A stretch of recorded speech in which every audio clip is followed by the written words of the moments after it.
we're gonna play on the hardcore server, I guess, a little bit longer. We'll see what else is happening. But Pip is screwing around. Looks like Crossbows is still in the voice chat. So we'll see. We might get another hour and a half or so of hardcore server, and we just kind of play it by ear. See what we can get going here. Doesn't look like there's a whole lot going on at the moment, but usually that just means there's no one to take the initial initiative.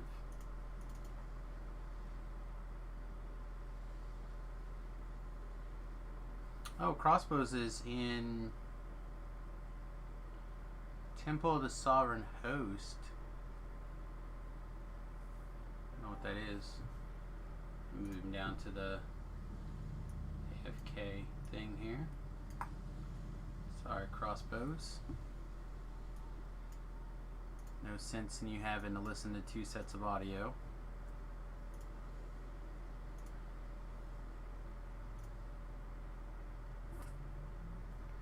Alright, let's see. Looks like Pip stayed 29.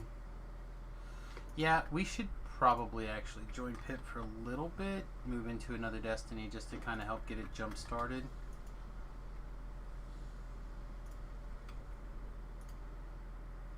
Be the worst thing in the world to do. Just not sure what we really need to fiddle with here.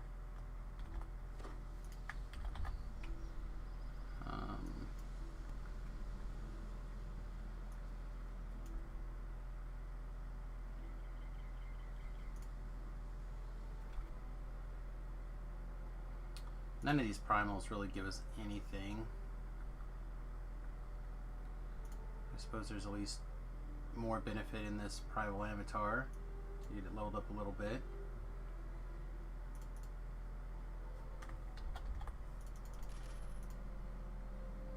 We still have Cocoon, but now it's twisted in, but that's fine, whatever.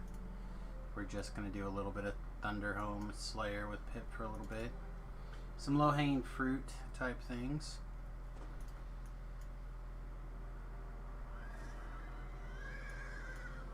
What are we trying to figure? I was thinking the Explorer gave a little more speed here than only did 3,000. 3,000 is still pretty good for an Explorer.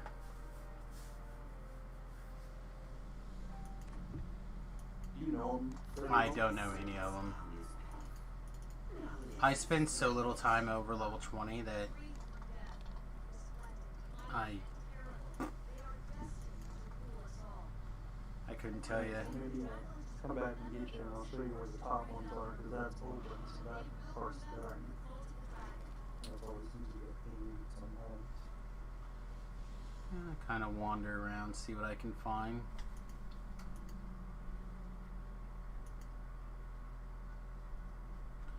I know that part of the reason I've been avoiding this is because there's a lot of undead and a lot of like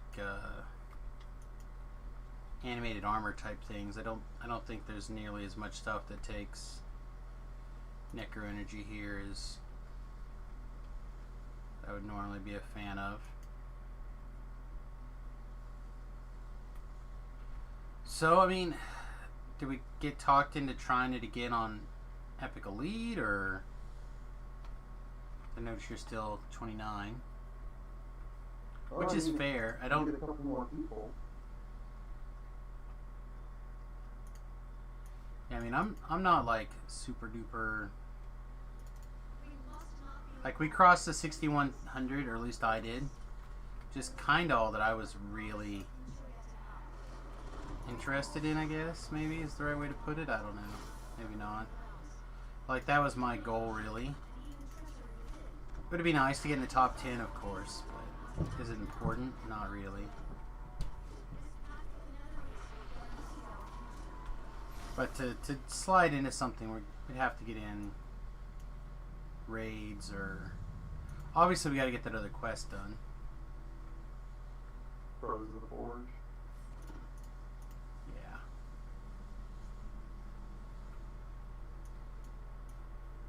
Yeah. You ready to reset, or? Oh, I was going to get to the top and do a sword up there.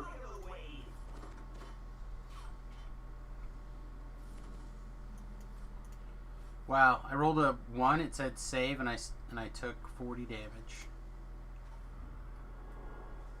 Oh, maybe I shouldn't be chilling already. Hear my neck going crack, crack.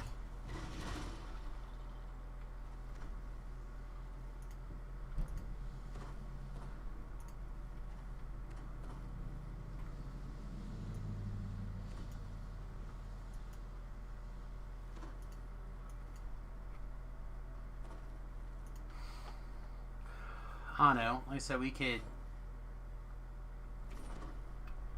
see if we can muddle through the other quests too. I mean, the problem is it's a matter of figuring it out, right? Like there's a bunch of riddles is not the right word, but there are multiple instance paths, I believe, through the other quest. And then like I said, that infight apparently is a real monster. Oh, for Sable? Yeah.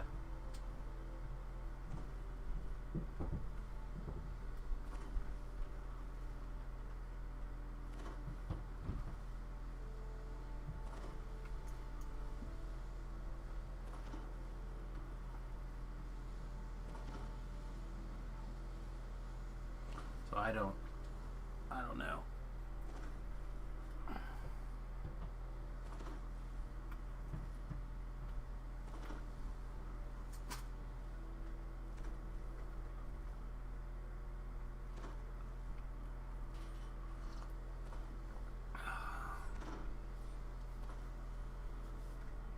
Here.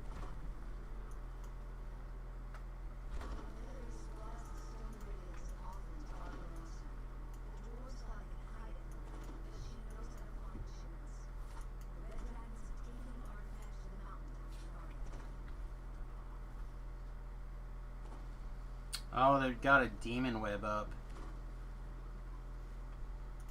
Whew.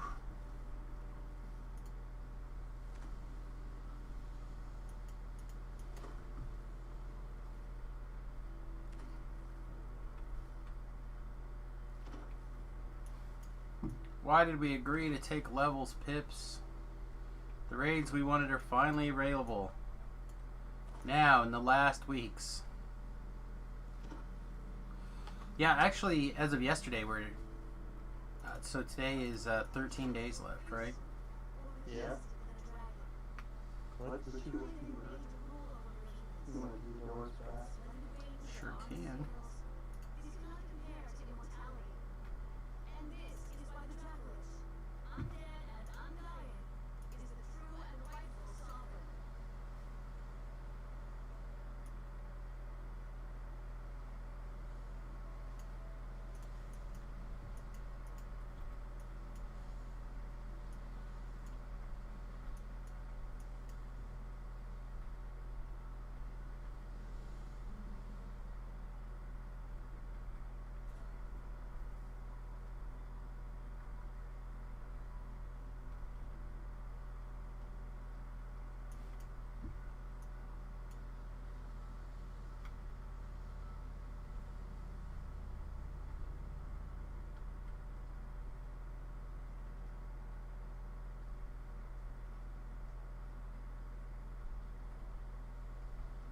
Yeah, I got this one already.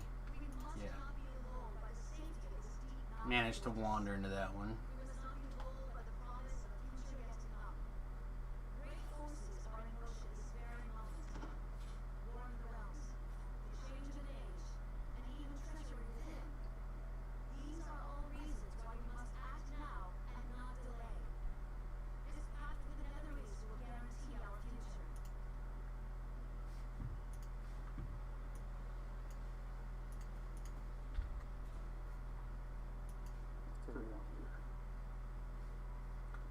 But I feel like they have to, like, two-man almost everything that they're doing.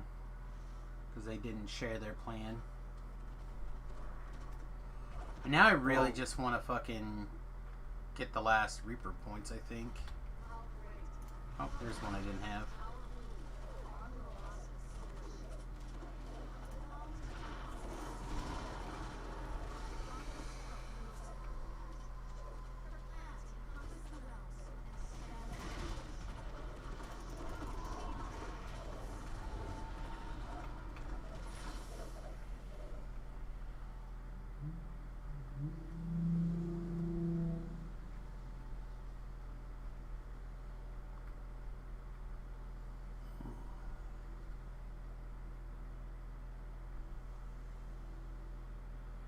Yeah, I almost wonder if the release of the pressure behind my eyes is tricking me into a false, like, because things feel better than they have been, and I'm pushing myself a little hard during recovery.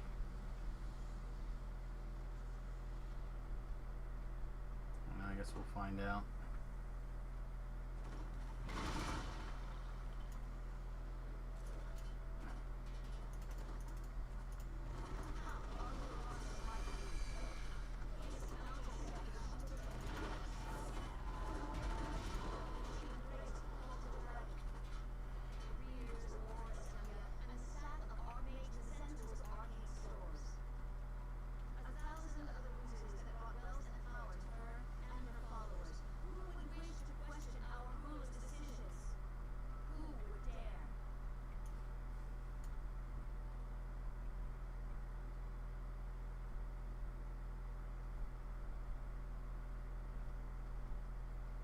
I see it. Oh man. What do we know well enough now that we could lead a group through like some Reaper?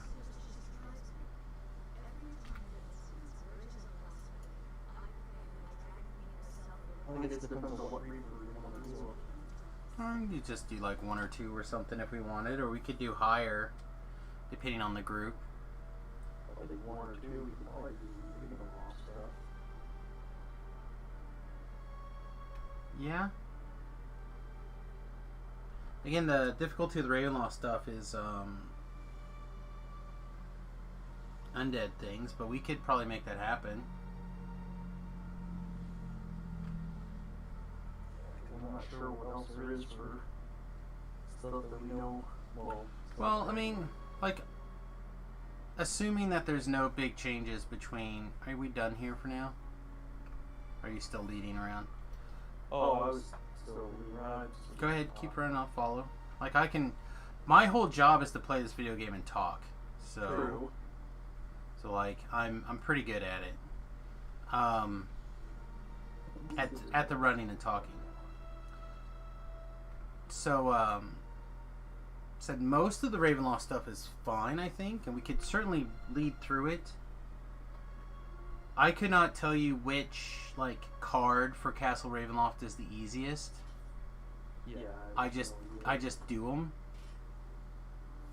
Doesn't mean we couldn't look it up.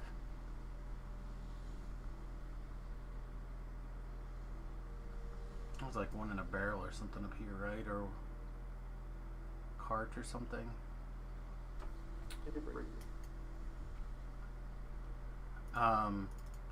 This one I recognize because this is the one that people have to run me to rate or flag for the one raid. Yeah. Yeah, so like every once in a while when I'm high enough level to do the raid with people, they gotta run me to this.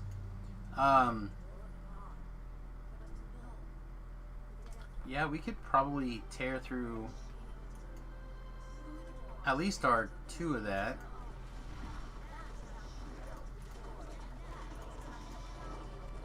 Oh, this guy screwed up, friend. He takes negative energy damages.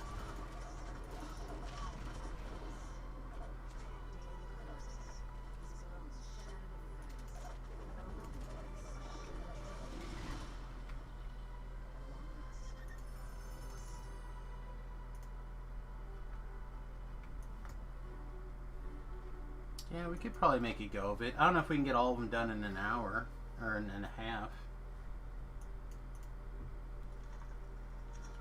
We could make a go of it. I think that's closer to our aligned goals, maybe.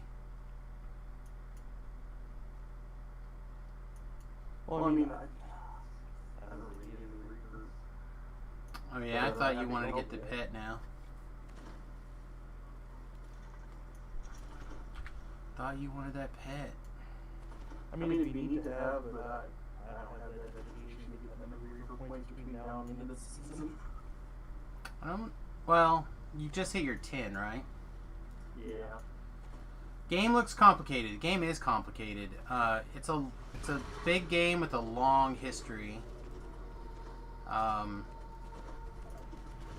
doesn't mean that it's not easier than it appears to play catch-up.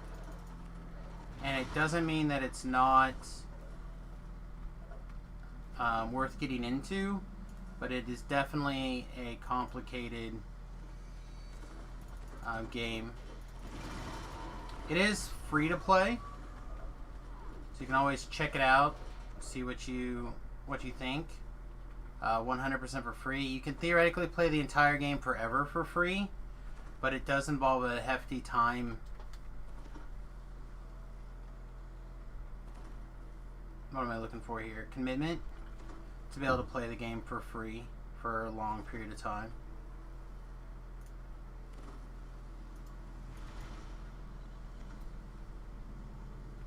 But it is a thing that one can do.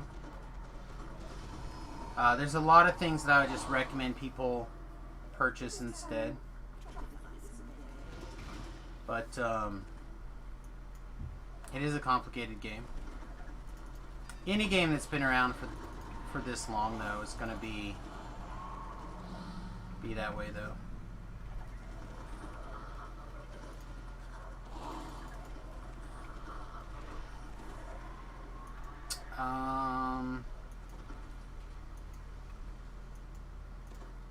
Kind of want the IRL version.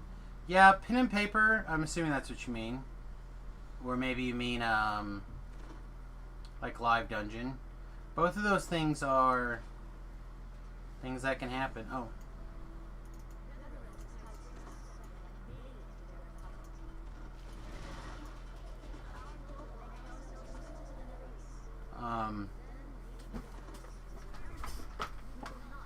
Yeah, pen and paper. Yeah, you can use a website called Roll20.net, and they have forums and stuff for people who want to find games. So it's like it's a great way to get into pen and paper Dungeons and Dragons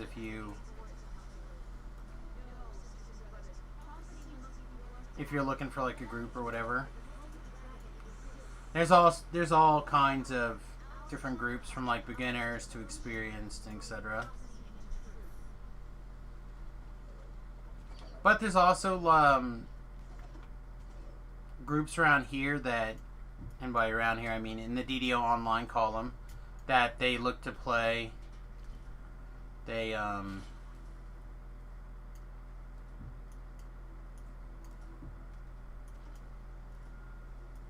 They'll put groups together for people who play DDO, etc. Is there a website like that for German? I imagine that Roll20.net has a German community. I don't know. I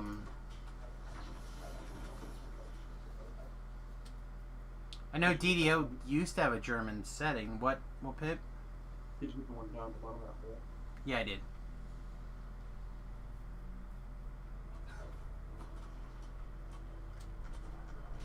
I don't think it currently has German settings, though.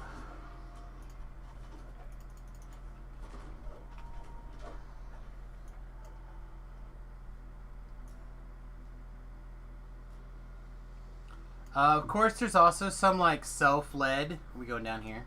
Yeah, must be. There's some self-led dungeons, although that does kind of take some of the fun out of it. If you look for that. Well, does Wayfinder still have the German option? Wayfinder may still be German. Have an option for German. I don't know.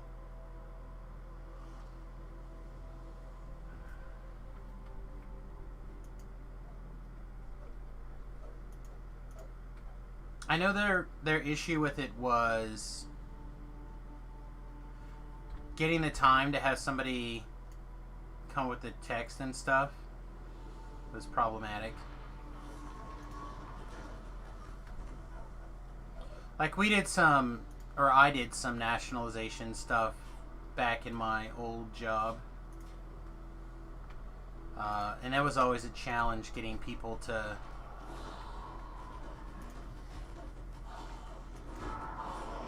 communicate what we want without like popping into local colloquialisms and all those kind of translation problems that seem to crop up all the time.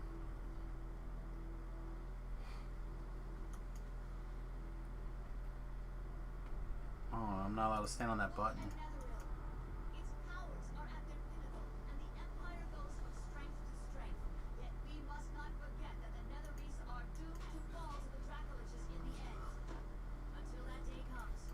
Man, it is a good thing that you have lots of hit points, huh? Yeah. Good PRR. You just give no F's about traps. Yeah, not so much in here.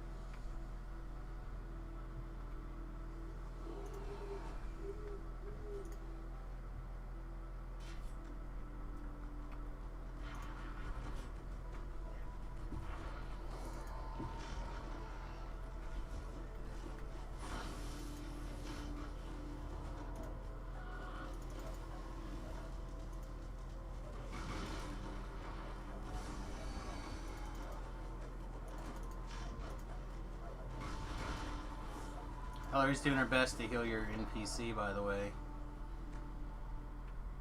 Yeah.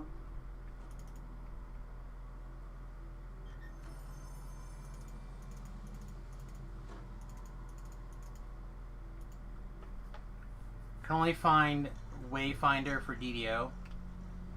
So Wayfinder is a server for DDO. Like I said, I feel like there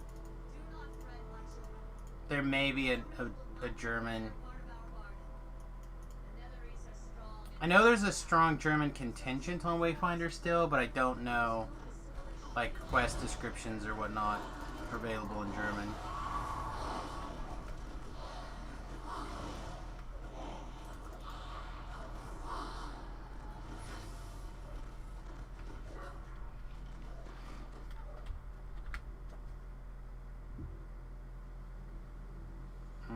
Why more EE? Why no Reaper? Like, they're doing EE Sharn Welcome. If they would do Reaper, I would change.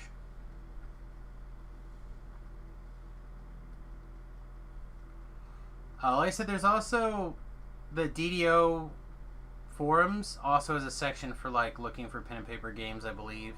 You might be able to find a group specifically of German players there, I don't know.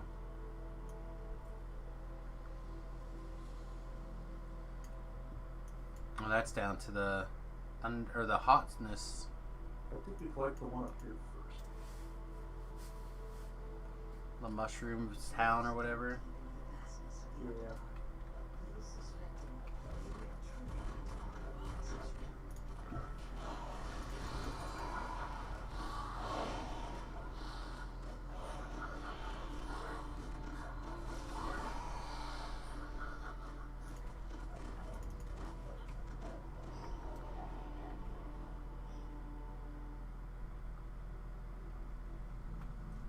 Does Moot have a German DDO community? I don't know Moot.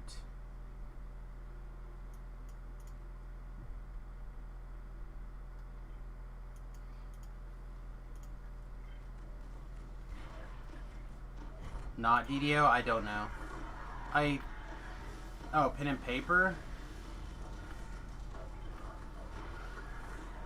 Yeah, I don't know. I said Roll20, I believe, has some helpers in that regard, and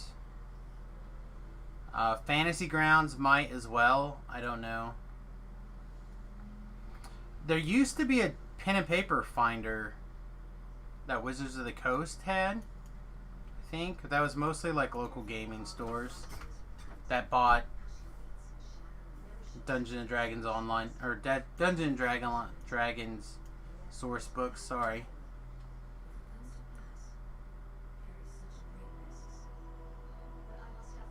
I'm on the the last day of a series of really bad migraines. I say the last day because I definitely feel like I'm in recovery mode, but it just means that my brain is still like Swiss cheese from the last couple of days of, well, being Swiss cheese.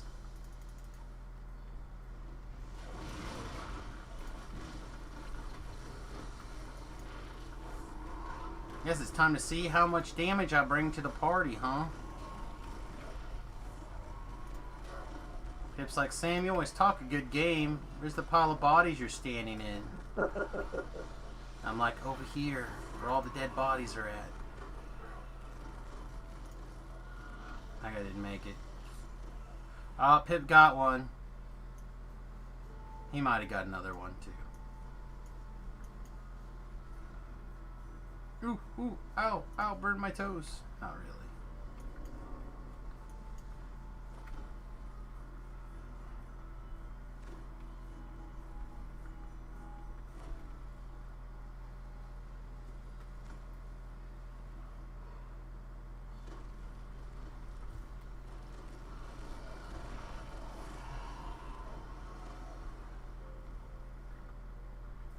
Getting back into the other area might be good.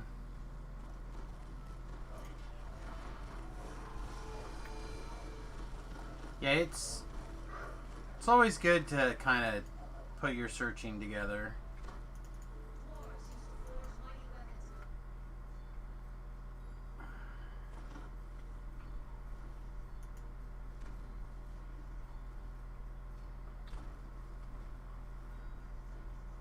Yeah, still just more Sarlona. Only person up is Sarlona stuff.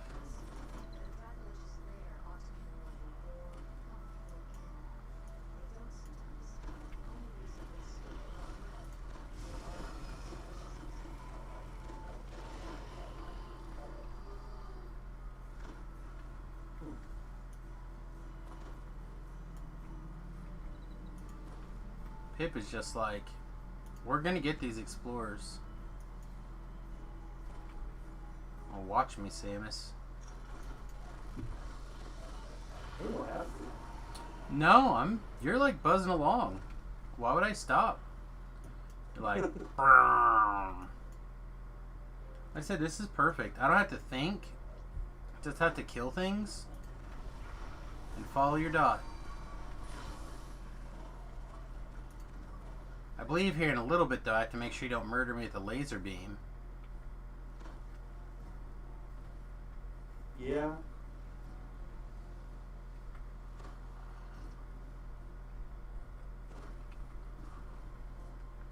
I have to remember the puzzle, too. It's pretty simple. Said I used to do all this stuff semi-regularly, but not in a long time now. Definitely at least a year and a half. You've definitely done it more recently than I have, then, after a year and a half. I said I did take a character to 30.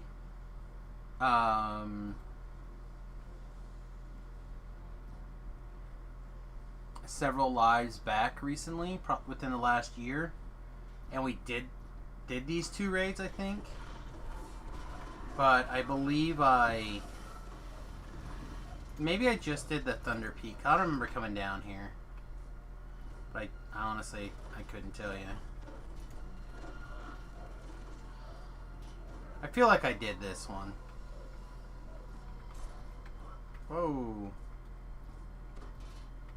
Cujo. Hey, name Cujo. What are you doing? I don't know why we call these guys Cujos. I think there's some Canadian thing. But we've called them Cujos for as long as I can remember.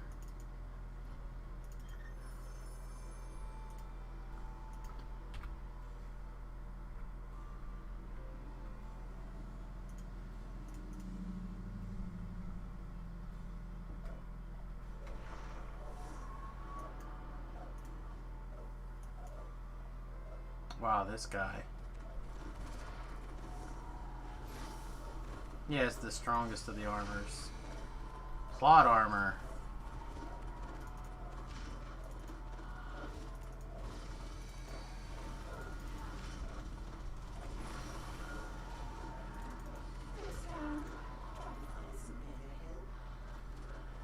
Oh, did you see that guy try to murder me? There's a chest back here, by the by. I don't know if you're into treasure. Seems okay.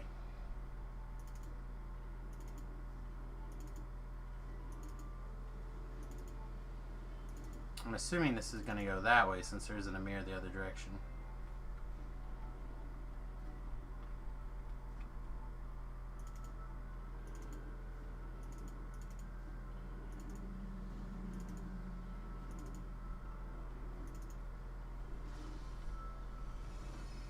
Kapla!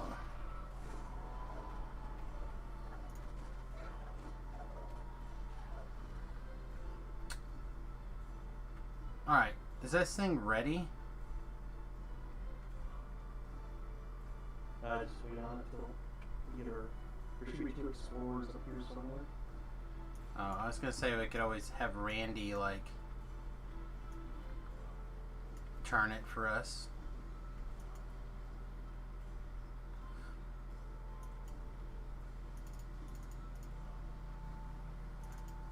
Your hireling's, like, perfectly positioned in the way.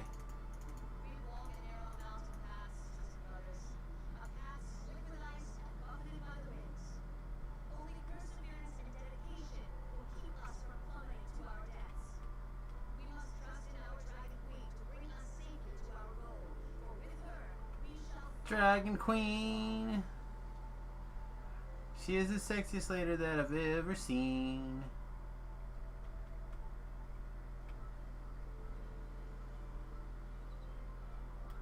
Must be 1 level down.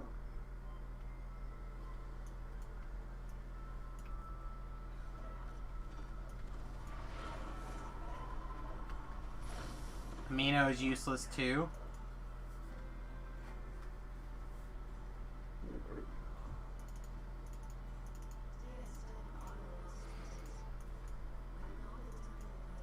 Now we go to the wizard. You pissed off some helmed whores. AKA things that I'm pretty sure I cannot kill.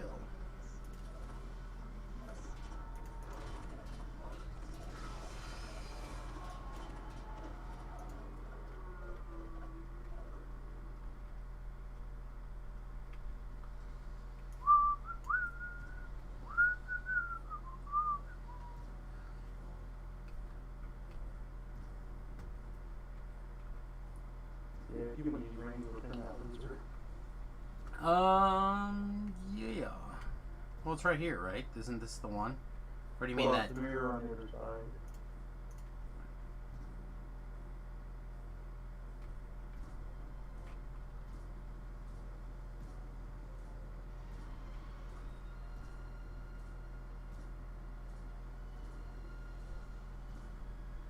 Alright, going wherever it needs to go.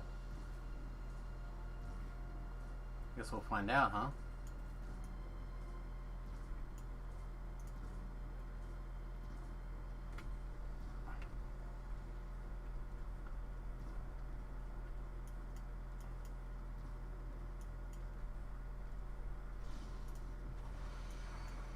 I know the main difficulty, in my opinion, of finding a pen and paper group is can you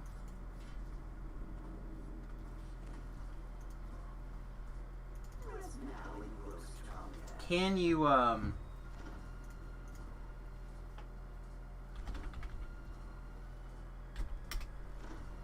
find a local game store? If you can find a local game store, you can find a pen and paper group.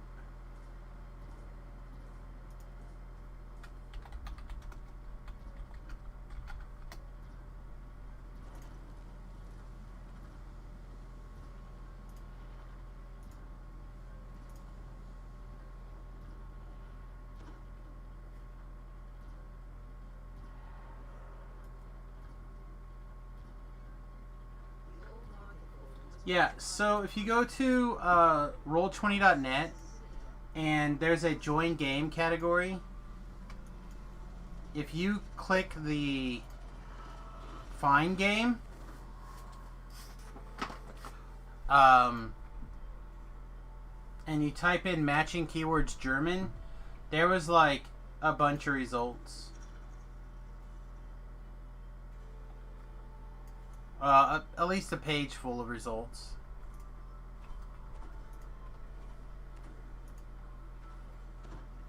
And again, even if you can't join their particular game, they might be able to help get you in touch. But I imagine most local game stores have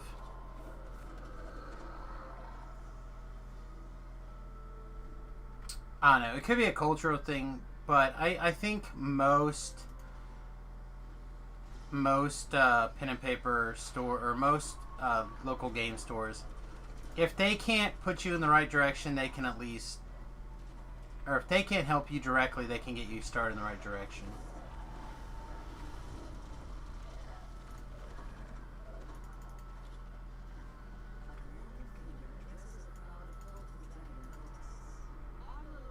That should be all of the three, right? I'm missing one, I guess. The one at very entrance. Number 9.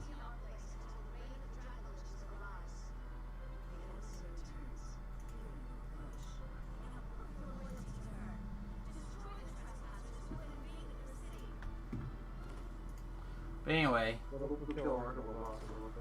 Calvi right there. And like I said, there's a bunch here. You have 5th edition. There's 5 open slots for this guy right here. For Forgotten Island. 4 slots for playing Fate. Like they have all these different systems as well. So yeah, definitely check out roll20.net and find a game and see. All right, I'm ready. And see what they say. Try to murder me with that dragon breath. Not very nice, Pip.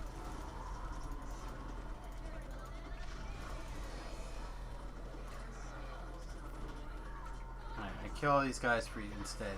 How's that? Yeah, she's kind of rough, I guess.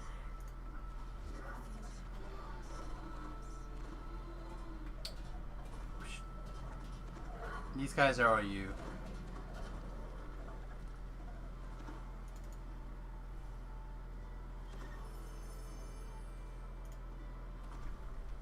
They didn't want to be yours, like you could get it from the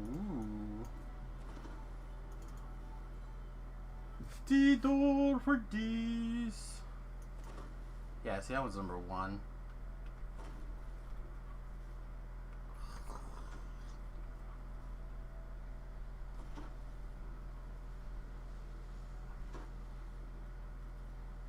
It's always, I don't know why I was surprised. This always happens after like several days of bad migraines. That as I'm in the last day for recovery, I just get completely wiped out.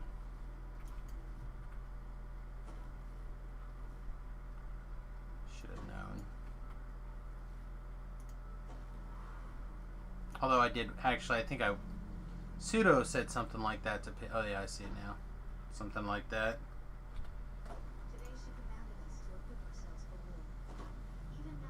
Yeah, that was all of them. Cool. So I can grab the one at the entrance again. I'm so used to saving that. Oh, like switch destinies, make sure you get full destiny and then go get it or whatever.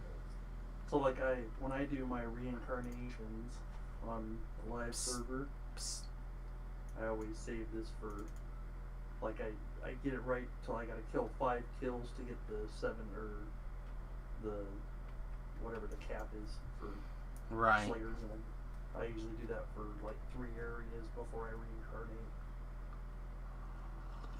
So that way when I reincarnate, I go turn in all my sagas and do the Slayers and all that stuff when I usually get up to level 24, 25.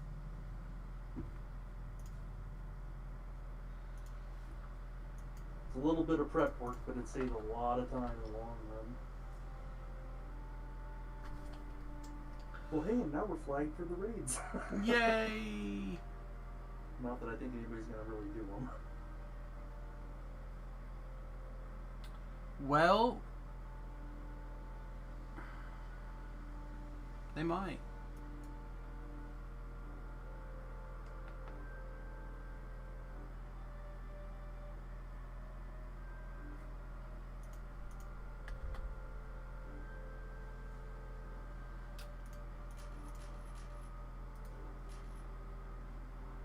So, do we want to see if we can get a group going to do EE, precious cargo, or? I did a precious cargo earlier, but like we could put together a group for dailies. There's just some of them I don't know very well. The ones that people call dailies. Did you need something out of precious cargo? No, I just didn't know if you wanted to get the EE instead of just the EA. Oh, precious cargo. I'm sorry, I was thinking the other thing. No, I'm fine. I think for now. Here, let me. You will call on me again, and soon. Let me see where the positioning is. Like I said, the problem is I'll be right back. okay. I was just saying that the problem is that because we took crossbow with us, crossbow being the next person that was high,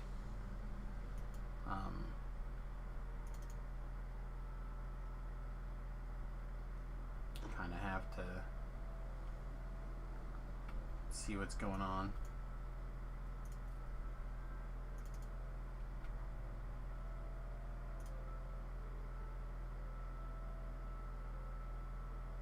Yeah, see, all we ended up doing is bringing crossbow up with us.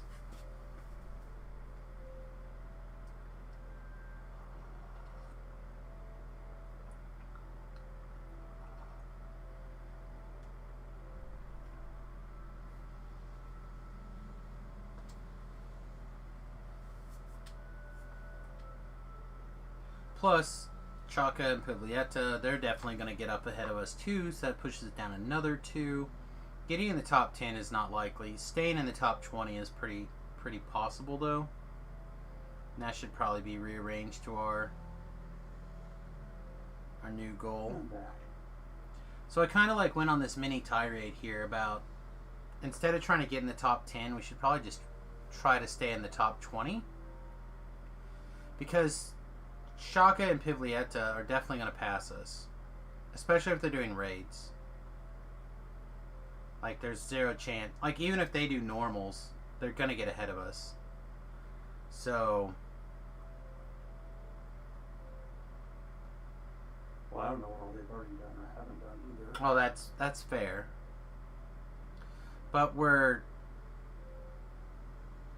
currently 60 behind them, or you're 60 behind them and I'm 80 behind them, or ahead of them. I feel like they'll definitely cross that point. I don't know. I'm just trying to figure out how. Huh? Like I said, I don't know what. Like, I'm guessing they haven't done. Maybe challenges might be the only thing they have left. But even that, I think that's only 30 or 40. Challenges and raids. I said my point is they're clearly making a move to get over the 6,200, right? They have to be.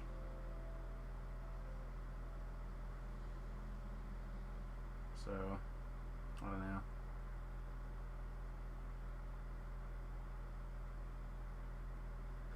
Anyway.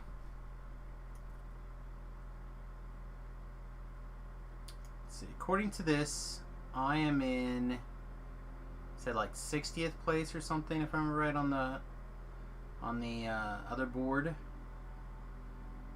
Yeah, 59. And you are, like I said, still 98. Yeah, you're like 100,000. So I'm almost double your current points. Yeah. Which you did most of your heroics on, didn't you? I did. Almost everything.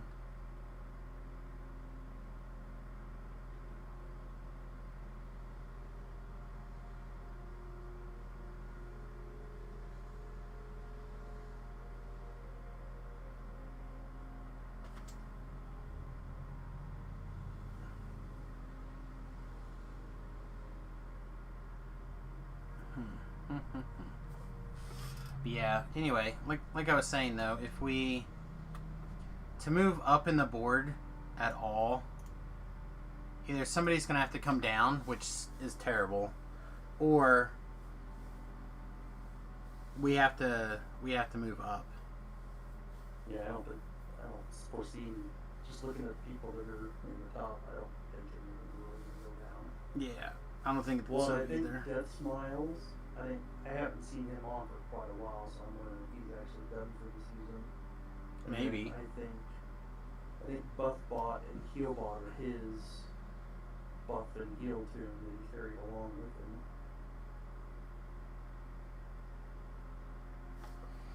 That seems well, I don't want to say unlikely. It seems unlikely since they're one favor apart.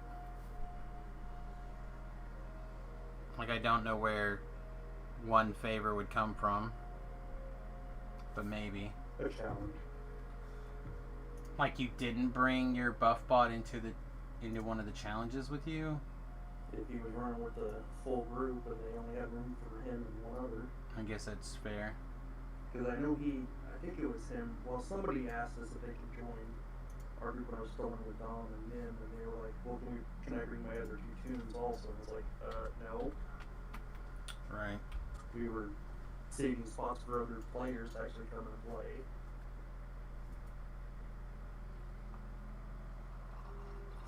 We're getting beaten by 3 buff bots.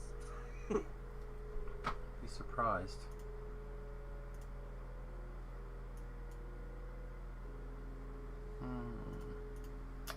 Yeah, I don't know. I'm not sure who else is.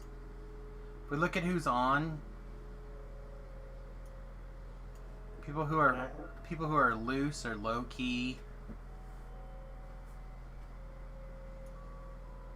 Zoo. I haven't seen Kutch on for a while either. I know X-Aim's still running stuff. But I think he's just working on Reaper.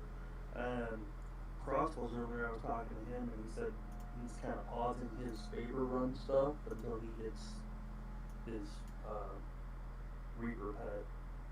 Yeah. And he said he still has Sable to do in Brothers of the Forge, I think. Yeah, Brothers of the Forge is one that I also feel like we need.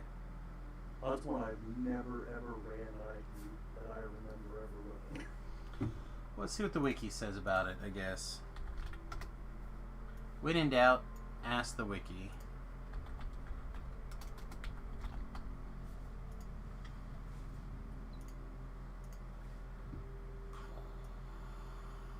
Talk to a guy, training facility, search for a guy, training pattern, use the patterns delta. Oh, I feel like I've done this once. Just like reading the description. Let's see, there's some mage fire cannons, some fire traps behind a secret door. Fairly straightforward quest, break boxes to find patterns. In 2 rooms you'll have to use the patterns to open the way.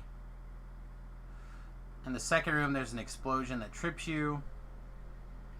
An NPC will help you fight and hamper you while sneaking. He'll follow you around by teleport if necessary. The Forge Brothers are roguelike and a barbarian. Okay.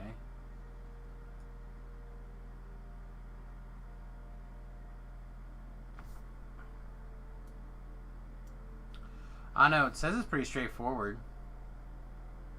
Easy to find, true scene is enough on normal to find a secret door.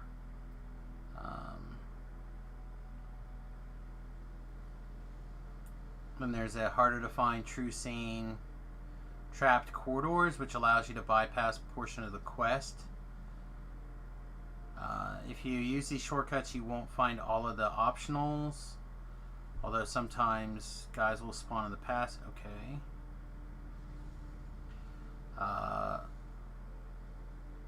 On Epic Normal and Hard, the DC for the doors are 73.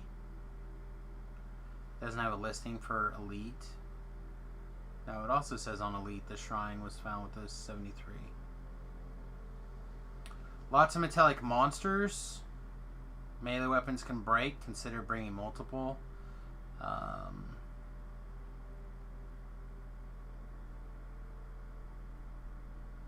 During the final fight, spotter drones and Canis sentries will keep spawning.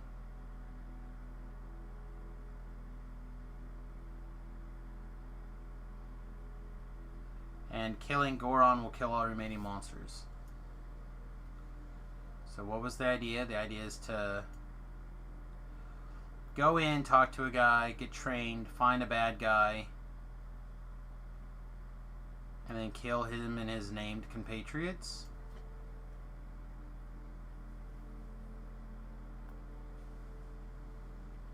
Yeah. I think that's it, my man. Doesn't seem that bad. I feel like we could probably do the same thing like we did on the other quest and just start leveling it up. Yeah. Well, I'd probably take 30 if we're going to do that too, just to play on the safe side so I get a few extra feats and stuff. Yeah, it's your call. Said we got it's 11. It's just 7-11. So it's your decision.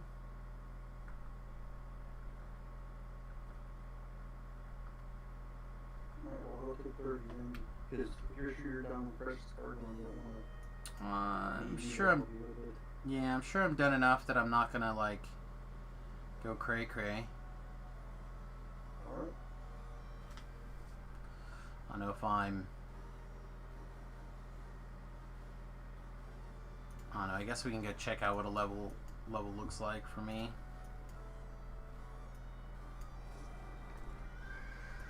Again, staying in the... I think I'm just going to have to revise my score goals to staying in the top 20. Because like I said, some of those guys are clearly have a coordinated team here.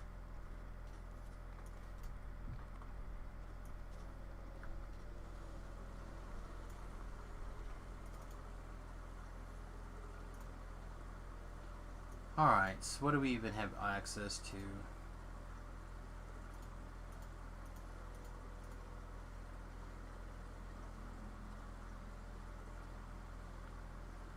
Scion of Melee.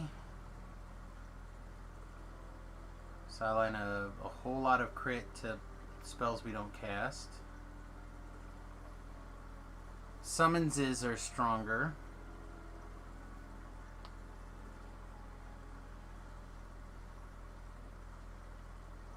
Limbo is saving throws. Rust and repair. Oops, too far.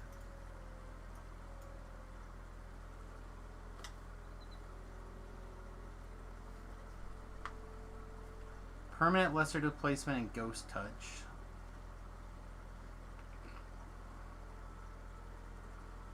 Ten to sonic DCs. 4 to enchantment, 2 to other. 2 to other's not the worst.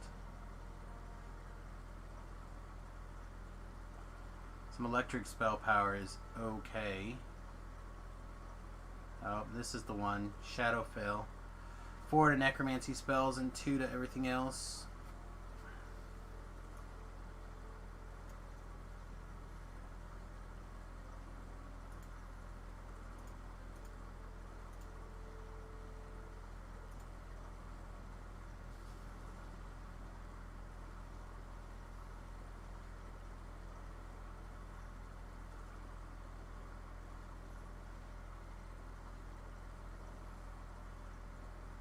I feel like this Wellspring of Power is probably the correct decision to also take.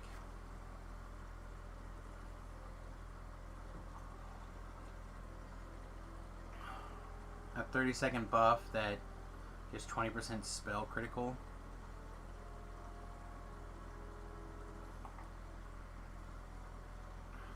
Rune is not the worst. Not the best, not the worst.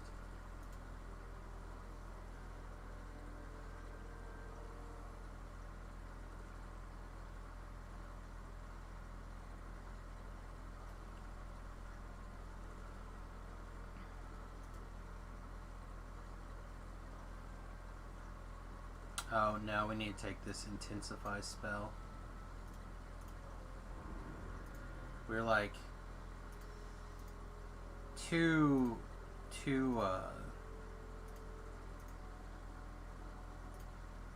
spell point hungry or SLA hungry here to not.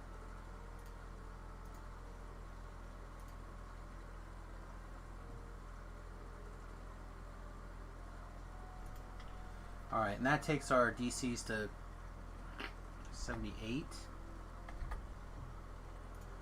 Oh, good, and it reset my fate, choice of fate. I knew I was going to do that.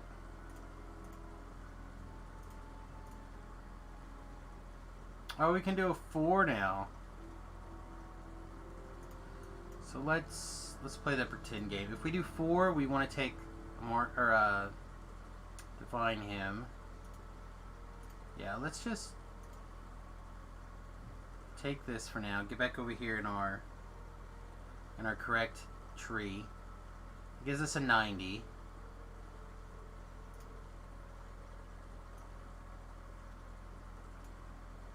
And then, like I said, we're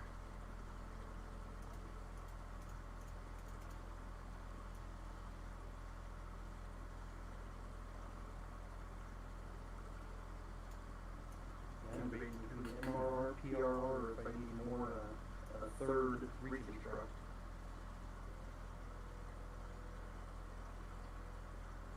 yeah, I don't know.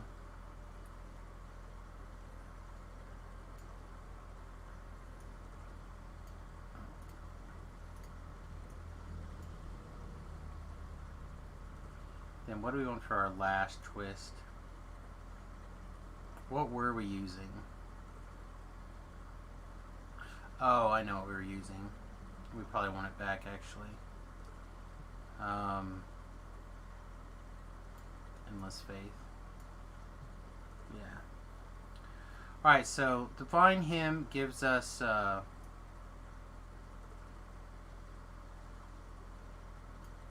important spell power adjustments.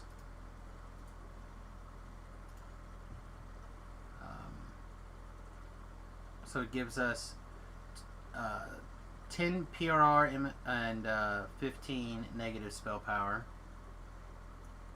So that is big.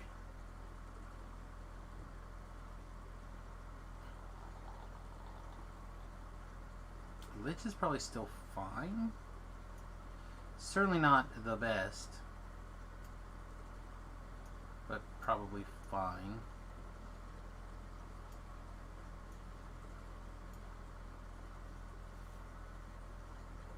Yeah.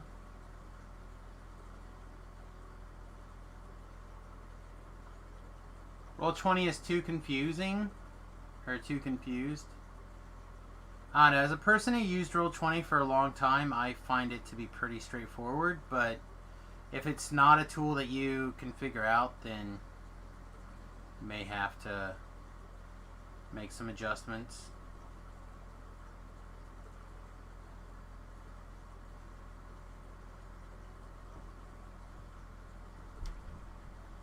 Also grab some extra int, I guess. Yeah, I feel like if we're in this mode, we should definitely work on big boy things. Okay. Whatever we decide those big boy things are.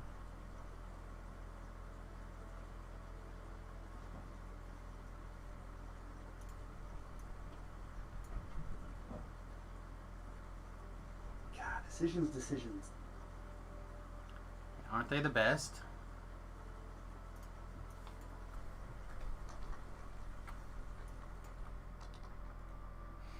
What would you do without them? You'd be bored, that's what. Yeah. So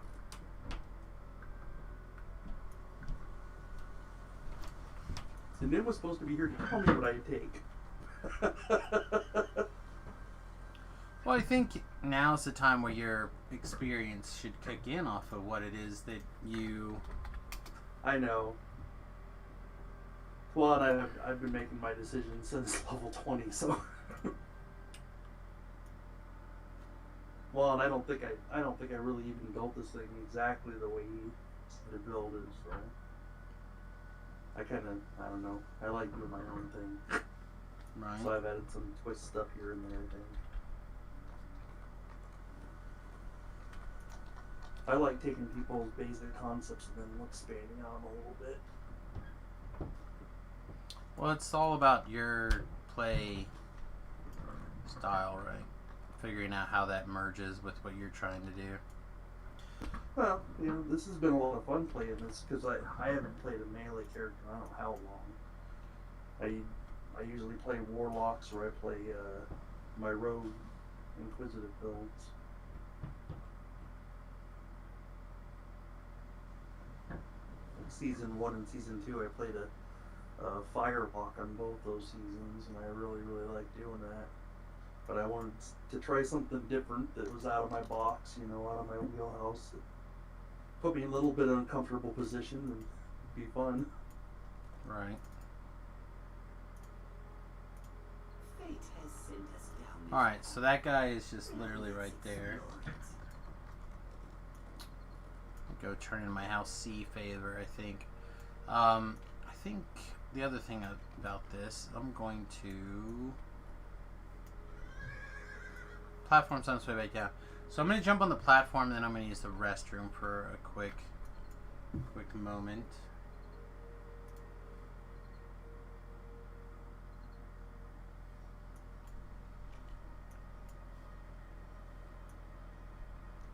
There we go. This is like generally a good spot to hang out for a second.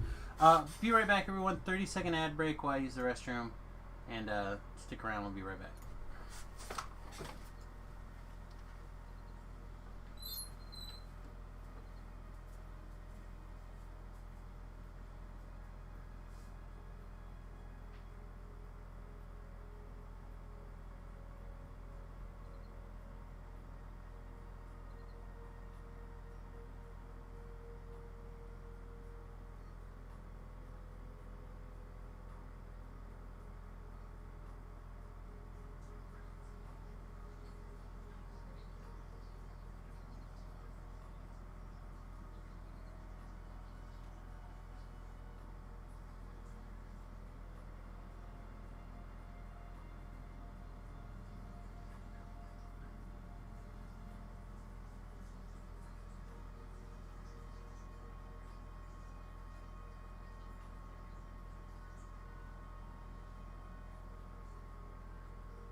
Alright.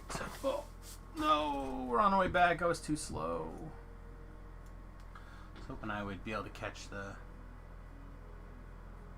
it up there. There's a life lesson. Well, it's all good. No, I mean, I shouldn't have taken the Scion mechanics. What is that?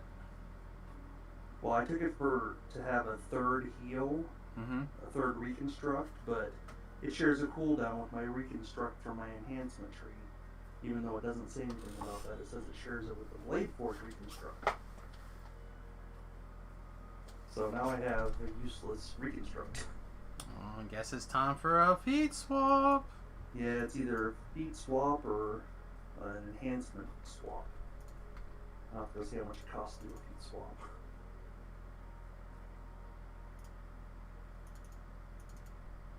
Oh, You can do feat swap with shards, right? yes.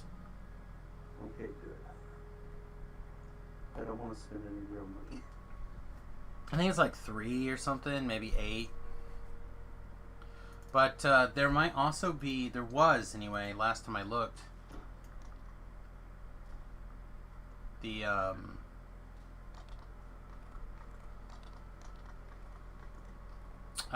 there was a flawless gem in the gold, no, like the gold The flawless Auction that you house? yeah, in the auction house. There you go, the gold auction house. You No, tried that's downloading DDO Beyond, but it needs to download everything. Yes, DDO Beyond is not a great tool. However, that is probably the easiest way to get a copy of a lot of the books, unless you just buy the books directly from...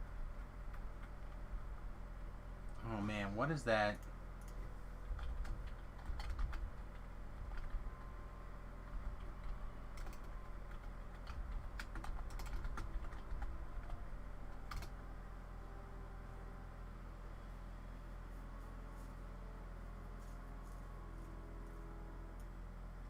You don't know what to do now?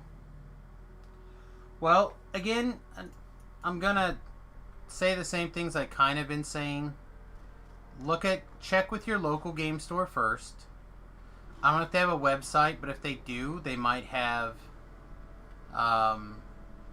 people posting for D&D groups.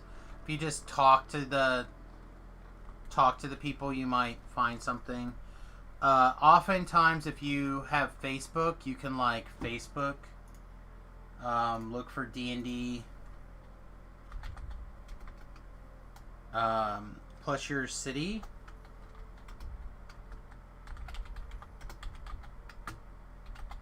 So right now, I just searched for D&D in my city. I don't see anything except for my local game store.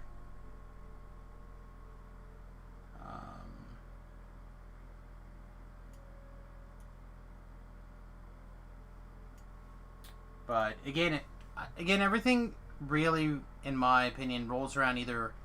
I swear there's a D&D group finder tool somewhere.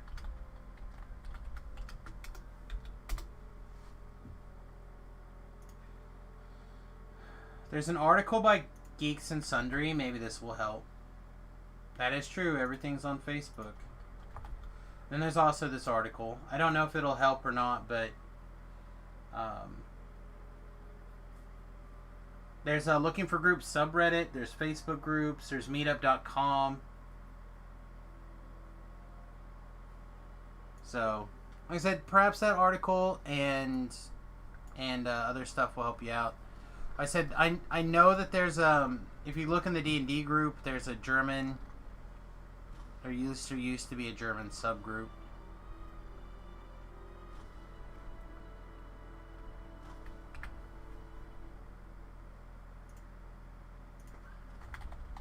Oops.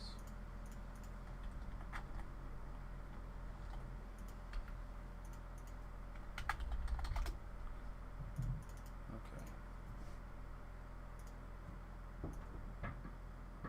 Yeah, it looks like Crossbows is logged off.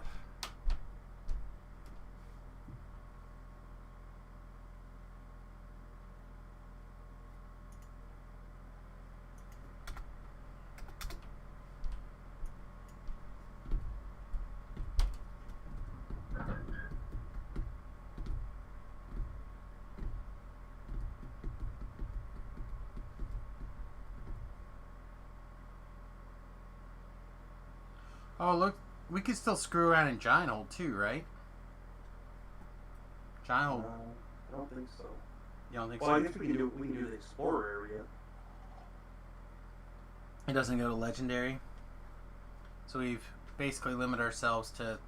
See, this is where my problems start to come in. I don't know what we've limited ourselves to now. So level 27 or above class, I think. Well, that's... You think 26 also? Well, that's literally Haunted Halls and Brothers of the Forge. Let me see what... again, the wiki...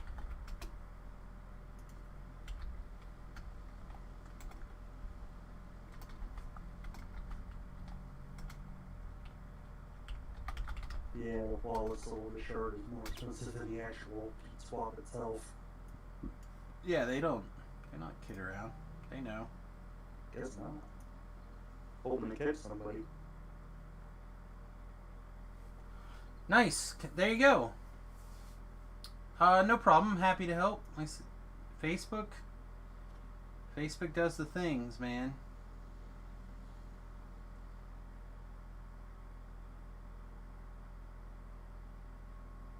So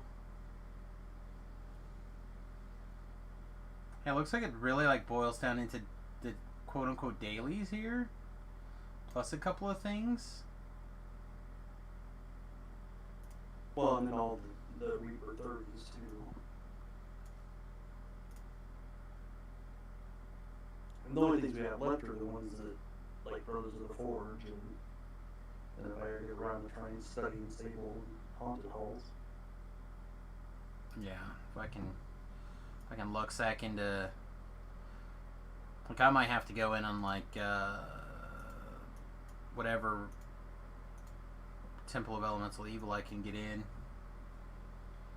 If I can get desperate. Looks like a lot of the mines at Tethamar have legendary versions. Or they're at least level 31? I don't know. How did you not think of Facebook? It's easy to overlook Facebook. Don't fool yourself.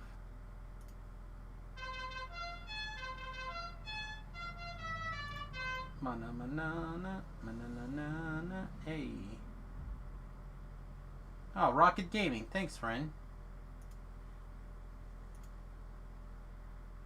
Appreciate the follow, of course. All the Sharn stuff.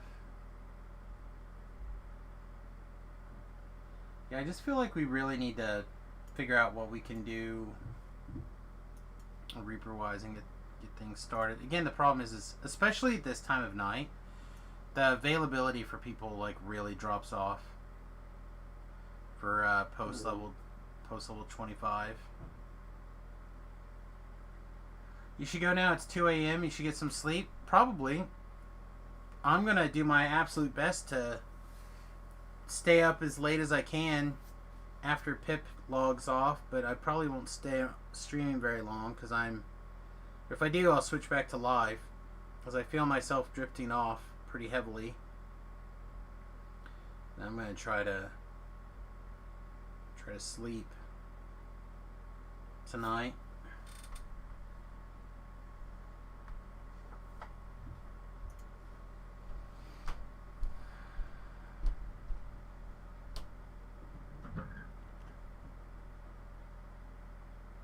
What is this build?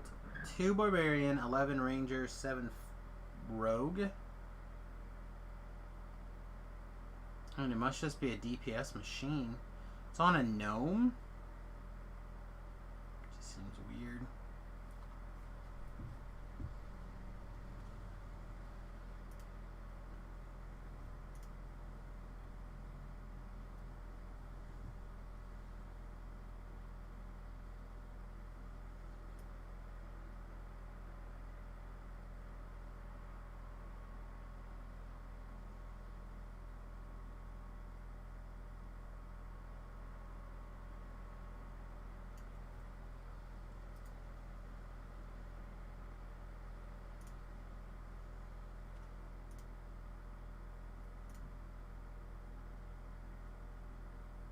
Just gotta set up my Epic Destiny twists again and I'll be ready to go. Sounds strong.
You don't happen to know if they're twists that had MRR, do you?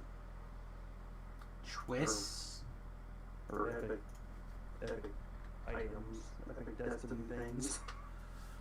Well, I imagine most of that stuff would be in the Unyielding Sentinel, which I think you're already in, right? Yeah. So the question is there things you can twist in elsewhere? So like some of the hymns do stuff like that. Not that I know of. MMR, PRR. Because I grabbed the PRR from Divine. Legendary Dreadnought. Gives me plus 20 when I'm in combat fatigue, which I'm always in, so.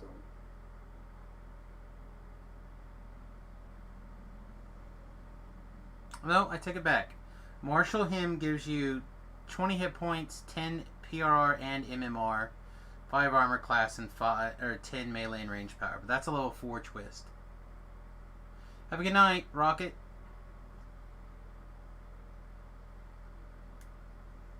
And I'm twisting in the Divine Hymn. And that's just 10 PRR, but it's more negative spell power. Is there anything... Like, what tier of thing do you have? Well, I figure I can get up to tier 3 and something. Okay, so that does change what we can look at.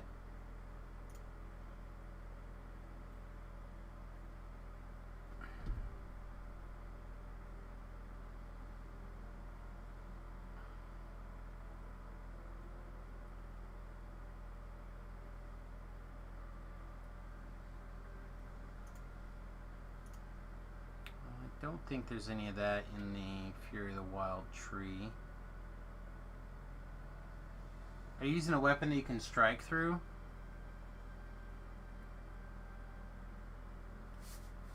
There's Well, 6. You can get straight through anything, I think. I think it's got to be anything that's considered a two-hander.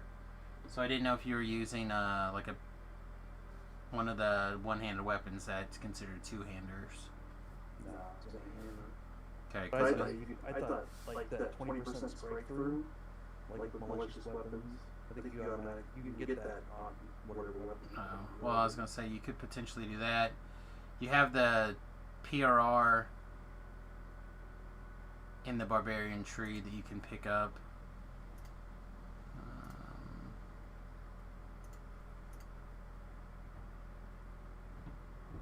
Yeah, because I'm debating about. Gosh, see, I've got a tier 2, and then I got 2 tier 1 slots, but I have 4 fate points, so I can open another either tier 2 or another tier 3.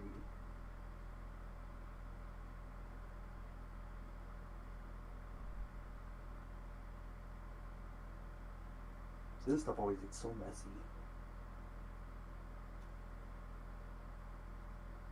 Well, you just gotta kind of dig around.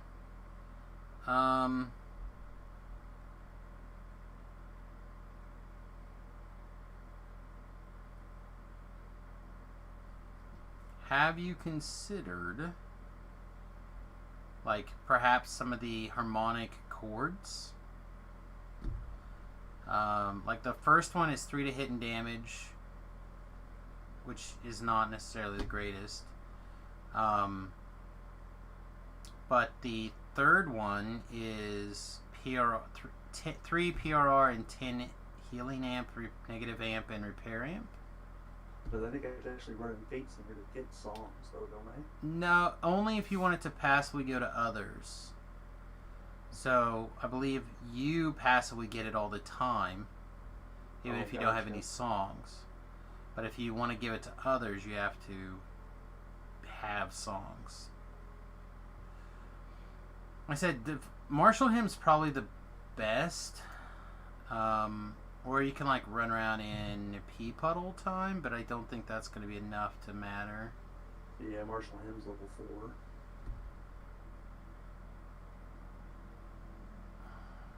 tier 4. Yes. Well, that's why I was saying that changes things. Oh. And I was...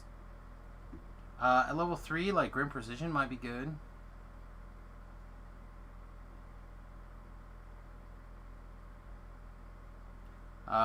Obviously, Meld into Darkness is huge.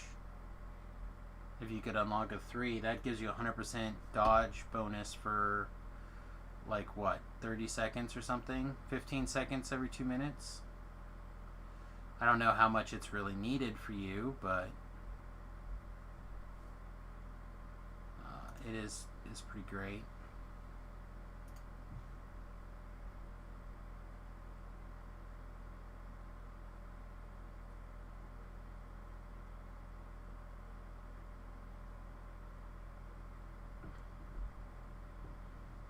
Everything else is just kind of like, for your tanky build, I don't know what else you want to do besides just like rip through damage. Grab That's the hate. bad thing is like this build isn't much for damage.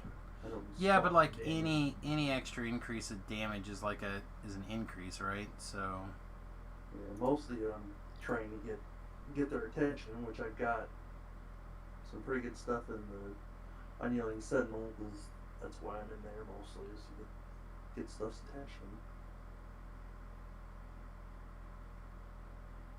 And then let you guys do the damage. right. You could try Subtlest Spring. I just imagine you probably don't have the wiggle room in your... Oh, I know. What's your dodge right now? Like nothing, right? 11. It's, And I'm capped. it's possible that Lithe out of the Shadow Dancer tree... Yeah, I got that. Oh, do you? Yep. Oh. So I got improved combat, Lithe, and improved mind, or impregnable mind. So you pass your will saves? Yep. Yeah, I think you're And probably... I also took improved reflex as my feat, so that I always pass my reflectives. Yeah, I mean, it sounds like you're on the right path then. So I kind of got one. I got one twist open that can either be a 1 or 2, or I can drop one of my 2s and make it a 3. I kind of wish I could get the walking with waves in the Grid Master tree to get some more armor class, but I don't know if it's worth being up 20 PRR or the other 6 armor class. Oh, I doubt it.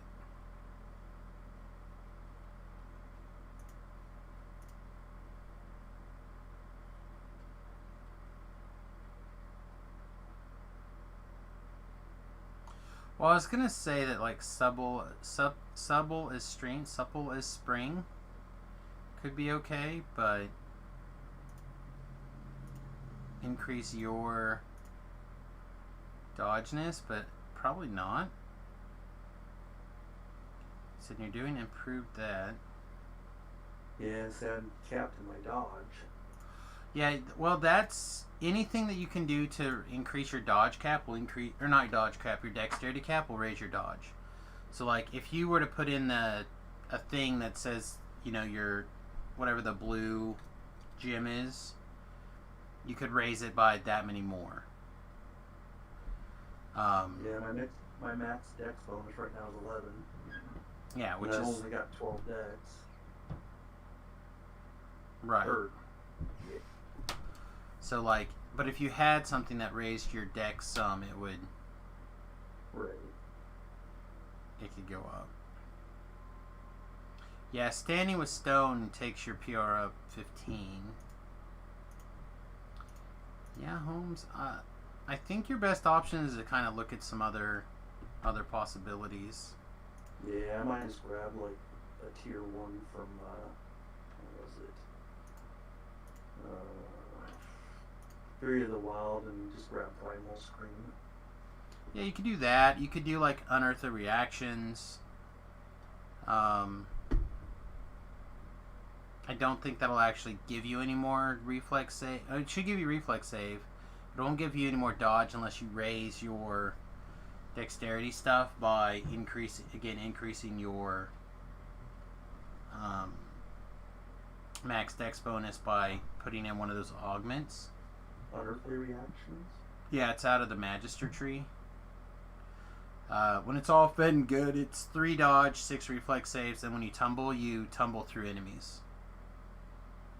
Oh, okay. Which I think is quite strong.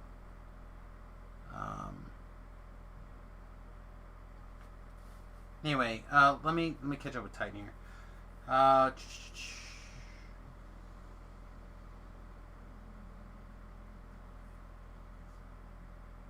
I guess, I don't know. Did you have fun moving stuff from place A to place B? If you did, then it was good. Yeah, I think that's something like that's going to be your best bet if you're going to be doing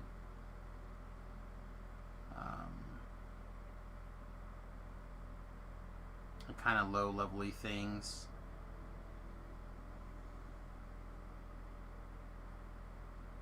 Purge the Wicked could be okay.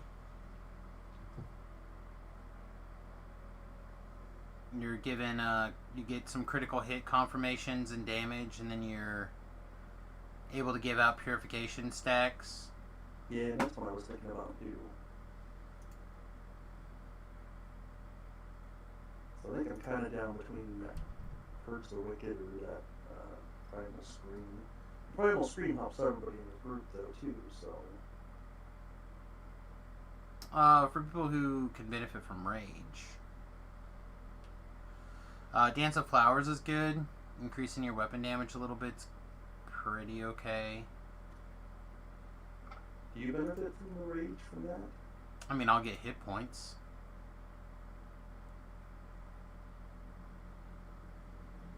I'll take the +3 Constitution. Being raged, though, doesn't do anything for me in particular. You could take this Ephemeral Evolution. Every time you get hit, you can pick up some extra PRR. It goes up to 5. It's in the Primal Avatar tree. And then you can gain 1 every 3 seconds up to 15. And then they tick off. Which one? It's the tier 1 all the way to the left. Ephemeral Evolution. Okay. Like, that's some PRR, I guess. Don't know if any of these animals do anything that would be great for you. Oh, here you go. The frog. You can get 2 all the time PRR and 3 to your jump.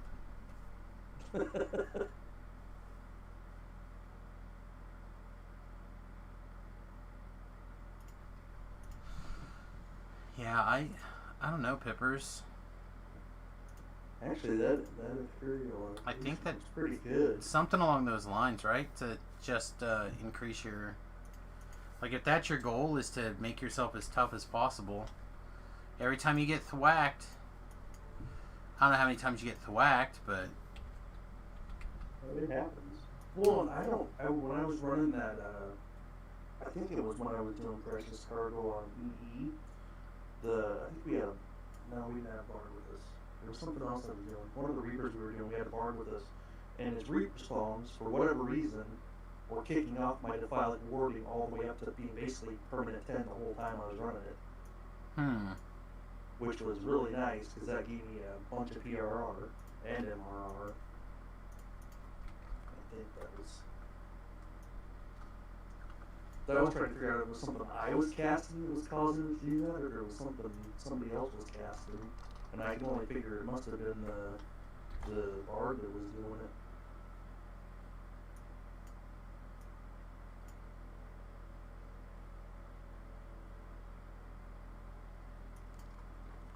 Yeah, so I basically got an extra 20 PRR and MRR all the time. Just because of whatever song he was casting on me.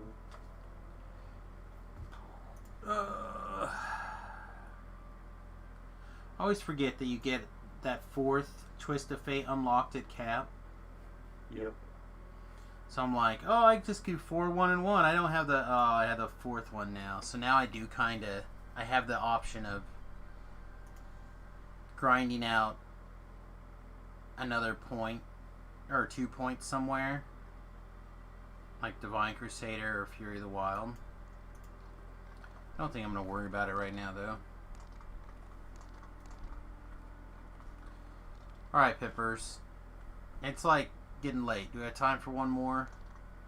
Yeah, sure. Do we want to try Brothers of the Forge on normal? Just kind of slow go through it? I mean, we could do that, or we could go test out our new powers with, like, one of the easier dailies, like Grim and Barrett, or I don't know what else people consider the dailies that we could go do like a Reaper 1 on. So it's kind of up to you. I'm willing to kind of be flexible tonight. So my problem is I feel myself fading. So I don't want to put us in a position where we're overly tired or whatever, you know. Okay. Well, another thing we can always do is try and get through, was it Just Business? There's a couple items out of there I still need. Oh, Just the Business? Yeah, it's Yeah. the one that not many like doing. We could do Just the Business, I guess. Just do it on hard. 'Cause I guess Urk at the end can really destroy people. Yeah, probably. Should check on that saga as well and see what I've got left in there. Which means I should have teleported to the other spot.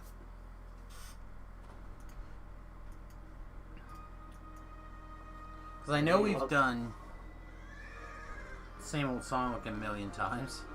Yeah. Still haven't found that orb. Or the ring.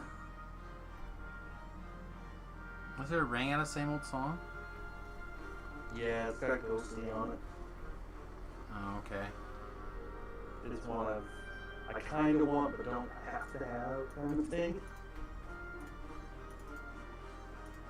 Let's see.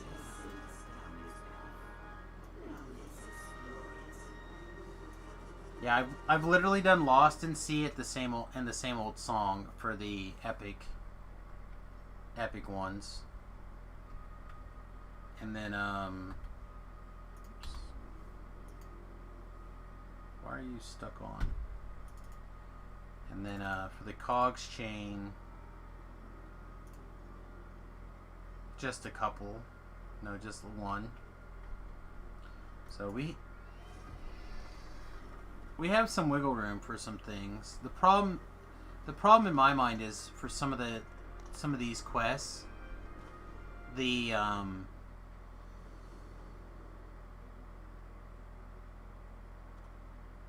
sheer number of Warforged that don't want to take negative energy damage, or constructs that don't want to take negative energy damages, are high.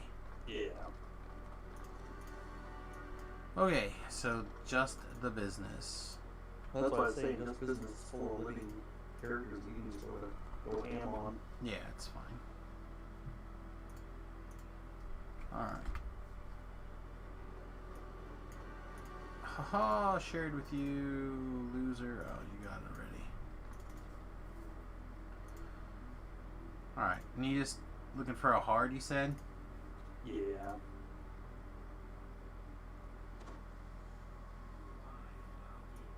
I don't know if you want to throw it up and see if anybody wants to go too.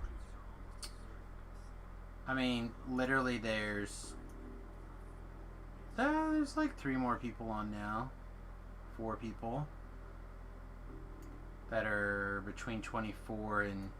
No, most of them are pretty low. Yeah, looks like people are all doing stuff.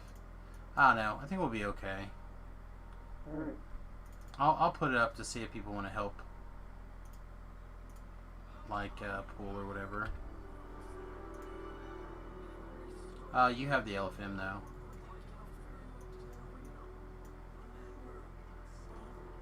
What? I don't.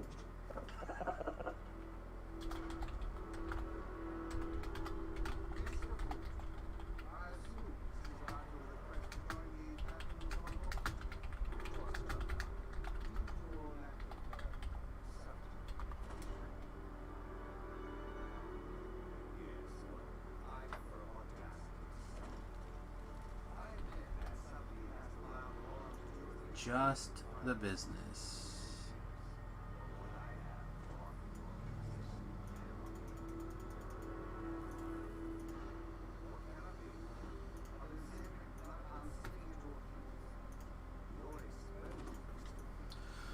All right.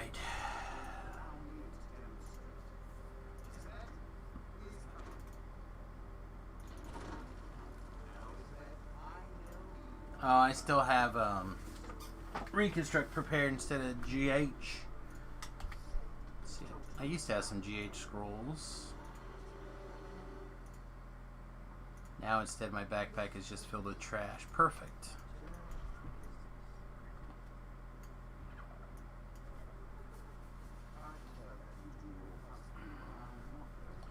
Alright, I'm gonna fire off this drink for sure. Probably not the other one. I told you I got the Legendary Acolyte lenses. Yeah, I think it was better. I don't think so. It happened earlier today. It was in the I thought quest we got that... the other day. It was in the quest that, Lost at sea. yeah, Lost at Sea. Well, you weren't around, I don't think. It was the one I did earlier today.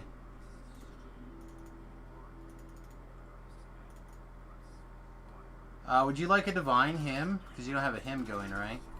Sure. There's an extra, like, 10 to your PRR, I guess?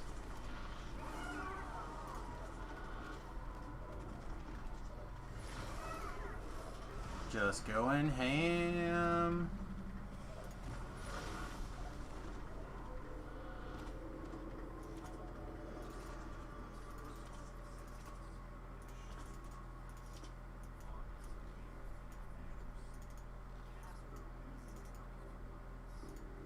You can count on me.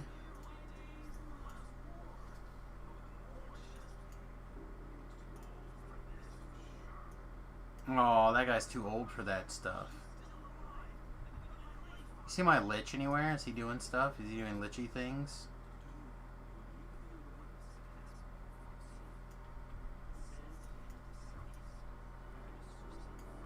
Randy's floating around, but I don't see Lichy. Oh, there he is. Haha, Lichy.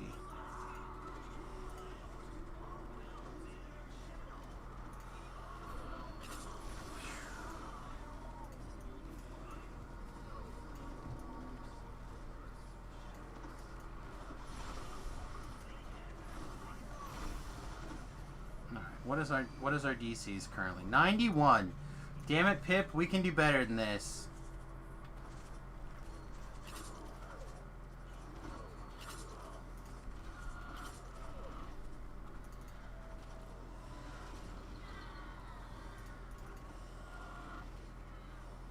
It's not fair. Alright, Randy, where you at? Come here, buddy.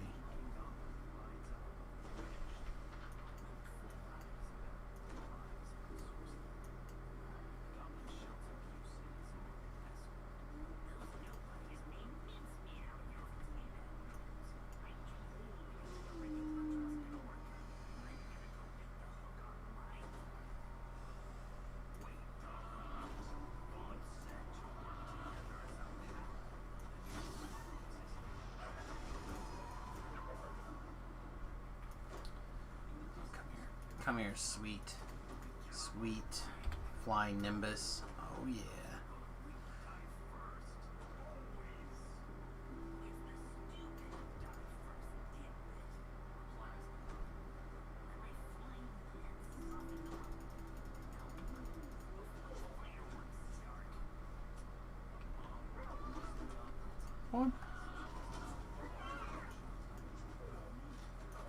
What? The S. Are you kidding me right now? This nonsense about none of them getting murdered? Yeah, that's what I thought. Alright, you're getting no experience, right? Because you're in a destiny that doesn't matter, and... okay. And I'm not going to go down and get traps.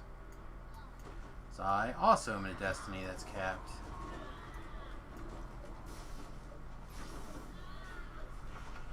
It's hard to trick the game into giving us Reaper experience when we're not doing the quest on Reaper. I tried. I said, pretty please, and they said no thanks.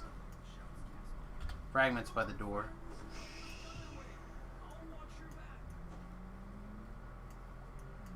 Alright. Let's not get exploded.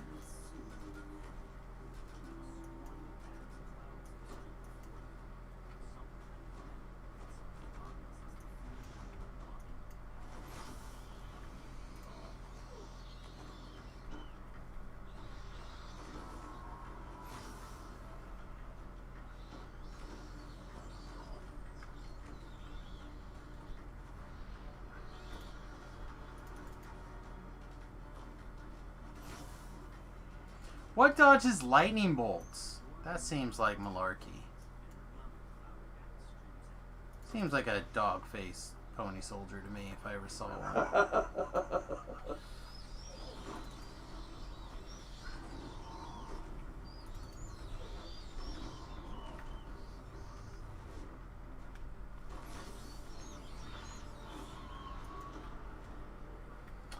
I don't know what I was doing earlier today. There's like this. I was at the doctor's office. They have this younger secretary there. I was giving her a hard time because it's cooled off a little bit here because we had like this freak rain passing through, right? Probably because of the hurricane or whatever.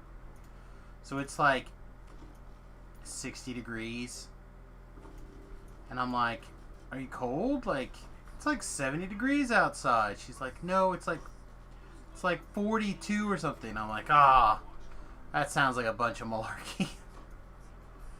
And she just gave me this look, like, "Oh my God, I can't believe you're so old." Because I'm usually not very old, I guess. She gave me a look. I'm like, "What?" I'm like, Joe Biden may not be an interesting politician or whatever, but he makes the best slogans. Brings back the best old people slang. I love it.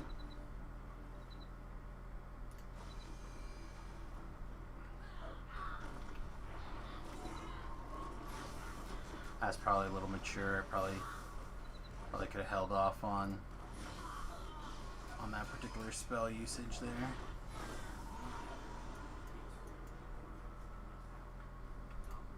Check our time here. That cannon is all you, Big Papa. Maybe not. Maybe Randy and the Lich can take care of it, so you don't have to. I'm just shooting it.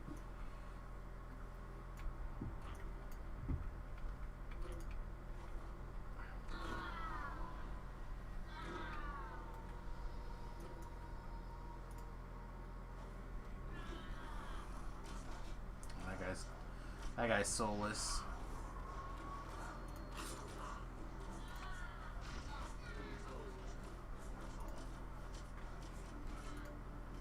Ouch. Hide behind this corner for a second. How did this guy not die? Oh, a 20 or something ridiculous? I think my Lich is free. Resummon my Lich. Get back to work, Lich. Ooh, fragments in that guy you killed. Thanks for sharing, Pippers. I didn't even notice it myself. Even worse.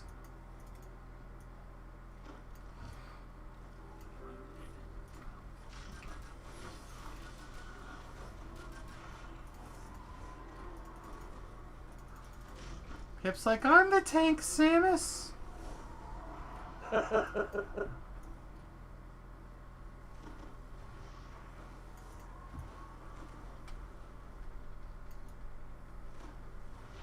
Alright, so what is probably going to happen is I'm going to empty my mana quite extensively to start this fight. And then I'm going to come back here and abandon you. Because we have almost 2,000 mana, and this is an intense battle. Well, it's not intense. We're out in the open. We're flying around, but it is very intense somehow. Oh, still. the cannons, yeah. Yeah. So I'm gonna slap Randy down here. Alright, I think I got most of the weird aggro floating around. So I'm gonna see if I can get the Flyers to come play get me.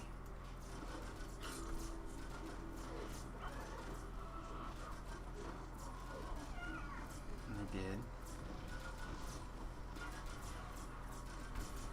John touch somebody tonight.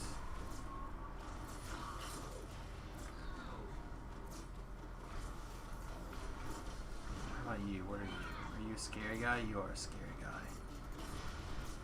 You are the scariest of men.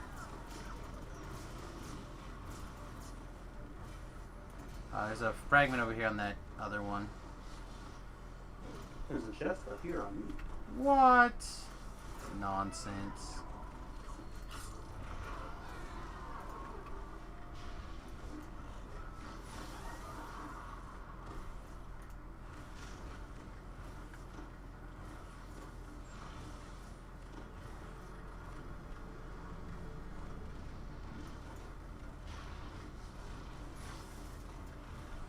Randy does not see a path to kill this.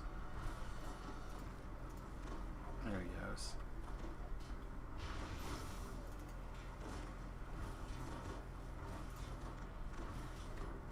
Let's move away. Actually, I feel like I'm probably okay here. Although it'd probably be least amount of waiting around.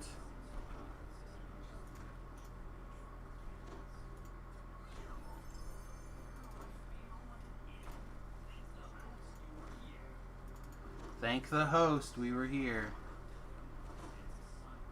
Apparently the host works in mysterious ways, but basically Pip saying, I could use some of this here.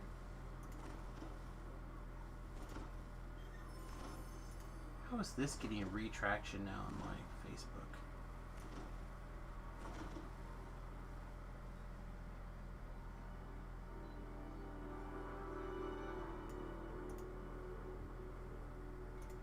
Weirdness. Alright, so before we move on, we no longer need reconstruct memorized here, so we can slide that back out. I can't do the one quest anyhow.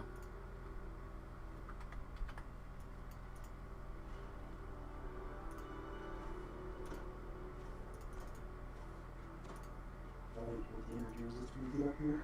Yeah, I'm almost to you.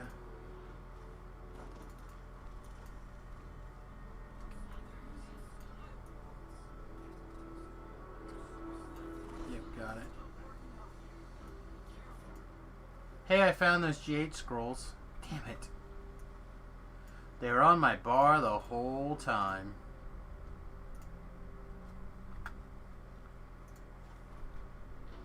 So what does the marshal or the him take us? Takes us to 874, which means with our 25 pot we can boost our spell power for 3 minutes up to 900. Seems pretty good, doesn't it? Yeah. For my wuss first life Hail Master.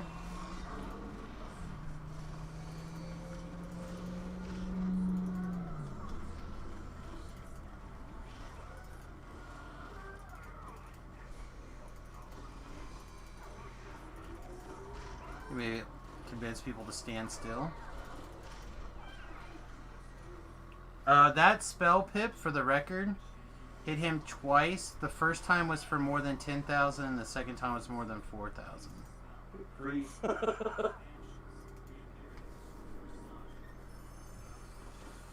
Ooh, I got a rare thing. I got a Radiant Shield. Is this something that's on your boner list?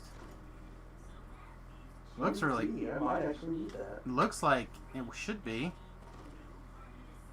4 to armor class, 2 to PRR, 2 sets, 50% 3, 10 MMR, 4 you get Intercession Ward.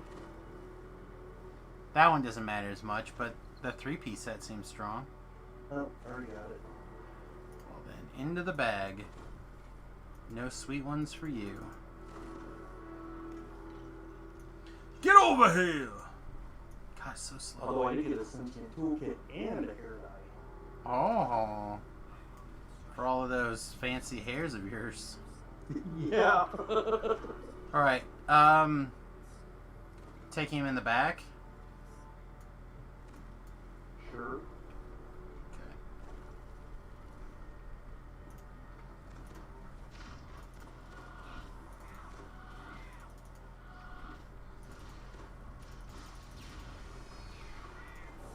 Alright.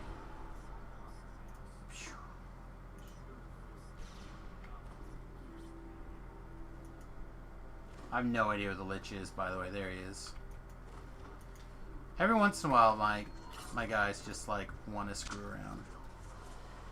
There's another 10,000 pointer. Can we get a little higher, please?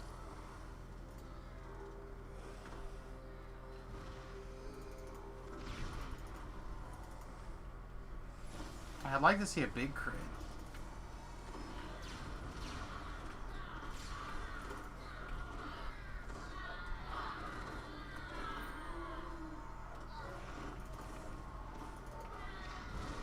Oh, you killed him, didn't you? Good job.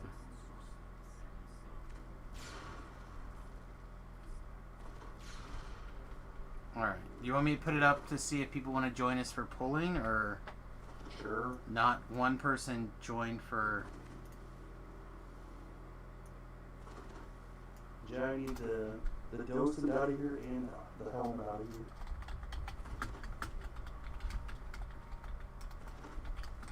I'm hoping I'm not ransacked. They're raining with Chaka and Paoletta quite a bit, trying to get to their items. And I think we wound up getting all their items.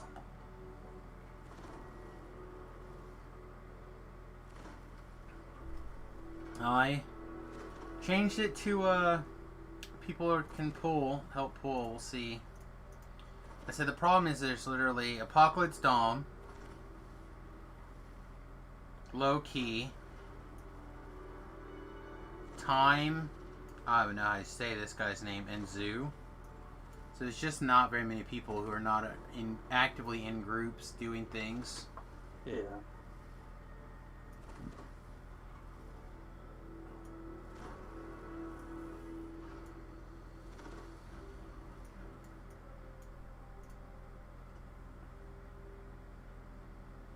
So we'll I see. know one of the things people complain about doing this on hard. Well, I don't want to do it unless it's elite.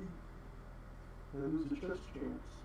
Well, I get that, but if you could pull 8 quests or 8 chests in the same amount of time as you could pull 3, you more than make up for that pull likelihood. Yeah.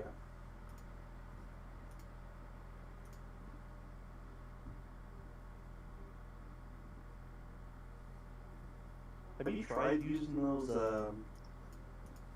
are they? The things that give you a bonus to name drop items? Yeah, I had a couple on live. They're, I don't know, it's fine. Have you noticed a difference? Not especially, but the only time I've really burned them is like on the hat weekends or whatever. And I'm almost never high enough level to get like the super hat bonus, because I would prefer to get them on the low levels, and I don't have enough plans in advance to do that. Gotcha.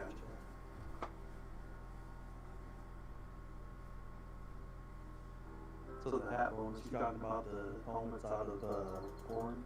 Well, like any of the hats can, if they're in Reaper, they can get like the +2 stat. Oh, gotcha.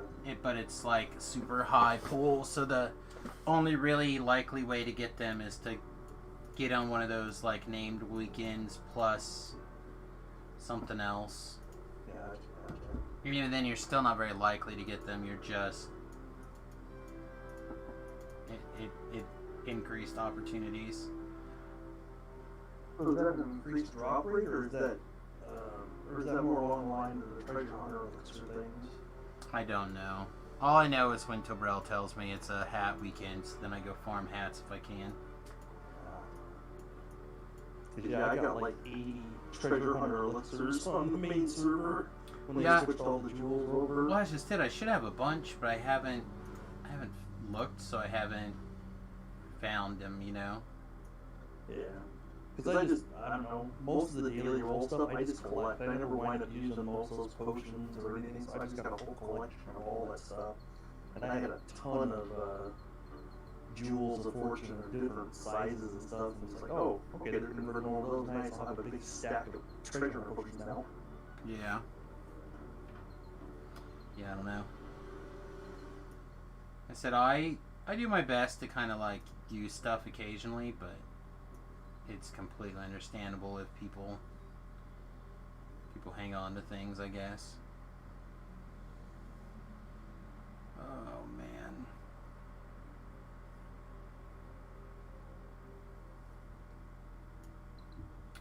Well, how much longer do you want to wait? Because even the other guy pulled down his LFM finally. Oh, it's fine. We can just finish it. Okay. Take down our looking for group. Like I'm down. Whatever makes you happy, boo.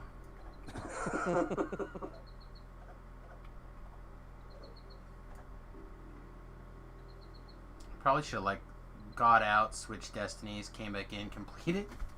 Yeah. Oh man. Do you need some curse spewing adamantine hand wraps?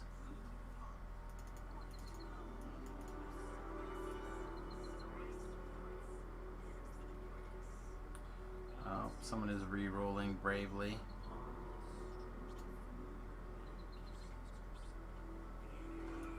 Oh, I'm beaten. I would How not many bother. days are left? 13. Right? The last day will be Tuesday the 22nd. Yeah, I'll save the rest of my short thing. Yeah, I've got 3 left. I don't imagine I'm going to be using them for anything.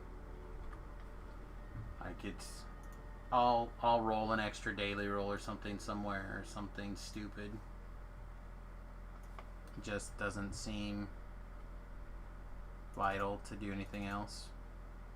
Yeah, well, at this point in the season, I actually save as many as I can just to do daily gold rolls instead of the regular rolls, so. Yeah.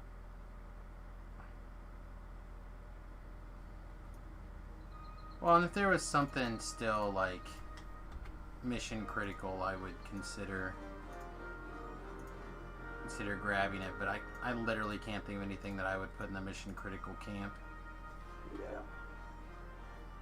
Like even the legendary rune arm or whatever is not like it'd be good to have, but I don't think it's critical. The legendary rune arm.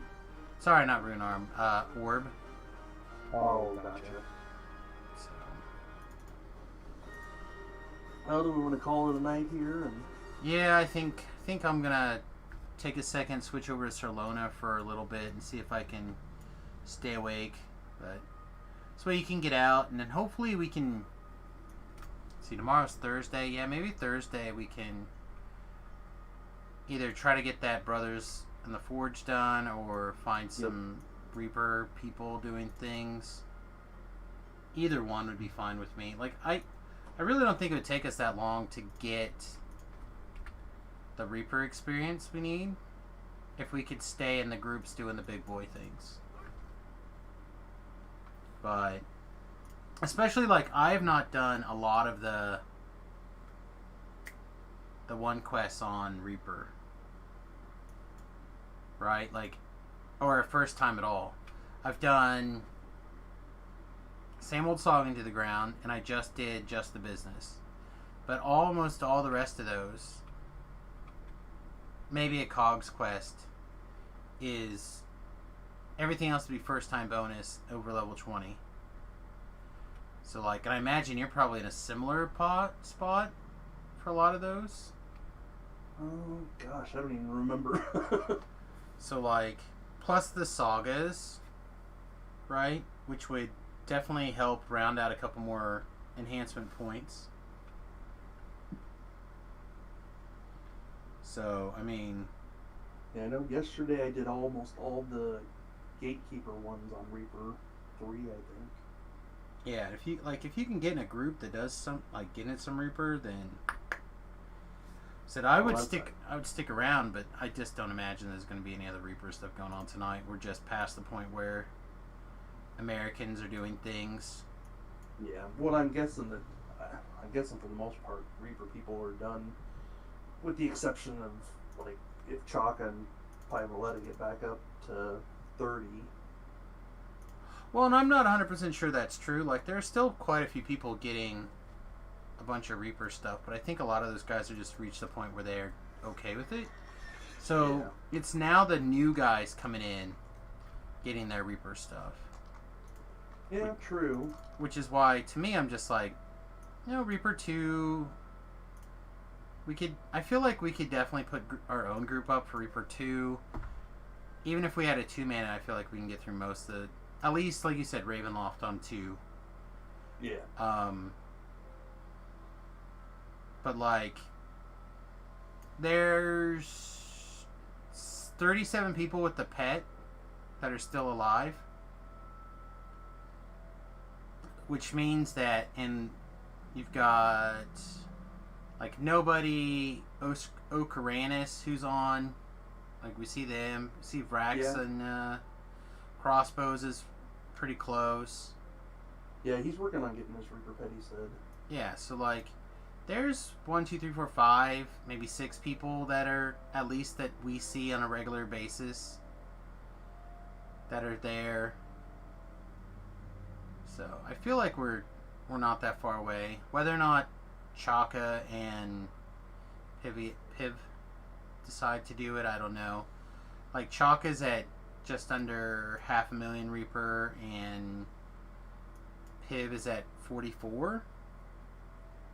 So I don't know if they're going to do more or not, but it feels like an odd place to stop.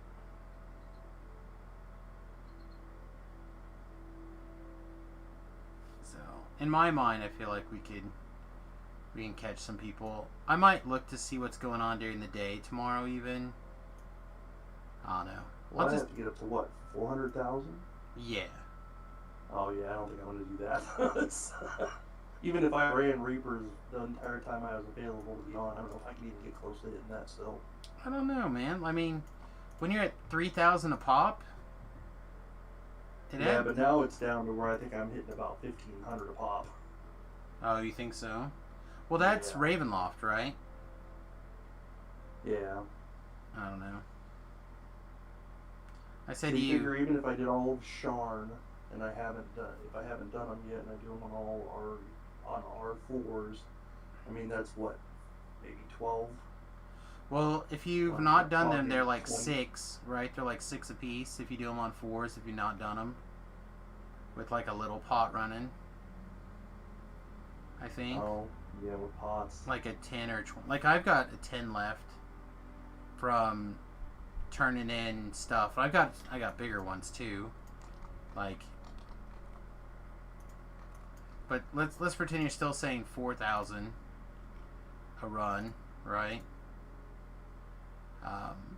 That's not that many.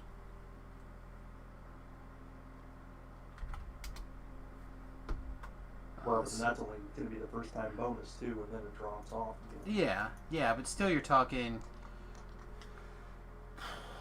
Sharn is cogs and part 1 and 2. I haven't done any of part 2. I've done I got 3 left in part 1. So call them 4,000 apiece. That's 120,000, right? 4,000 times 12. Then you have cogs, which, like I said, I think I may have done 1 cogs quest. 1 I'm not really in love with the idea of doing on Reaper 4, but that's 6 of them. 6 times 4, that's,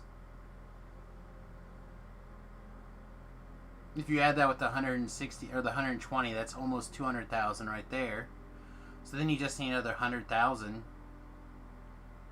right? And that's hitting the dailies once in a while.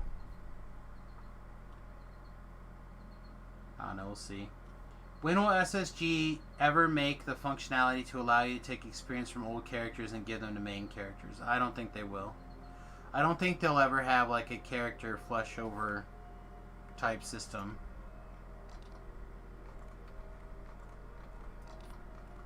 It's just like I'm a person that thinks that the sentient weapon experience shouldn't come from eating items, or if you do, that's fine. But I think that you should be able to take your regular experience and like put a percentage of it into your sentient item. So say like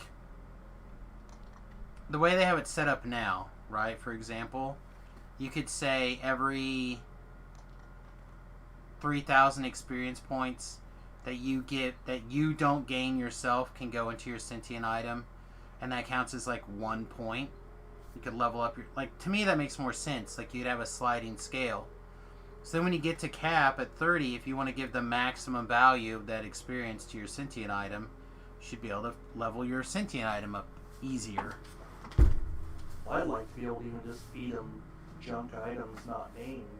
Even if it was just, you're only going to get the number of experience points out of it for its level and not multiply it, I'd even be happy with that. Yeah, I mean, there's a good points to having them be a trash can, but I feel like it's just having them be a trash can for like extra experience. Like the main things I think should be coming from you giving up your experience points to charge it. Yeah.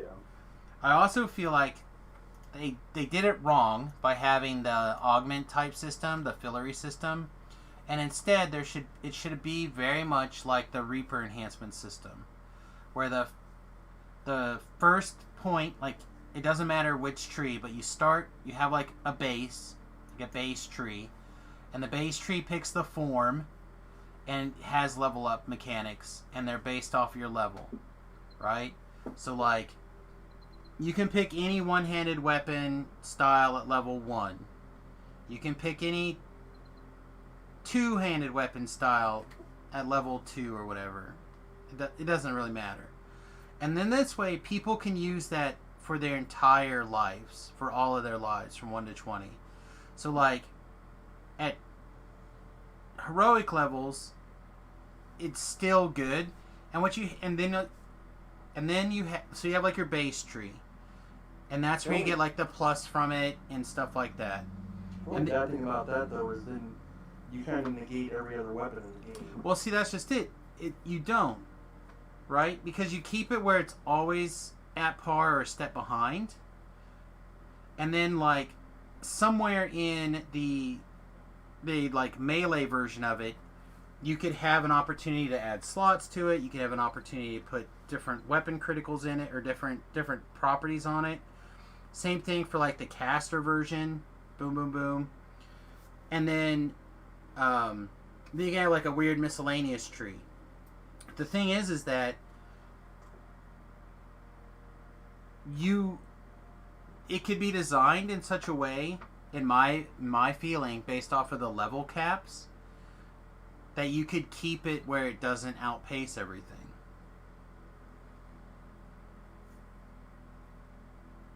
You know those daily XP gems are sentient XP? Yeah, but who cares? I'm not talking about more things to level up in the existing system. I feel like they took a good and inventive system like the Reaper enhancements that they could add multiple trees to. Right? You can just keep adding trees to make the weapons more interesting and have more functionality to them.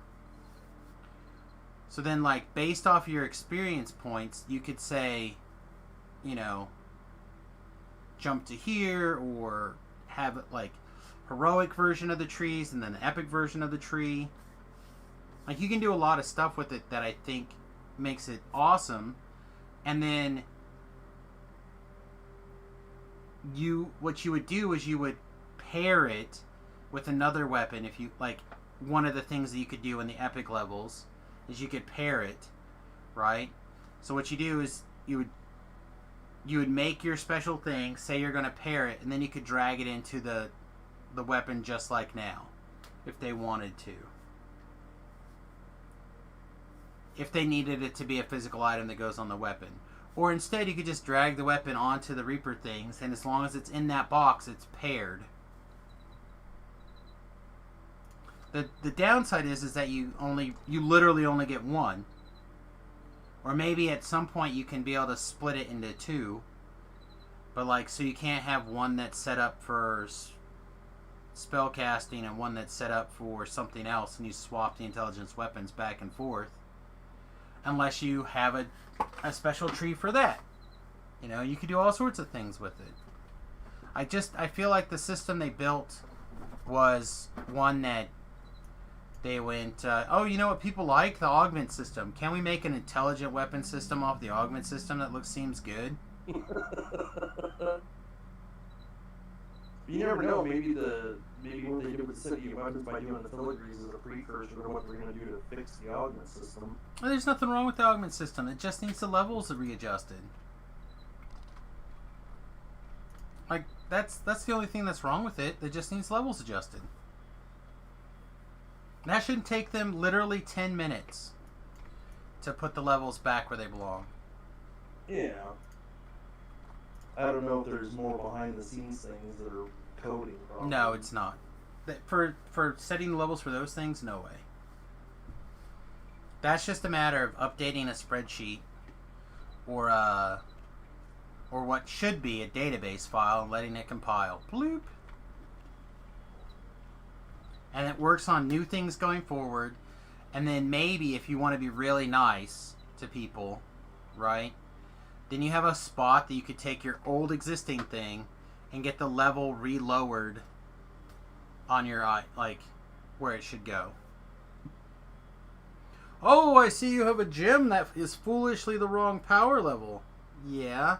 Clang, clang, clang. Now it's level 10 instead of level 16. Wait until the legendary levels are put in. Again, I don't feel like that should be a problem if they thought ahead and you had base, heroic, Reaper, or legendary, or epic, combat, epic, caster, legendary, melee, legendary, caster. Like, they could add trees. Boom, boom, boom. They could even have different levels of... Because they're going to have different levels of experience. Yeah.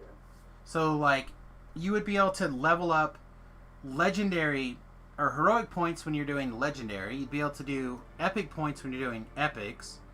Like, you could really have a lot of fun creating options for people with a more robust system. Instead, a lot of us... Like, I don't know if you saw this, Pippers. I don't think this was in this was in the time before. But I have a new toy that I'll be using the hell out of on the hardcore server or the live server. I have a bone crusher now. And you know why I'm going to be using the hell out of that? Because it accepts sentience at level 18. That is the only reason. That is it. I don't know if this weapon's any good. But you know what? I'm going to use it all the time. I'm going to use it so much now. Till they fix it. Well, as far as I know, they're supposed to do it. Like, as far as I was told, they're going to leave it. Oh, really? Oh. As I was told when I got it, people were like, oh yeah, they made some comment on the forum, they're just going to leave it. I don't know. I have no idea. But all I know is now, this goddamn quarterstaff and I are going to go have fun on the live server. I'm finally going to get to play with my sentient weapon for more than like half an hour. No, yeah, true. You don't go above 20. No, almost never. So now I'll finally be playing with it for 3 more lives, maybe 6 more lives, and then I'll be working on Iconics, probably, which still means I'll be able to use it for some number of levels, and then, you know what I mean? Yeah. Like, I don't know. I have no idea what's going to happen. But, Well, gonna- and in their defense with the augment system too, they probably didn't think the game was actually going to be around still. well, that's always been... I'm going to take a little bit of a dump on SSG and Turbine before. They've never... I don't know if they've never had faith in their product or what, but they've never, in my opinion, thought most things through. They do a really good job of thinking through the quests and building the content, but they don't think through Systems. the systems. They don't think through the lifespans. Everybody there, and again, I'm being really broad, and I apologize. And I know a lot of these people personally, so don't take my comments here as like a personal slight against anybody, because I don't mean it that way. But what I'm saying is that from my professional opinion as a programmer, they do not take the time to think through the life cycle of their designs very well. So there's the beginning, everyone's excited to work on it. Ooh, the new cool thing. And then the implementation, bam. Sometimes they care, sometimes they don't so much about the implementation. And then they're on to the next cool new thing. But there's nobody there in maintenance phase. There's nobody there in thinking about how it's going to phase out. Nobody's got any idea how it's going to... It's kind of like Wizards of the Coast testing stuff only for standard. Right? So how Wizards of the Coast work is they make a new Magic the Gathering set basically 3 to 4 times a year, depending on what you're talking about. And 3 of those sets of years go to, they go to standard. So they test standard very, very much so. Really in depth. To make sure that the cards that they're printing within that year or within that 2-year system are not going to be unbalancing within their system, allegedly. I feel like they do a really terrible job of testing their cards. But they don't check other formats.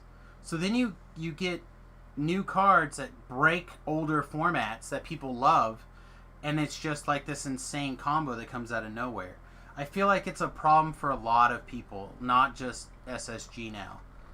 But it's just... Why? Why is it taking so long for the augment system to get looked at, if they even look at it at all? Maybe. We hope to. Soon. Well, at least they do have a time frame on how long it will take and how many people it will take to work on it. Yeah, 2 people, because they really don't devote more than 2 people to anything, because they basically are pair programmers, and part of a cycle. Which is fair. I understand that. But how come it's not somebody's job to review an old system every single update? They don't have to do anything. They just have to do a review.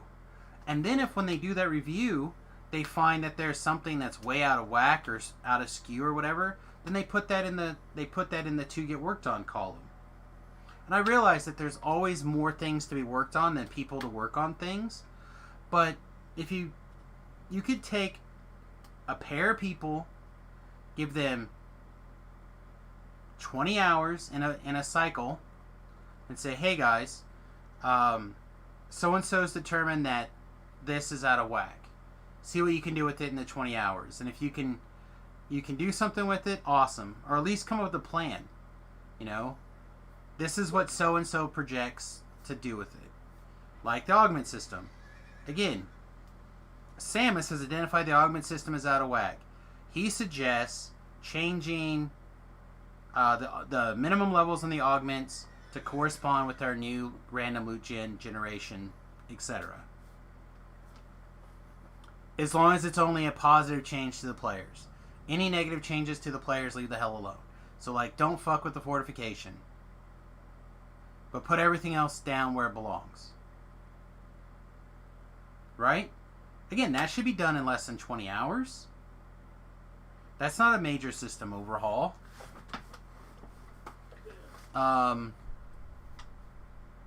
But I also, I don't have any idea what they're working on, what currently, how much time it takes to do expansions or quests or any of that stuff. Well, and I think to me, that's part of it. I feel like, and there was a temporary position available for quest designers on the Lord of the Rings side. I was kicking around applying for it a whole bunch. The last time I applied for a quest designer job, I know that they have like their own special tool that they use to build quests, and I don't have experience with that that tool. And they've like, yeah, we're really looking for people who are experienced with our tool. Well, how does somebody who's not experienced with your tool get experience with your tool? Yeah. I have experience DMing, creating content, coming up with linear gameplay, calculating mathematics on what you want to do, figuring out options. I understand the idea of the linear repeatable gameplay. I have a pretty good concept of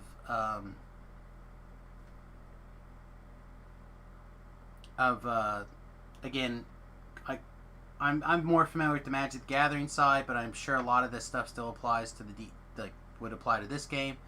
But the psychographic profiles of players and making sure that you tile stuff into different people. So like there are people who like the artwork, there's people who like the puzzles, there's people who just want to kill the monsters, there's people who want to get from A to B as quick as possible. And you got to figure out how to interact with all those people in a different way that's not just annoying bullshit.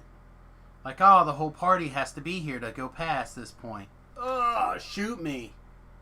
One of my favorite things, though, are quests that, have 3 path options or something, where you can take 3 different paths to complete the quest, and, each one has a variety of, this one's the sneak path, rogue path. See, and those can be a lot of fun, but I was thinking about this last night, for example. Alright, so you know how we have a nice quest chain, usually like 4 quests in a chain, right? 1, 2, 3, 4. And then you're done. Usually, sometimes there's a special reward in there, sometimes there's not. Like, Asia Rage, there's 5 quests. The capstone quest is a real beast, specifically in the infight. But then you just get, like, an attaboy random loot gen item. Like, you don't have a special thing. I'm on on the hardcore server just for a little bit longer. I'm going to be rotating to Sarlona here in a minute when Pip is ready to log off. So, one of the things that I would like to do, Pip, or I think would be cool, is in Quest 1, you can pick up an item, right? And there's multiple different items that can drop. Maybe they're randomly around or whatever. Maybe they random through the chests. So let's say you have 1, 2, and 3 that can drop in the Quest 1. And then in Quest 2, you have A, B, and C. And then in Quest 3, you have red, white, and blue. Okay? Then somewhere in Quest 4, you turn in your runes, like a combination, right? And depending on which combination you punch in, things inside the quest change. Okay. Right? So, like, maybe red, white, and blue changes the kind of path you go on to. A, B, and C changes the kind of monsters that you're going to encounter along path A, B, and C. And then 1, 2, and 3 is going to play with, like, the frequency of traps, where their position is at, and like maybe one other variable in there, right? So you end up with a quest that, thanks to this variation system and combination system, you're going to have people have to optimize their path that they want to go through. And then maybe, depending on which, maybe like rares that can spawn, right? And then that's set up through them running the previous quests to get what they want, and then they have the choice to turn them in. Okay, maybe you can only have like 2 of each color at a time, or 1 of each color at a time, or whatever. Maybe they're exclusive. Well, and they do kind of have a little bit of a system already set up like that. I mean, they do. Like think about with, Wizard King. Wizard King. Yeah, exactly. And the new Borderlands chain where you pick up the crests. Yep, exactly. Those unlock optionals, right? Basically, or shortcuts things. Well, yeah, and that's one thing I like too is like, you know, make the optionals have a better purpose. Like, if you have optionals to go get these extra things to make the next quest easier, that's always a big bonus. It makes you actually want to go do the optionals. Right, exactly. And otherwise, if you don't kick in these things, right, maybe the path, maybe this makes the path, by putting in these crystals, it makes it 10% easier. Right. Right? But otherwise, it puts you through what is considered the default path, and it's much more difficult because it's like all these settings are predetermined at their maximum value or whatever. Yeah, so, and that can be used too to, like, you know, okay, say I'm running a melee character that has no trapping skills. So I do this thing in the previous quest that allows me to drop the traps in the next one. Correct. Exactly. And I think that as a system would be extremely interesting for people. Yeah. Well, right? That's along the lines of being able to have multiple ways to do a quest. Correct. But it takes out the need to make quests random. Right. Right? So, say, like, again... No popping in on Castle Ravenloft to get the right card. Correct. You might have to run the first quest, like, say you don't want any traps, right? So let's say no traps is a 1. You know, the equivalent of 1. So you got to run that first quest 2 or 3 times until you randomly get a 1. And maybe they're hidden in optionals along the path. You know, so you run the quest, try to find the optionals along the way, and you get it. And that's probably a bad thing. See, I'd like to see the items be there every time so you have a choice. Well, so the reason I would suggest making them random is sometimes that means that you get really fortunate and you get them and you feel like you won the lottery. And then I would probably also take that situation to account where, like, every 3 times you get a selection of all of them from the end reward guy. Similar to Mindsunder. Correct. So you're just taking bits and pieces of these quests that already exist to make something that's interesting. Right? So then, if you want to get enough trap bonus, you hit, like, 2. And if you want to only have a certain kind of traps, or traps in certain locations, maybe you have C. Or maybe none of them turn off all the traps. Maybe they only turn off some of the traps. Right. So you have a complicated... You go get 1, you go get A, and you go get red. Well, that'll shut off all the traps, but maybe there's a trap in there that you can figure you can get through, so you can skip getting 1 and you can get something else to make it a little bit easier, and you can skip the other trap. Or maybe you can, like, look through, see where the traps are at, and go, oh man, I don't want to do these traps. And you go back, you turn in your thing, and it turns off traps that are flagged as 1, and then it turns on, or leaves on, the traps that are set for 2 and 3. Yeah. You know, or maybe you run the quest 3 times, and you turn off traps at 1, 2, and 3. Right.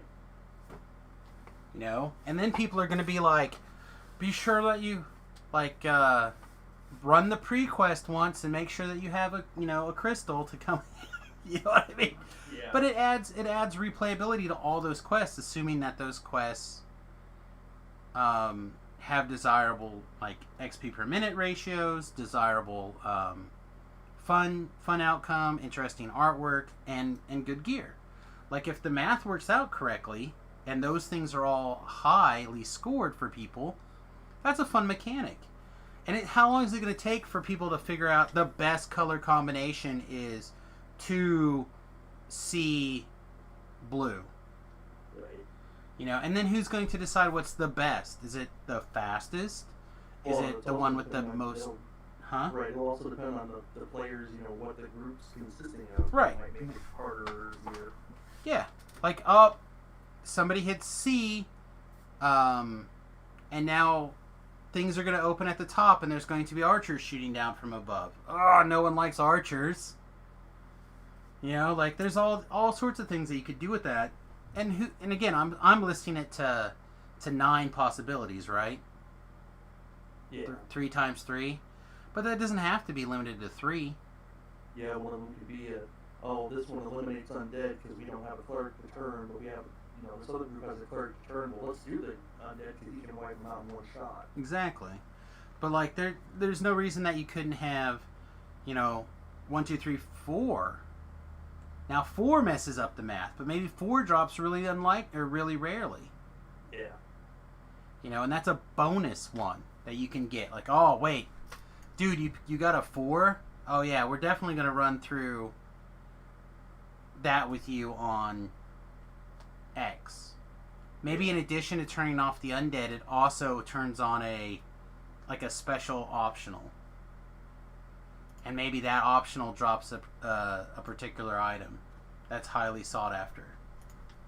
Yeah. It opens up the play in a way that I think people get a lot of replayability out of, and I don't think that as many people, again with SSG in particular, doesn't think that kind of stuff through. Like, oh, we'll just put this system in place once and be done with it. We'll figure out the next system later.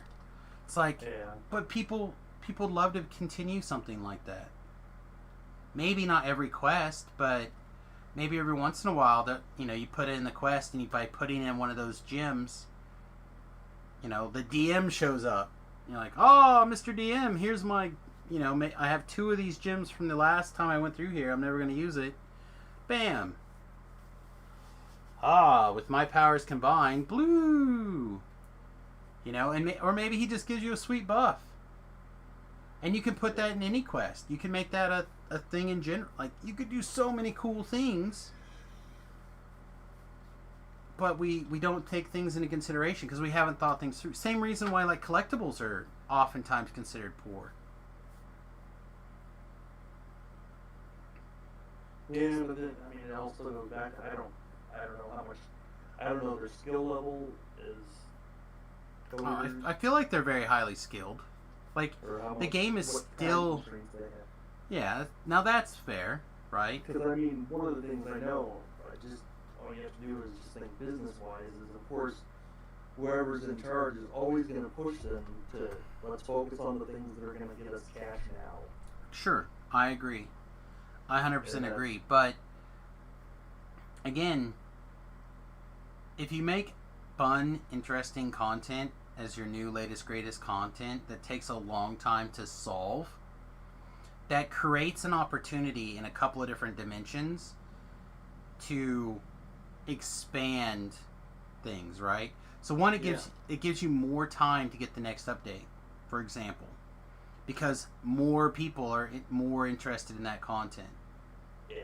Right? No, like I it takes agree. longer for it to become stale. It also opens up an opportunity for, like Tig says, potentially treasure boosts.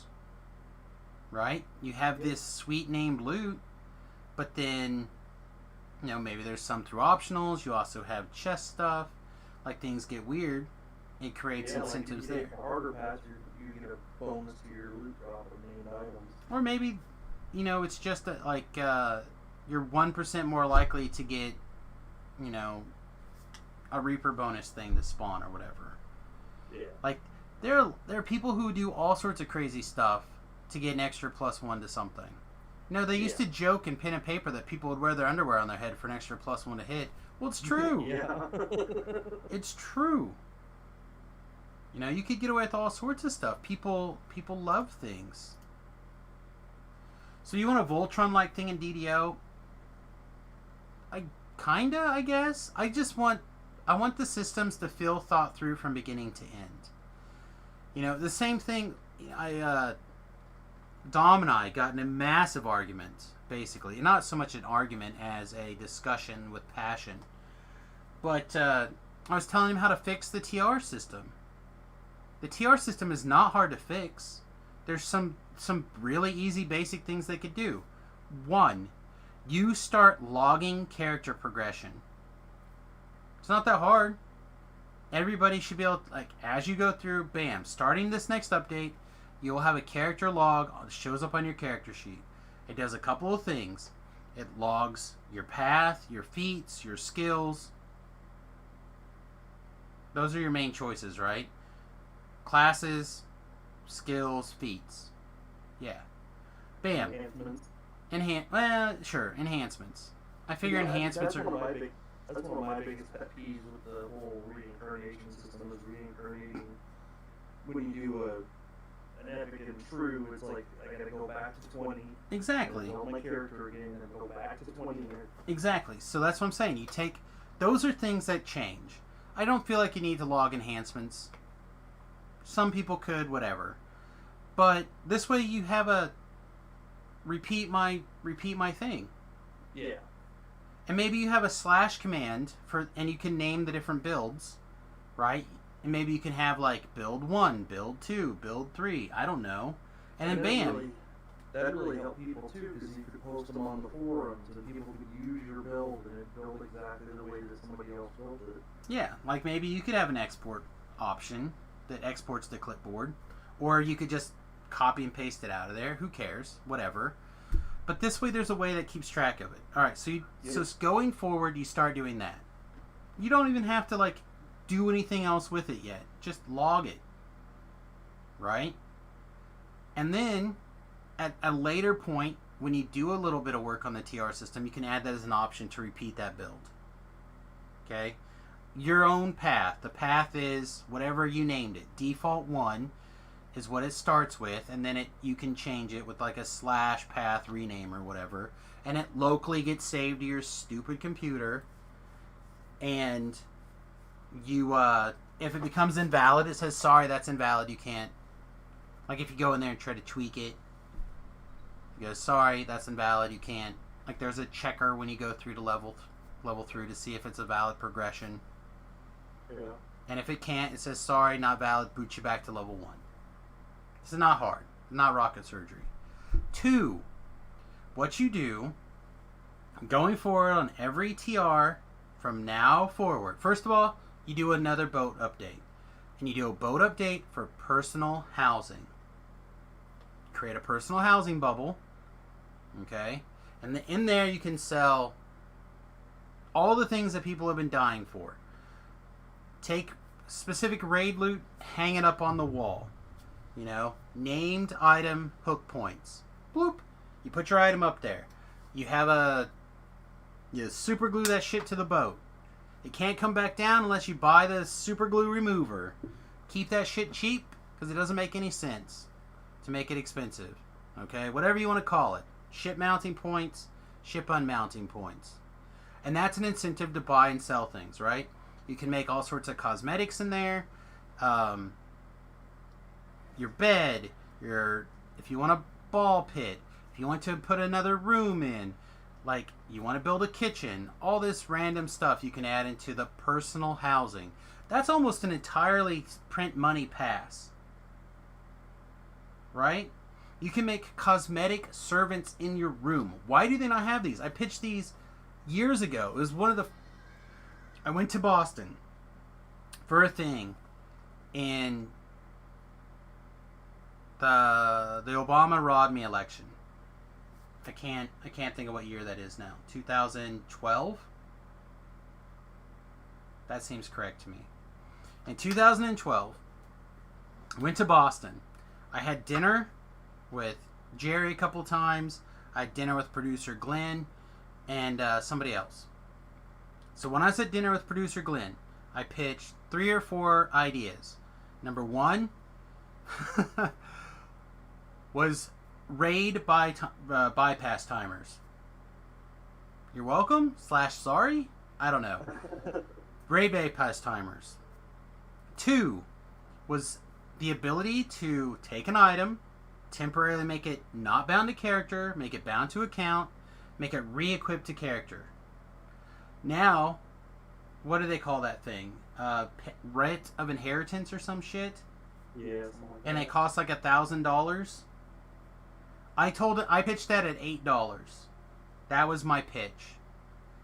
Then the other thing I pitched them was cosmetics for the ship. And they're like, what are you talking about? I'm like, how amazing would it be to be able to buy a zombie with a broom, and all he does is clean up in a circle stuff, and he just sweeps it up. And as he walks around, shit falls off behind him, and he just walks in a circle internally cleaning. What does that cost? A little bit of artwork time and a hook point to glue it onto? Go for it. Make a cosmetic hook point and bam, you're good to go. Right? You could do the same thing with balloons. You could do the same things with like cages of birds. You could do the same thing with like a pet homunculus running around. You could do all sorts of random stuff on your airship.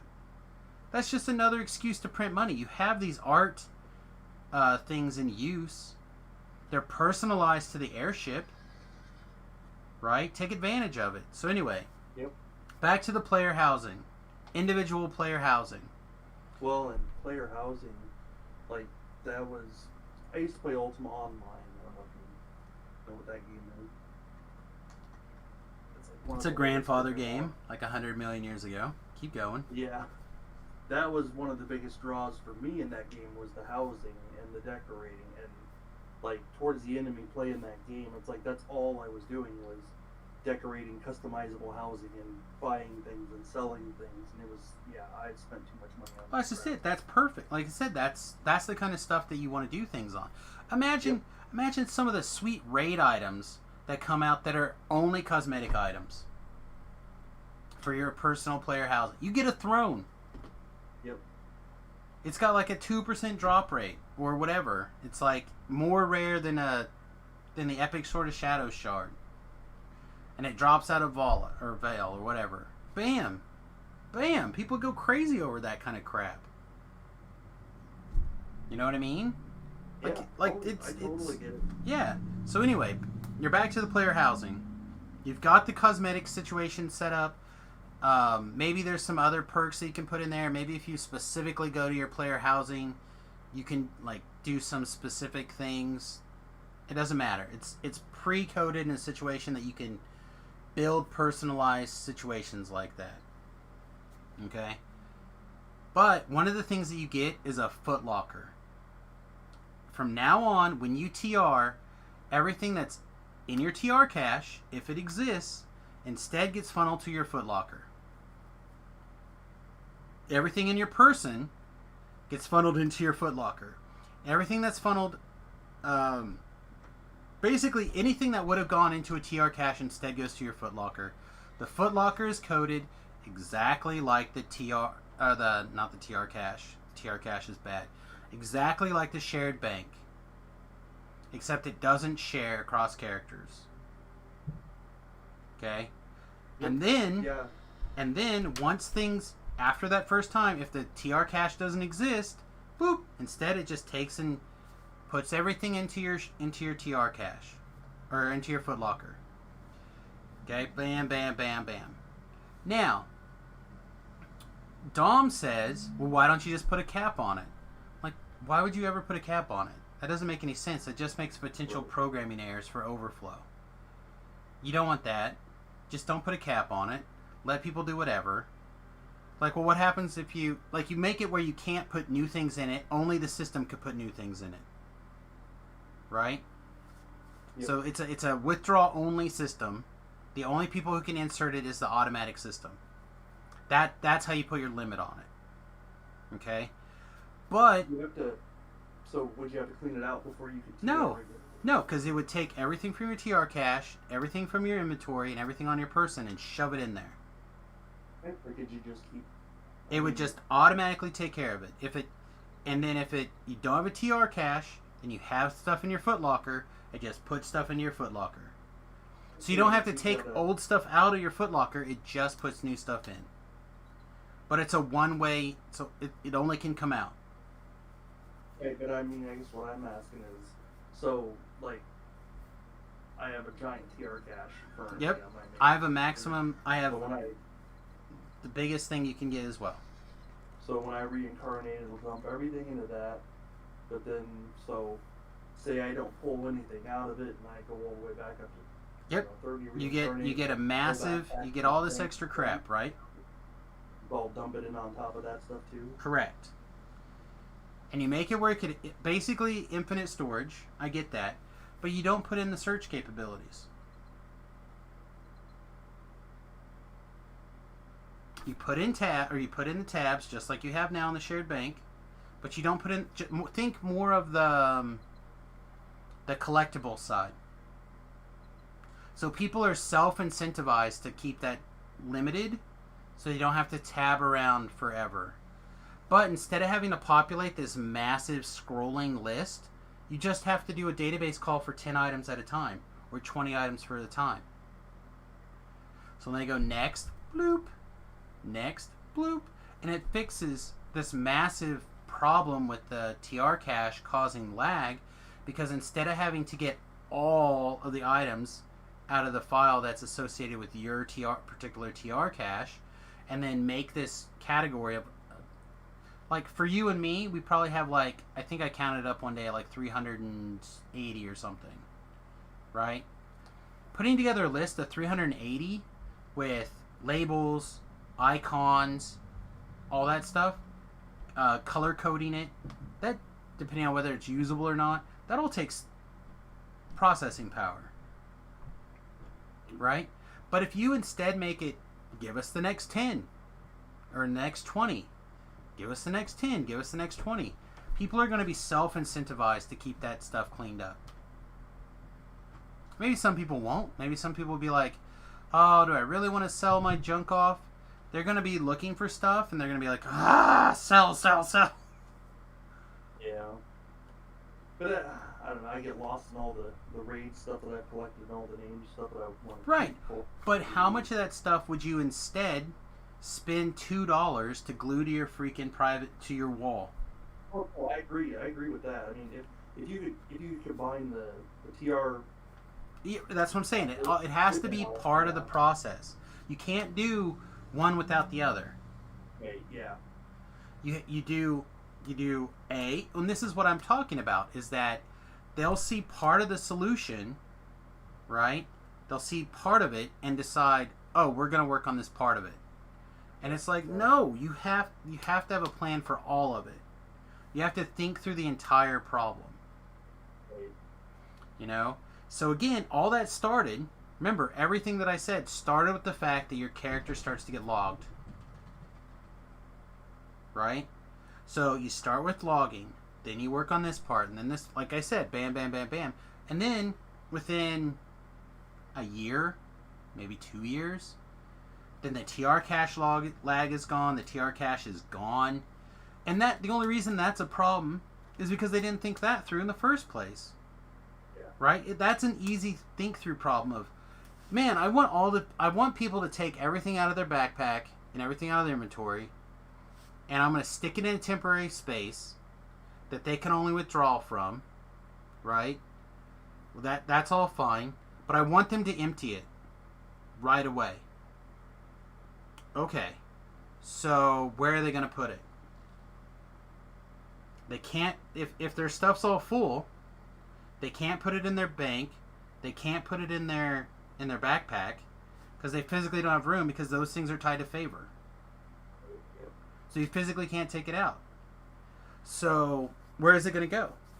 Well, you have two options. You either create a Foot Locker type situation where things then suddenly get limited by the calls, because again, that's the problem, right? Is it 10 calls? Is it 20 calls? Like, how many variables do you want to deal with at a time? I was surprised they didn't link the TR cache to your actual bank as opposed to link it, because it's linked to your character right now. It follows you in the quests, right? That's the biggest problem. Probably. It follows you through the whole... Probably, because it doesn't exist in the way that it should. It's more of a file. So there's, as I understand it, the way that your character is basically built, you have a series of files and you have a series of database calls. Right? And I don't know the real nitty and gritty of it, but I imagine what happens is if you think of yourself as like an object, right? In the terms of a program, we're all kind of objects, and then we call in different things to modify ourselves, right? So like we call in all of our items, we call in all of our spells, we call in all of our graphics, our movement speed, stuff like that to build our object. Well, one of the things that we pull in is this TR cache. So now our object has got this massive bloated file of like 400 items that we can't touch, we can't do anything with, but they're there slurring around, causing drag on the system that we're working through, right? So instead, the way that my understanding of the way that the shared bank system works is because multiple things access it, it's a database call. It's not a file that attaches to you, right? So anybody that has access, all the characters on my account have access to that account, or access to that, I can call to that database. And then it uses like a series of things, I'm assuming, to tell me whether or not it's mine. Basically, probably like some combination of my account identifier, right? So that's probably how everything's keyed. So instead, you probably need to build a second database that has a compound key of your account and a particular character ID. So you don't accidentally get things showing up from two different characters with this, the same ID or whatever. So I feel like this is a viable solution. It's just a matter of, okay, now everybody gets rid of, because if you play with the TR cache, right, that means you're carrying that junk around. But if you can get that TR cache emptied and out of there and existing in a database call instead, then who cares? I think the reason why it matters is because that stuff is bound to you as a particular player. So one of the things that may have to happen is when you plug things into a TR, or from the TR cache into your personal footlocker, the items may have to unbind and become bind a character, bind on equip, or bind on loot. So when you physically take it back out of the box, it becomes bound to you all over again. I don't know if that's a thing that has to happen, but I imagine it probably would. But those are questions that you would think through before you implemented the system. Yeah. As opposed to, where are they going to put these things when they lose 3 bank slots and 2 backpack tabs? Oh, what do you mean? They have 100 less items physically carrying around in their backpack? How are they not going to make room for it? They'll just throw it in the trash. How is that a process in somebody's mind? Oh, they'll just automatically self-regulate their gear down to the point where they'll be able to fill up their backpack, fill up their bank, and close out their TR cache. I'm surprised they haven't added more backpack and bank space. The backpack is tied to the same system, right? So you're carrying around more backpack space. So that doesn't make a lot of sense if the TR cache is following you around, and that's 400 some items, right? I'm surprised they haven't added stuff like that for extra money. Well, and I think they would, right? They would be incentivized to do so, but the trade-off is how much additional problems does it cause, right? Because right now you have what? You have, say, 100 some backpack space, right? Plus the items on your person. Plus you're carrying around up to 400 TR items out of your TR bank. So you're carrying around like 500 items, potentially. You can't sell more backpack space until you get rid of the TR cache. Yeah. Then once the TR cache is gone, I can solve any problems. that's the point, right? Once you get rid of the TR cache and move that out of the character, or out of the problem with the digital object is carrying, for lack of a better word, carrying that gear around, that database information, that object of the contents of your TR cache. Once that's gone, and your character runs. Because think about how well the hardcore server runs in the first like month. Yeah. Well, that's what I was saying in season 1. Yeah, it's just it runs so much smoother before people like decide, oh, I'm going to TR as fast as possible. You know, now I think there's people who probably TR the first day on the hardcore server. They just buy their way to 20, which God bless them, keeping the servers on, doing God's work. You know, and then they buy a TR pass or a TR heart. Again, God bless them, keeping the servers on. And then they TR. So right away they're creating that object to be able to put things in. Whether they have things in that TR cache or not. Until that TR cache is empty and ceases to exist, you're still carrying it. Right? So, again, all these things are interconnected. I believe, I haven't looked behind the coat, you know, I haven't looked up the skirt personally, but I would bet money on it just from the way things play and the comments over the years and things that different devs have said to me. Like, I feel like I have a pretty good idea of how these things tie together. Plus, the other thing to keep in mind is that DDO is like 15 years of hacks. Yeah. So, like, that's the other thing to kind of keep in mind is that it's just this massive pile of hacks. How much can you really get done? How much can you really do until you lighten the load?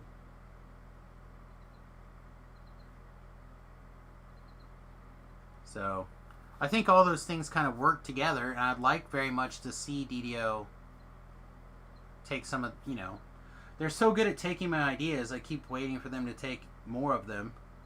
Yeah. You know, I hate to continue on with the list of things that I've suggested to various people over the years that I've seen implemented into the game, because I feel like a greedy bitch when I do so. Are you good to log off, mate?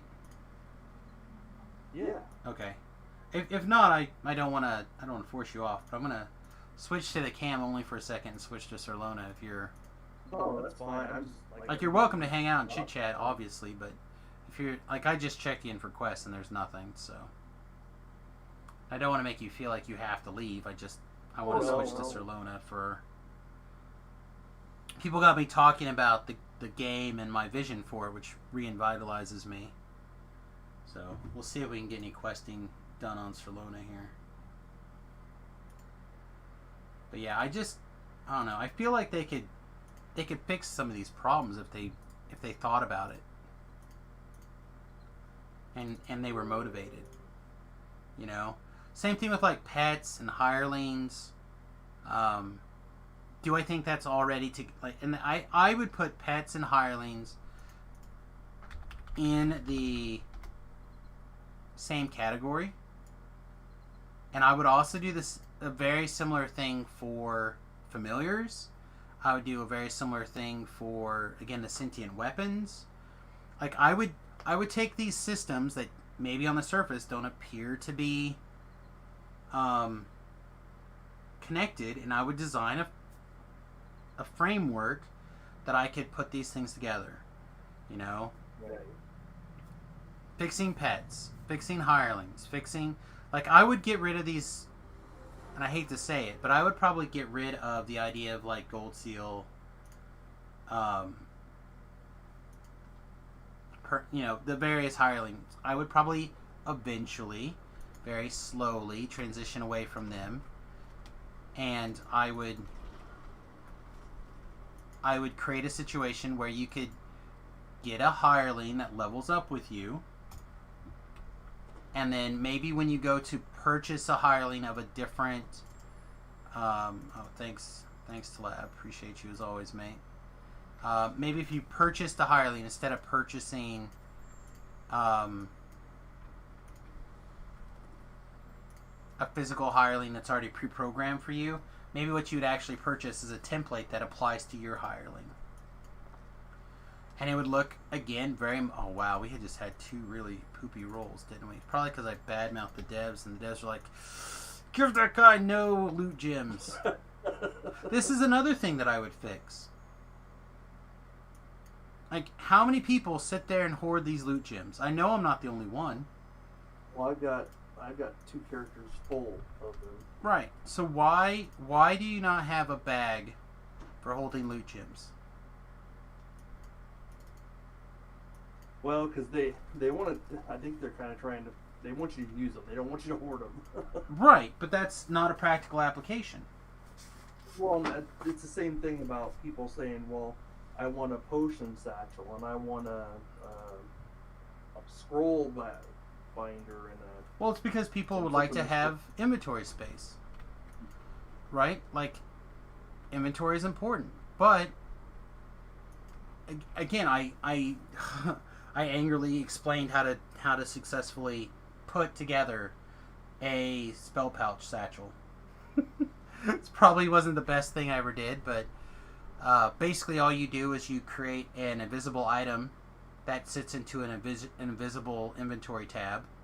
So, and what it just does is it updates whenever you put something into the bag. It updates the number of invisible items there, and then your spell counter thing checks it, and when it burns off one, then when that item gets modified, it also modifies the items in your bag. Like this made a good point with the forums too, that they say they can't create bags for like spell components because they have no way to use them from the bag. Well, I literally just said how to do it though. Well, I know, but somebody also made the point. Well, we do have quivers, and we automatically pull arrows out of there. Correct. But that comes from a particular slot and says, I'm empty, give me the next thing that's there. Which I agree, it could be something that, it could work that way if you created a slot for, like, you could make a tab, and this is what I would probably more likely to do, is I would create a free tab or something that would be your spell component tab. And the only thing that could go in there is be spell components. And maybe what that does is instead it fills up to, instead of 1,000, maybe it fills up to 10,000 or whatever.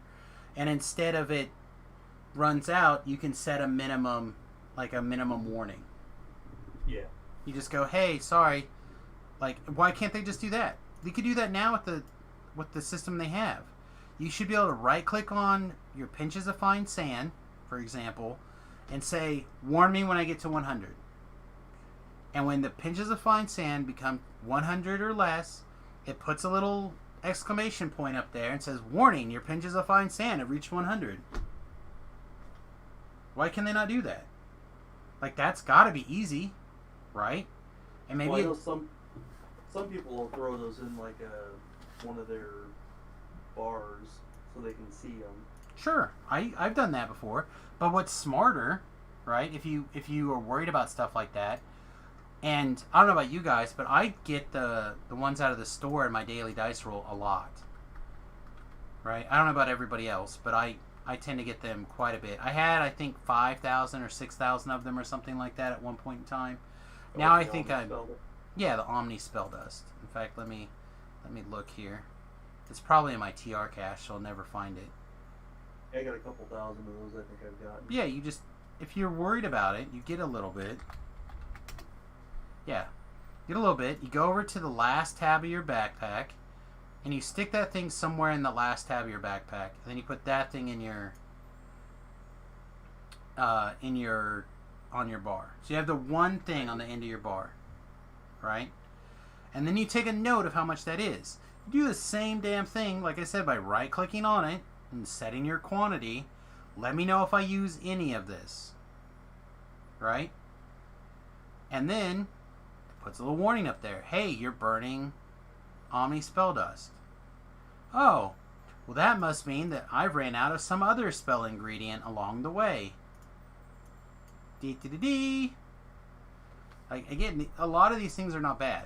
A lot of these things I think are quick and easy changes. Like, how long should it take for them to be able to make it where you can right click on your spell components and say, let me know when it gets to this? And maybe I just need to make that suggestion on the forums. You know? Because really all we need is a warning when we're low. That's all people want. People are like, oh, it'd be so great if they didn't take inventory space. Okay, well, you have another bag. It's taking up inventory space. Sorry. But you just want warned when you're running out. That's it. That's all you really care about. Well, somebody even suggests, even if I had a bag to put extra spell components in, that way if I did run out mid-quest, I can grab them out of the bag. Right, but then that decentivizes people to buy Omni Spell Dust. Right? In the middle of the quest. So, where's the incentive? But if the warning, defaults to 10... or, defaults to some kind of shitty number... And then you could, adjust it manually if you knew how. Right? Then you still catch people. I'm not saying that they want to catch people. But it's a revenue chain, right? Anyway, hey Retz. How's it going, my guy? I'm complaining hardcore about things today. Apparently I already have one of those. Complaining, just having a discussion. With passion. Yeah. But no, there's lots of little things that I could see being changed that, again, I think small quality of life changes. And again, that's why I'm saying, if they were to take a team, I'm assuming they're running pairs. Maybe they're not running paired, but I believe they're running paired. If they're not running paired, they should consider it. And you give them a small hour. You give them, maybe it's one day. Maybe it's just one day. Hey, look into review old systems, and then, hey, this system is old, outdated. You guys take one day, put your head together, come up with a plan to fix it, and pitch us on how long it's going to take to fix. Right? And then if it's something that we can afford to fix, or we can glue it into an overhaul, or whatever. What level am I? I'm 16, so we're looking at 14s. I think I finished up Tor last time. Aren't they isn't Linabelle going through and fixing little bug things when you mention them? I imagine that's probably the case. That's probably her side gig. As people complain about him enough, that gets put on her list. She probably has some amount of time each week, I assume, or maybe she just waits till she gets a big enough pile that she thinks she can fix in a go. I don't know. But then you tear through. All right, what do you guys want to see? Do we want to do the Tavern Brawl chain? Do we want to do Toxic Treatment chain? Or do we want to just do Necro 4 chain? You guys tell me, and that's what we'll do. We'll do one of those 3 chains.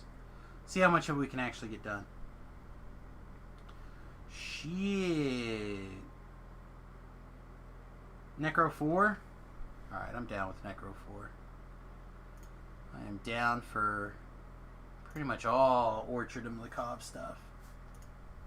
That's something we've not done. It's probably not legendary. So we probably missed a big pile of first time experience points. Yeah. Because I think they're all 24, 25, something like that. Oh man, I didn't think about that. I didn't either. Well, I mentioned it once to somebody, but they ignored me, so. I think it was Dom. Because people have plans. People have plans how to get to level 1 to 20, man. Or 20 to 30. And I don't have a plan. I don't know. Alright. Anyway, personally I feel like it would be beneficial for them to run through some of that stuff. Would I like a plan? Soon. Soon I would like a plan. Talab sent me a plan, actually. But I've leveled a character to 30 for the second time. I think perhaps the third time ever today on the hardcore server. No, it wasn't a Google spreadsheet. It was a if I can actually find it here.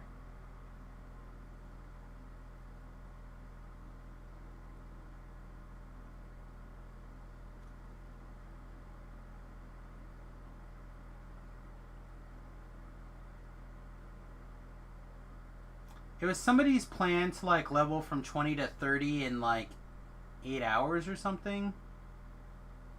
It involved like doing slayers. I don't see it. I think he I feel like he discorded it to me, but I don't see it. But basically you slayer to like 20 something, and then you helper. Alright, let's go do helper quest first.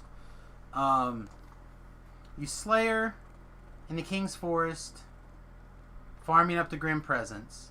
Then you do like that quest chain, and then you do like another explore area, and then you do like another patch of quests, and then you do, yeah, whatever that is. And you basically use it gives you a patch of quests to do here, and when to like work in the explore zones. And like I said, apparently it takes the guy like 8 hours of gameplay to go from 20 to 30. Which sounds pretty good, actually. If you're like me and you want to do iconic lives and you don't like Reapers, we'll just keep Reaper, or not Reapers, sorry. And you don't like epics because you're not that familiar. Again, as I become more familiar, I'm hoping that I'll become more familiar. I mean,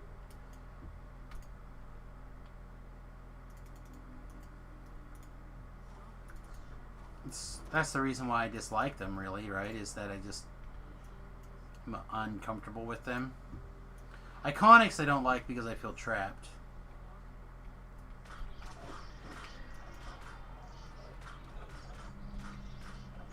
Well, again, it's just like Dom can attest, or not Dom too, but Pip can contest. We're both looking at each other like, what do you want to do? I don't know. What do you want to do? I don't know. Whatever you want to do. Oh, well, I want to do whatever you want to do. Oh, well, I want to do whatever you want to do. And now, huh?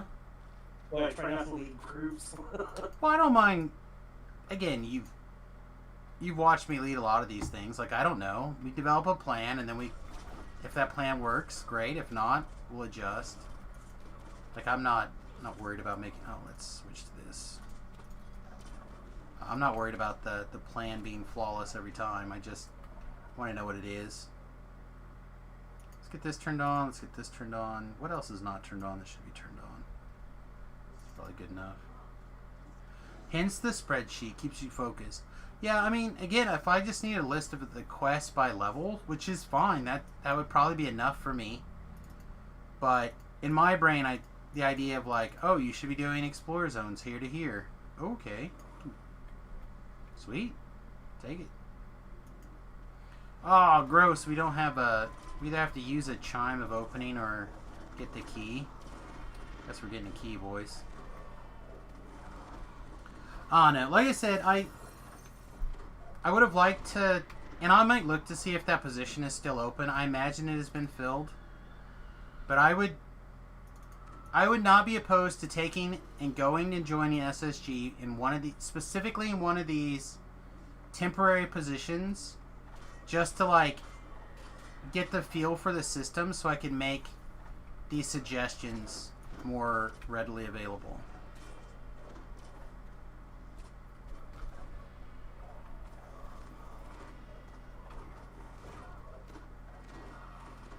Yeah, when you were talking about the software, it wants new experience in it.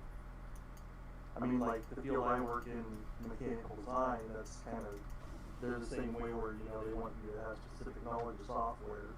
And the only two ways to get it is, well, I guess three ways. Is one, go work for a company that has the software. Two, are you using like a CAD or something? Yeah. Yeah, like you could. CAD is a little bit different than like some proprietary let's say your company had a special modifications done to your CAD software, Or those, yeah. right? So instead of it being CAD, it's now, CAD plus plus or some shit. And then they go, oh, we need you to be experienced with CAD plus plus. You're like, well, I've got some CAD experience. Like, nope, sorry, we need it to be CAD plus plus. Like, why? How do you get that? They do that in my field where there's Pro E, there's Castillo, there's Right. Sarlona. I And the way you experience is, yeah, you kind of like the way I got my experience. Well, I went to school, of course, but to get the basic knowledge. But then, like the different softwares, well, my school didn't offer all the different softwares because that would be insanely expensive. So I went and worked at a really small company to get experience in another type of software. So that's one way. Another way is to go back to a different school and go get training in specific software. Or the third option I had was to go and buy the software myself, which is insanely expensive. Right. So, like I said, that to me is one of the issues I ran into previously. I don't know if I'd still run into that. I think they're looking for more of like a broad strokes numbers guy, and then they would like that person to also be able to implement their vision. And again, for me, the other big part of that problem is they're not looking for a DDO person. They're looking for a Lord of the Rings person.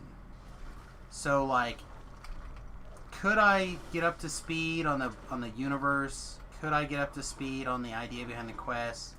Could I take the various shenanigans running around in my brain and cram it into that lore? I don't know. I imagine so. Like, I imagine it at some point it has to be doable. But that's what in my brain, if you make a temporary position, you don't need the temporary position guy to come out hitting the road running at 1,000 miles an hour. You're like, I really need a temporary position to do, like these handful of projects. But realistically, we're creating this temporary position to see if we can find good talent down the road. Like, places I worked before, like when we hired, temps, I guess kind of temps they hired generally were extremely experienced temps in specific areas, so that way they paid them a ton for it, because that way they can just kind of, use them and dump them. Right. Well, I think these are, again, I don't think these are more like, because that, to me, in my world, those are more like outside contractor type people. As a programmer, that you have those kind of outside programmers that you use for a project and get rid of. But like when you hire a temporary position, to me that's more of a, and this may not be correct, but it turns into more of a we just kill that guy through a death ward. That's interesting. It turns more into like more of a long-term type interview process. You're like, really, this position is for this project and it's 6 months long. But we really want to see how you're like, what kind of job you do over 6 months, because long-term we're looking to hire a new person or 2 new people. Yeah, and that's where I was at. That's where most of my temp jobs I was at, where it's like, well, you're temp for 6 months to a year, and then we see how it works out, and then we may hire you full time. Right. If you're good and we like you, we might. Like, that's Linabelle literally interned there like 3 summers, right? I think something like that. So I kind of feel like that's the vibe that they get there. That's probably somebody there really likes that model, and they've not found an intern that they've liked, whether they've continued to bring on interns or whatever. So now they're opening that up. Yep.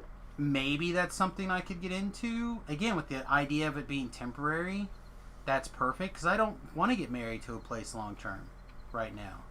Like, my plan, in the next year is to be in a position to sell this house, move into the bus full time, and travel the United States. being tied to Boston full time does not sound like a very fun opportunity for me. Which would be something I would tell them. Like, I'd be happy to work on at SSG full time, but I'm not staying in Boston full time.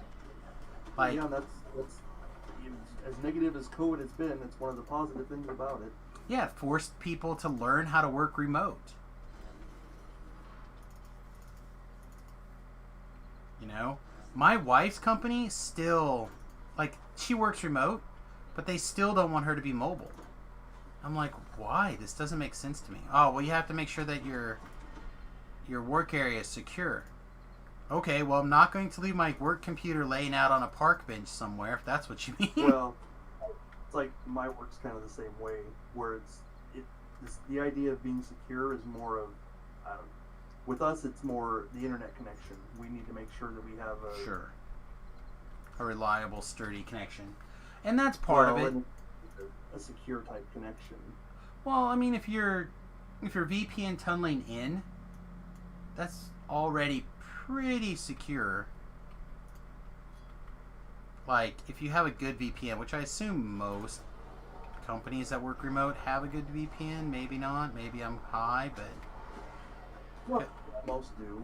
But I think they're more worried about, like, on your actual connection to a router or public router type situation. Yeah. You really need to be hacked.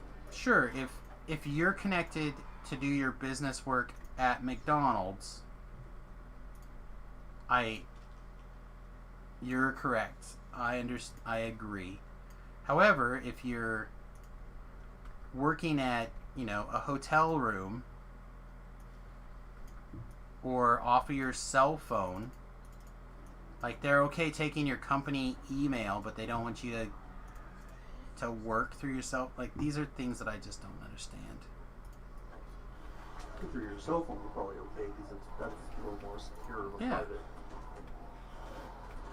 But, like, I think maybe their fear that people wouldn't necessarily do that. Plus, I don't know. My wife is a medical coder, so they're specifically worried about HIPAA laws.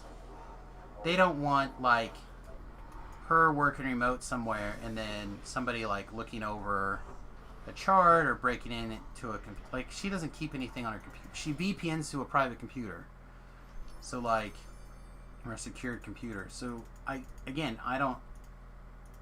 nothing is kept locally, so I don't understand other than the fact that they have the connection information. But if somebody could walk past her, they could maybe see, like, part of a patient name or part of a private document, like, some of that stuff, I guess, could be exposed. But I'm just like, there is no difference between my bus and my house for the level of security if I have a private router that hooks up to a cell phone that then she has a physical connection to. Right. For a practical perspective, I'm not going to let strangers into my bus, nor would I let people into my house. The only thing that could be less secure would be, it's more likely that my bus could get hit by another vehicle and damaged, but is it less? Is it not the same likelihood that some idiot could run off the road and hit my house? Yeah. I suppose you're technically probably less likely because of, like, a yard.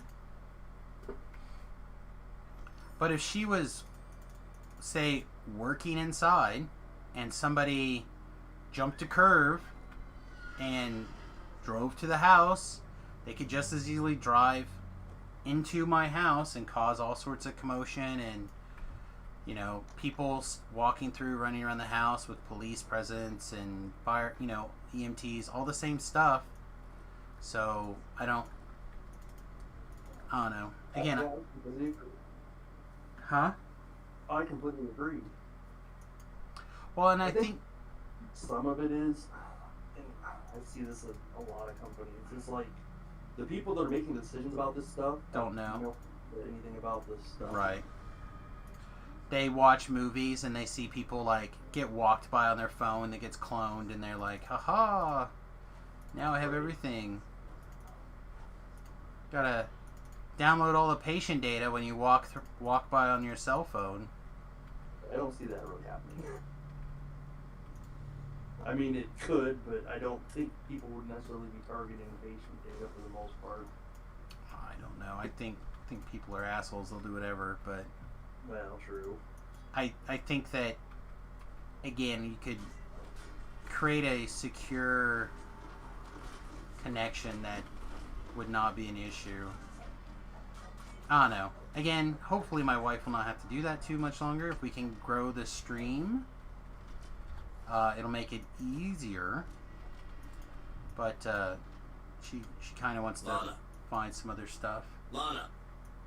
Hey, Druid's Fire. Danger zone. Danger zone. Thanks, my friend. Hope your evening was good.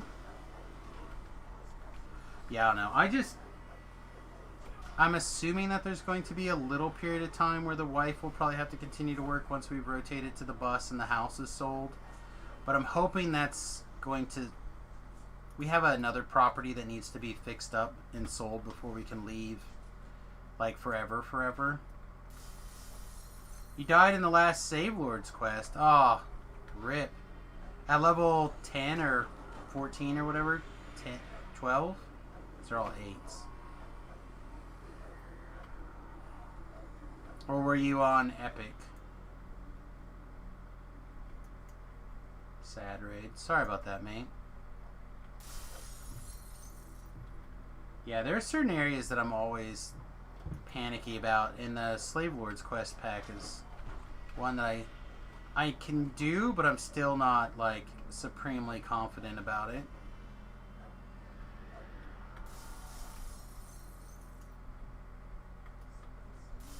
Alright, we're going to give this guy some love taps and see if his brother's going to come up and play.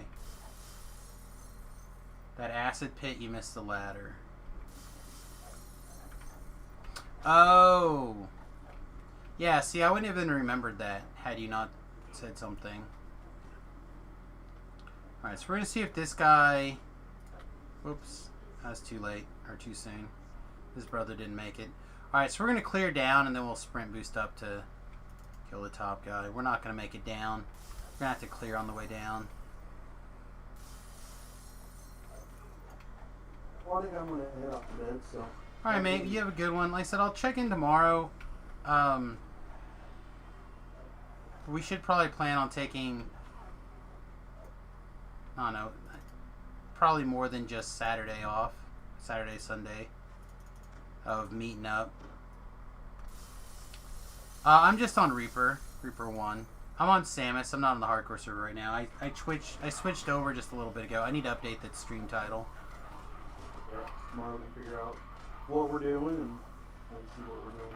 Yeah, see if we can knock out that Brothers in the Forge and get some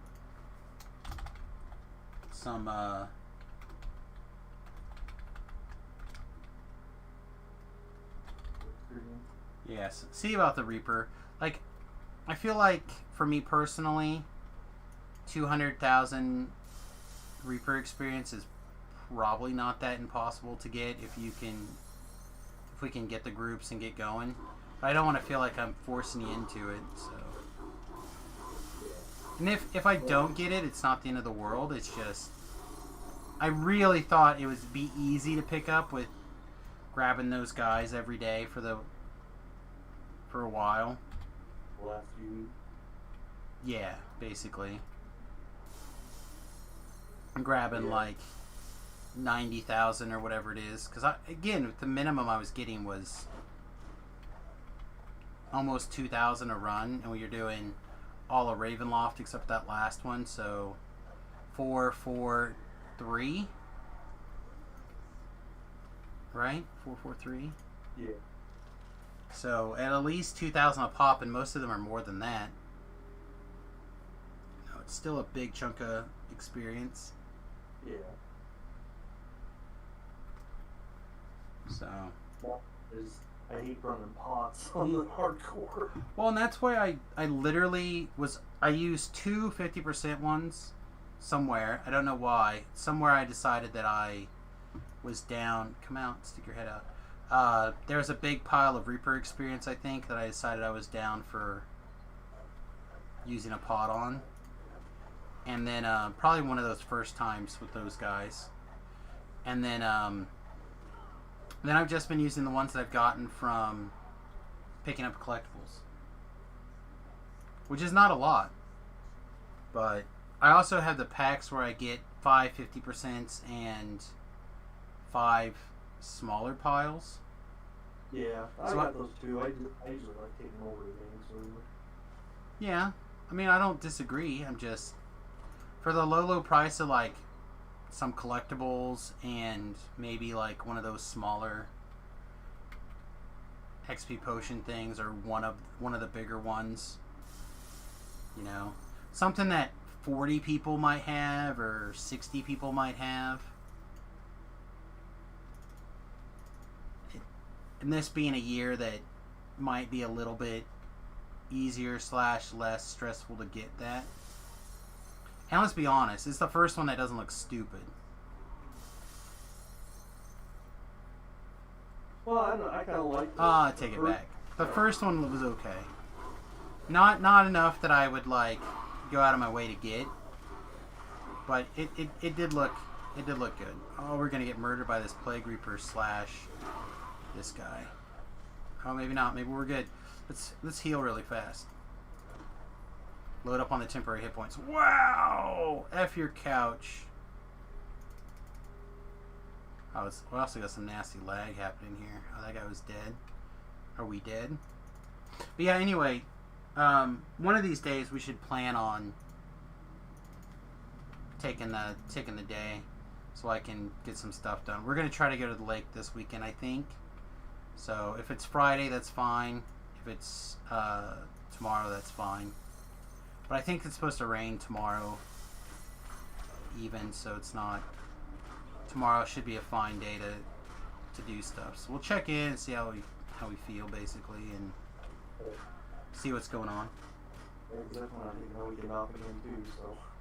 Yeah, Mister, I logged on to do something. I was just gonna roll my die rolls. I saw you on in the middle of something. Yep. Like, Haven't hit those Reapers. well, I mean, like I said, it's what you do. You keep an eye out, be patient, see what happens. All right, bud. You have a great night. We'll talk to you tomorrow. Take care. All right, everybody else. Welcome to the stream. We're probably not going to go too much later. We'll try to dig through the rest of the Necro 4 chain. And I'm not going to make a whole lot of promises after that. Like I said, I'm on the recovering end of, let's call it since Monday. So let's call it like a 50-hour migraine around this point. I definitely feel a whole lot better than I have. I'm probably like a 4 on my pain scale, which is the best I've been in 50 hours. So certainly feeling better, but I'm starting to get really exhausted because I don't sleep particularly well when I have a bad migraine. Even though I can spend like 20 hours in a sleep coma, basically, I still don't rest. So I'm certainly feeling myself drift off. Literally, had we not started talking about programming things at DDO, I don't think I would still be here. I think we literally hit the correct topic to re-energize and revitalize. Before we jump down this hole, I think I'm going to use the restroom really quickly. So pardon me for 30 seconds while I use the restroom. Be right back. Please hang out through the ad. I'd really appreciate it. Mute the tab or whatever. I'll be right back in 30 seconds.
Alright. Ooh, feel much better. Whew. Sorry, I got my me undies in a ruffle. Okay. All by myself. Oh no, it was too. I didn't expect him to hit me yet. Alright, let's find a place to pop. I guess it's too late. Alright. Guess we're just gonna brute force it.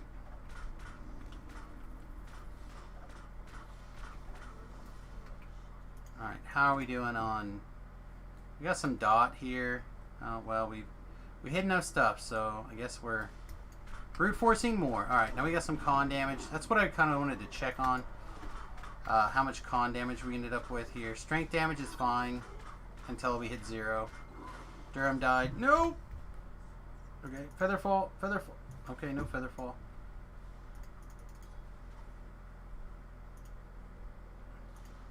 Figured I should hop in here. No one wants to hear you sing all by yourself. Oh, I appreciate you. Everybody, Rets, everybody. Alright, buddy. Oh, yeah, we're fine. My... Backside of the headache, man. Yeah, I mean, it's much better to be on the back side than the front side. Yeah, we streamed for like an hour on Friday or Monday, decided we were done, and then streamed for a couple hours yesterday in the dark. So yeah, it's good to be on this side for sure.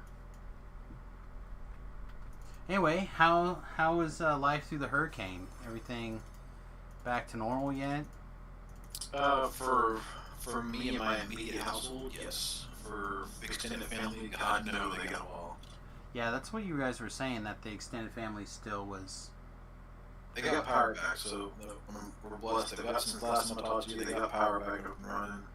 They've got potable water now, so they're in better shape than they were.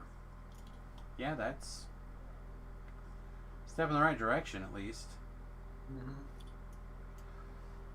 Alright, let me look here. 23 minutes ago, on a pure warlock, how long ago did I do a pure warlock? It was definitely this year. But it's been a while, because that was a tiefling, right? Last time I did a pure warlock. You did warlocks for a while, didn't you? Those were in the epics. This is the second one I've done in for a while.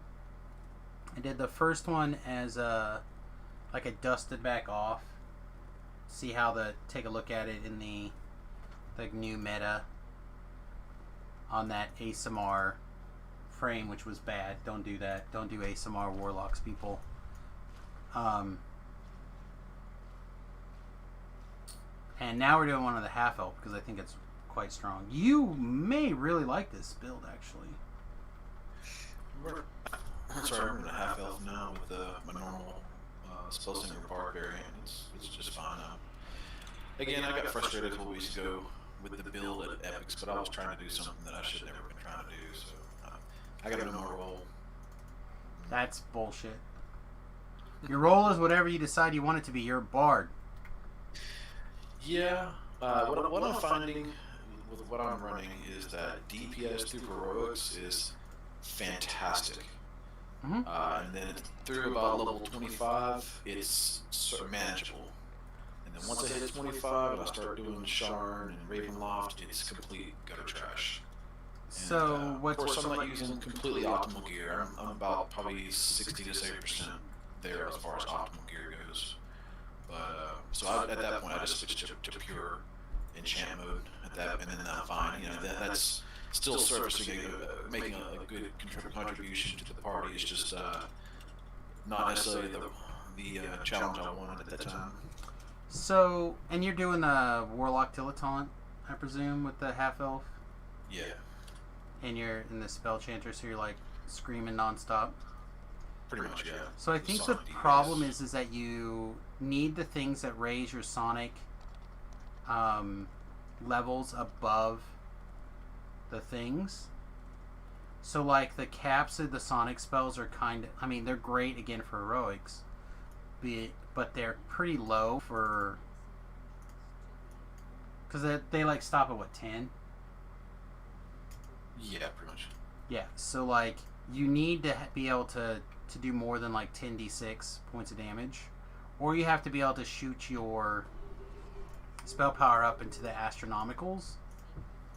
So, like we were talking today on the hardcore server, I can boost my spell DPS to 900 now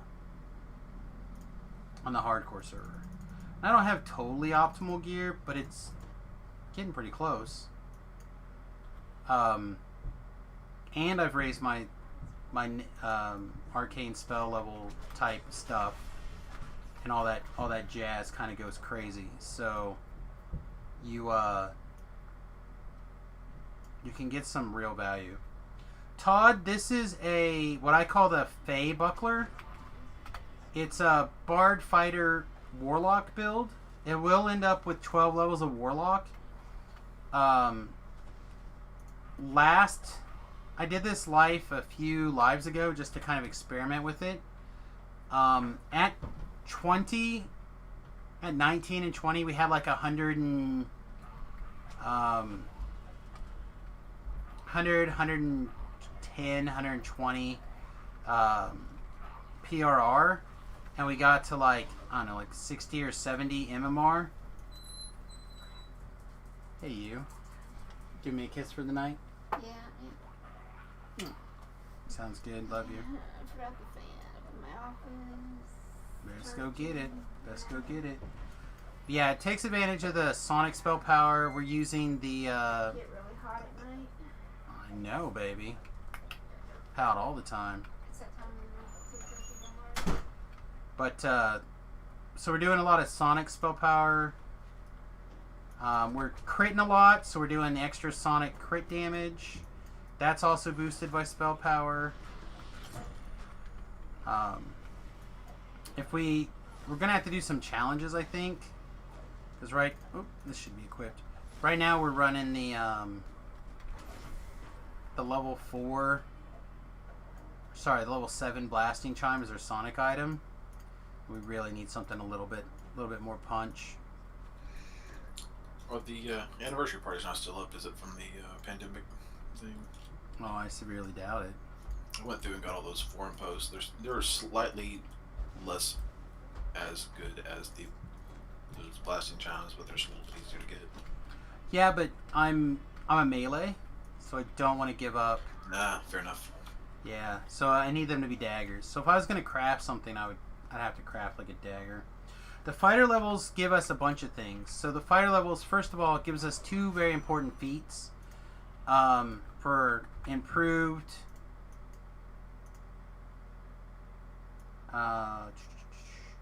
gives us the base attack bonus for...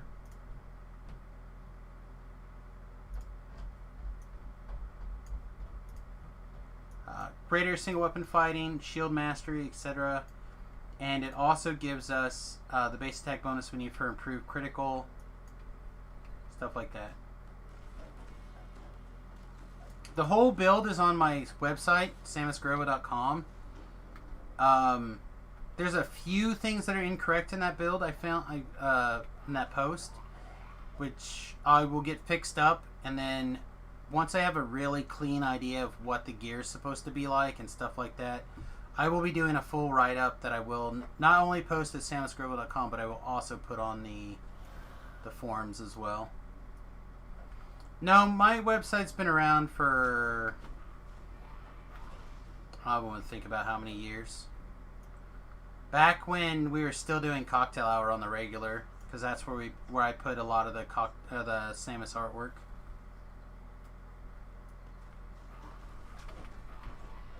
Work emergency. Alright, we'll take care of business. Business comes first. But anyway, yeah, if you're looking for a melee with a little bit of bard stuff, a little bit of like warlock things, good MMR, good PRR, in my opinion, good, like pretty reasonable heroic DPS. I imagine it's okay in epics. I literally use this build or a variation of this build for a really long time on when I was working on getting my my epic lives done. I basically did my epic lives with three builds. I did a wizard. Obviously, I'm Samus. Hello, welcome to the Wizard Club. I did them with this build, or something very similar to this build, and I did it with a monk archer, the moncture type build. I used the combination of the bow and shurikens to just keep like 100k stars and mini shot running pretty much all the time.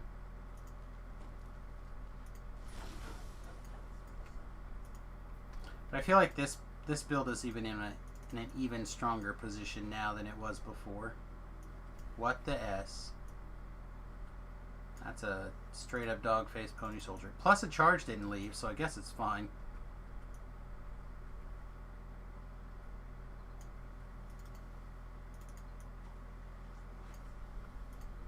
But anyway, I have not played it very deeply past level 30 or past level 20, so it may have a similar problem, Rhett, but I feel like there are more good daggers, and because I'm using daggers for the double strike opportunities, but like you could, I think, easily switch this to crossbows, easily switch it to like short swords or a rapier or something else. I'm kind of interested to see what the new class is coming out with its universal tree.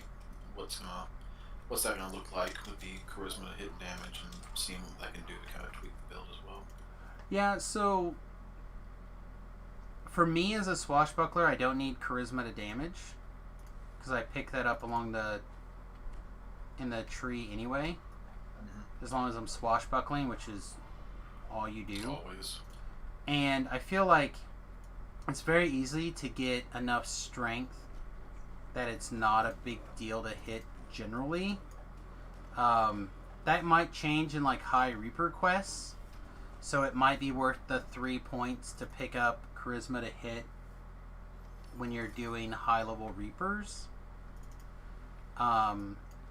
In heroics thus far on Reaper 1 to 4, I've not had that been a problem.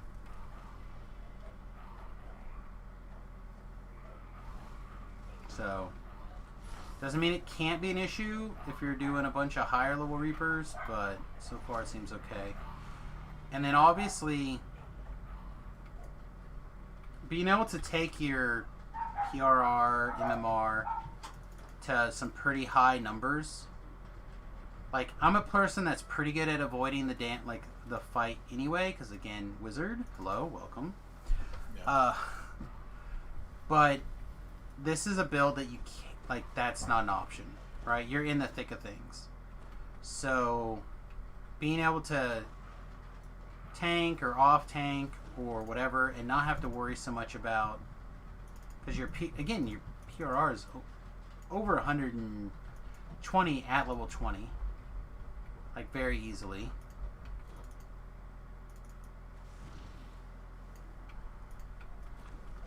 Which is a pretty big decrease. Somebody literally, was asking me how I got my hit points so high at level.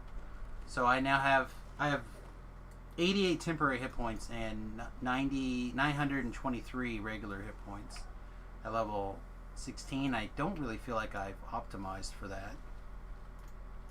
Just by happenstance, it happens to be this high. Yeah. No, it's a pretty good number. So I feel like people who are motivated could probably tweak this a little bit more.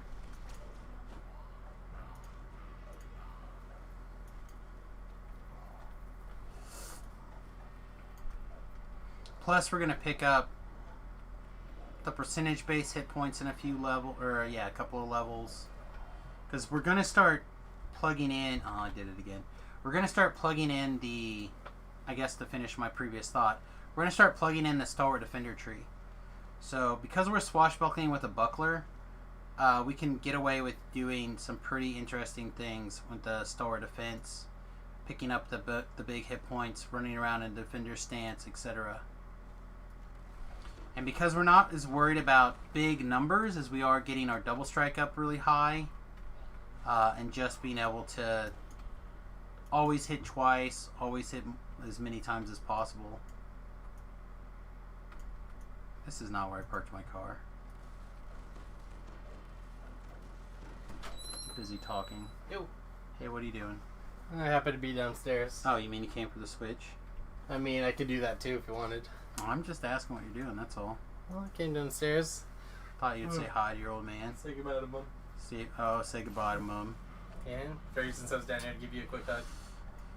I see. Yeah. Third on your list. Say goodbye to Mom, get the Wii. Close enough. I'm getting it now, though. Oh, we all knew. Love you. Love you too. Should I have him turn the light off? Oh, I gotta level up till that's work. Is he gonna want to heighten on that? Probably so, huh? I imagine. Like, what level are you guys? 11. Yeah, He's got probably. his evocation focuses. I mean, things with There's evasion, greater if they... evocation. Yeah, we'll get that. That's safer. Evocation is often probably going to be worse than heighten. Because heighten's going to raise things more. If you're looking for, like, the safe bet. Yeah. I'll go back. That's fine. Oh, the other thing we Not get... like, oh my god, why'd you grab that? Because I talked to Sam, and Sam said, take it. You don't like it. Sam told me, go blame Sam. That's right. You don't like it, take something else. Level You don't like it, 6. play. Speaking of, how's your understudies still working out? They're doing fine. I'm 60 or 57% through the coursework. No, not I'm struggling that, on not the that. class right now, but I realized that you are actually in an understudy. No, I meant the guy who was coming with you guys on your TR train. Well, he worked out great for about Life or two? I think we did 3 lives with him, or no, we did 2 heroic lives and 2 epic lives with him. And then I think we just, I think we were playing a little bit too much for his pace, and he kind of just wanted to kind of take a step back. Yeah, Great that's guy, though. that is like the problem I always have with people. They come in, they're excited, because obviously, and first lifers can keep up. Second lifers a little bit further behind, but they can generally still play catch up here and there or whatever. But when they get to the same point of the same experience points as yours truly, that's when the metal starts to hit the road. Well, I think what lost us, and I don't know if he's listening or not, but Well, I don't know either. I'm just asking what- how it's been. I think what stopped, and it's my opinion, and because I talked to him for a little bit, and I think it was both the pace of how we level, and then we spent a while on one of our epic lives because Tollette was wanting to run a bunch of raids, and I was just kind of digging around, getting some gear and whatnot, and we were trying to get Fausty some stuff, some gear, just like his jibbers and quiver and stuff like that. So we were gonna hang out in in-game for a while, and without him having any gear at in-game, I think I felt like a burden to the group because he wasn't able to really contribute to kill counts like that, like he was wanting to. That's like part of the easiest thing to catch up, though, right? Like I literally just did a stint on DDO cast, like Oh, I know. 5 or this is all 6 5 of it. yeah, 5 or 6 DDO casts long, talking about how it's easier to catch up on gear now than ever before. Yeah, I would agree so, but I think it also, during that time period, he had I think there's like some illnesses that went through his house, and so he was busy taking care of the kids and not looking as much, and I think he just kind of got discouraged and just kind of Happens. lost. Well, hopefully, if again, I don't know if you're watching at the moment, but if you are, let us know what's up. It becomes easier to get gear when you have groups that are of people ready to help pull it. So, like for example, over on the hardcore server, we mentioned to Rhett that my gear was in a pretty good spot. Well, part of the reason is that over there, you put an LFM up, say, hey, I'm pulling X. Most of the time, people are generous enough to pass it to you in the event that they realize that that's what you're looking for. Yeah, that's kind of the community of DDO. Well, and that's hit or miss, I feel like, depending on the like what else is going on. But it's once you develop a group, people tend to, and they work together in that group, it works out a lot easier. So, like, for example, if I decided I needed some sort of gear on Sarlona, like a Gibbers or whatever, there would be a community ready to help me pull said gear, I think, pretty quickly. Oh, yeah. So, like, and I feel like that's the same, that is the DDO community I think Rhett's talking about here, is that there's, as soon as you cultivate that group of people, your persons, your guild, your friends list, whatever it is, people work together to help get you all the things that you need. So, like, literally, I was talking to Brell about hanging out at quote unquote in game for a while pretty soon, because we're going to be doing we're finishing up our human lives in the next patch, or the next batch of lives. We'll be working on human. Hardcore server ends in 13 days, so in 14 days we'll have our undivided attention back to Samus. I didn't even realize it was still going on, to be honest. Yep, still going. A little bit longer, not too much longer, but we pound through those, see if Shifter comes out before or after I'm ready for it. Knock out Shifter, start on Iconic Lives, and I feel like there's a better than likely window that I'm going to take an Iconic Life or two and kind of be a little bit slower. And then what I want to do with the Iconic Lives in particular here is I want to take a window and grab a lot of those big first time bonuses for the Reaper experience points and everything. Kind of play catch up on that area. Tobrell is unfortunately busy playing another game at the moment. What's he playing nowadays? He's playing Final Fantasy 14. I don't think it's going to last, because I don't think anything with Tobrell lasts. He's all about that shiny. But I think if I can get him to the point where it's like, hey man, I'm ready for help with post, like level 30 stuff or post level 20 stuff, because it won't take me that long to go from 15 to 20, and then it doesn't take that long to go from 20 to 30 if you have a little bit of help. No, I agree. The 20 to 30 is not nearly as scary as it used to be. I think if you get some guidance, which is what I was talking about before, and help and like develop a path that you like, it's probably just like heroic. You know, once you develop your path and you know how you're going to get from A to B to Z to D, then it's fine. The challenge is I don't have a path, so I'm just like, well, we're level 20, so let's go do a quest that's level 20. It's like, no, Samus. You're incorrect, sir. Now we go get stupid with Slayer. See, the Slayer is definitely an optimal way of getting XP, but the only problem with that is that it's Slayers, and it stops being fun and it becomes a chore. So the only way I can do Slayers is if I chug a pot and then find a podcast to listen to, and I'll sit back and listen to. Well, that's it. That's the thing. Or not a podcast and zone out. That's the only way I can even begin to. That is literally one of the things that I think I would enjoy. You know, and that would be weird.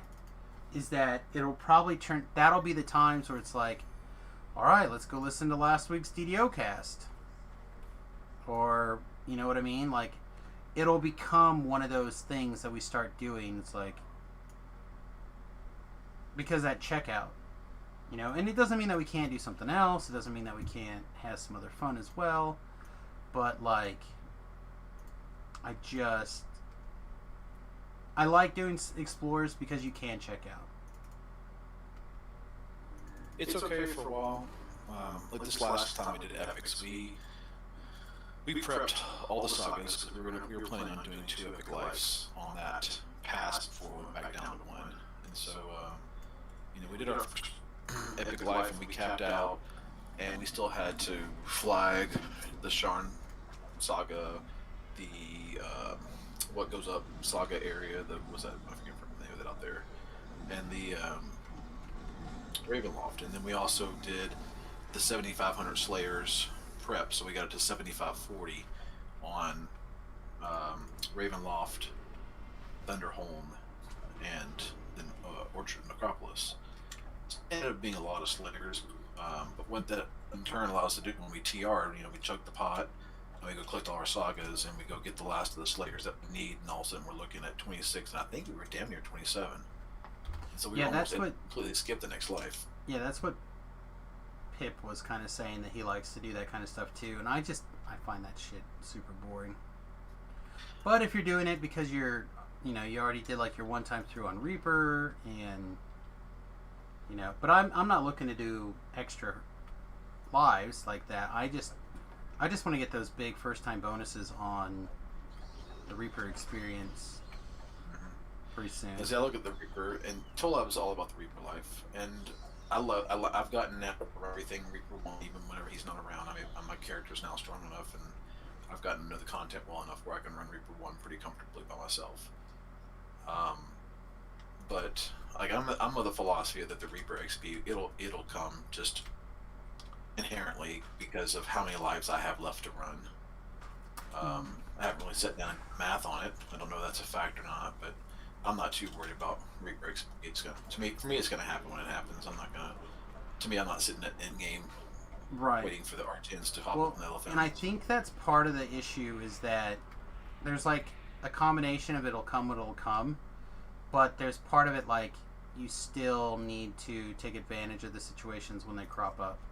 So like, for example, with these iconic lives, it's when I'm really going to take advantage of the hopefully the bigger Reaper stuff.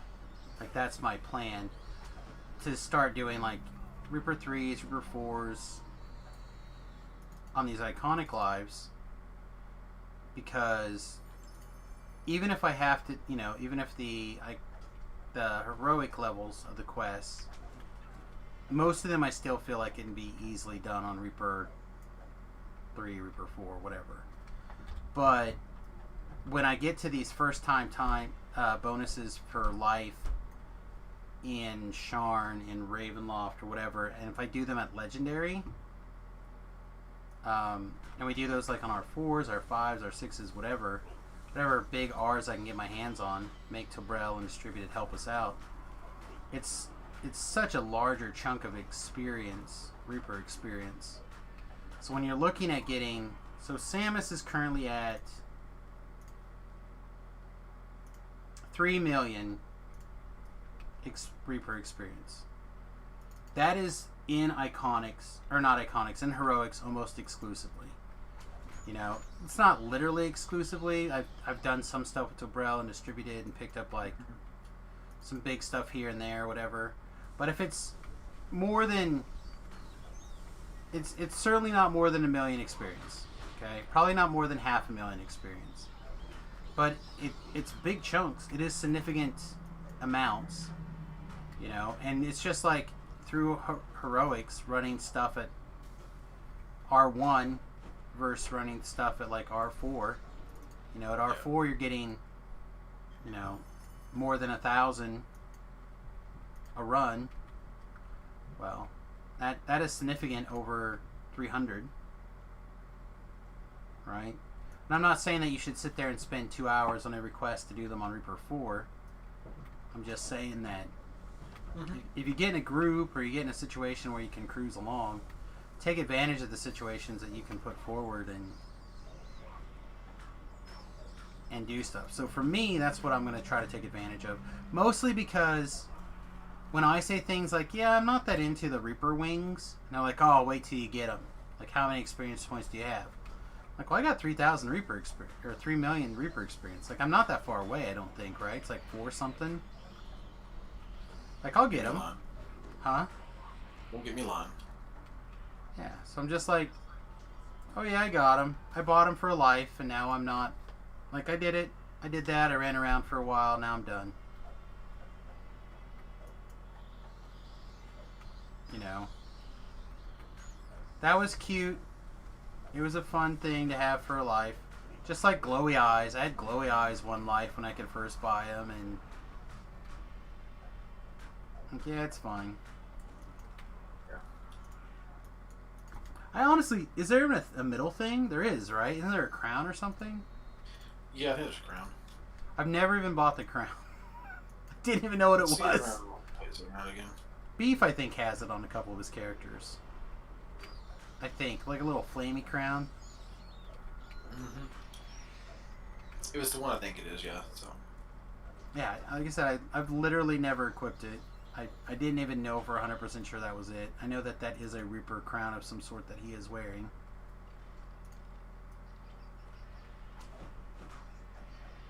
But, like, eh. And now I could be wrong. I could, like, put them on and just be like, oh my god, these are the greatest thing ever. But I doubt it. Like, I get it. They're an E-Peen. You know what other E-Peens I have? I have every Reaper cloak on the hardcore server. All I have E-Peens. Yeah. I've got every horse. I don't have the pets, but I'm not a big pet guy. But I'm hoping to get the pet this go around.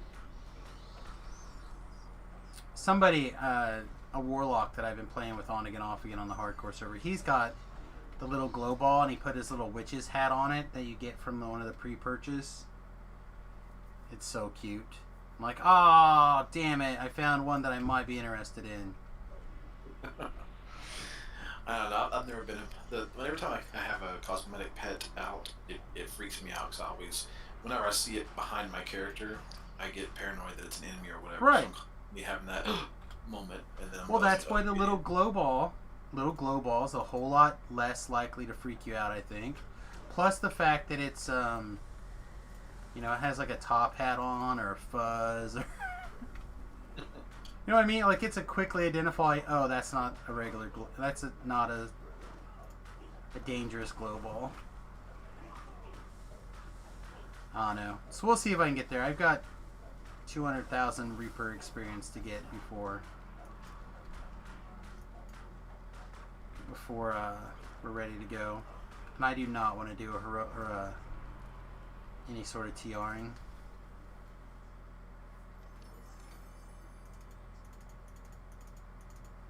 Alright, did we level? Shit, yeah, we leveled. Do you see that, guys? One pass through R1.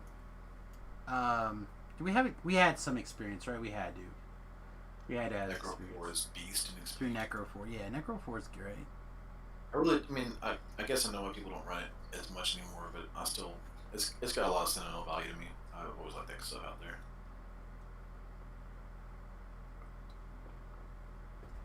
I did not record or make a note of when we switched over, but it's 10:30.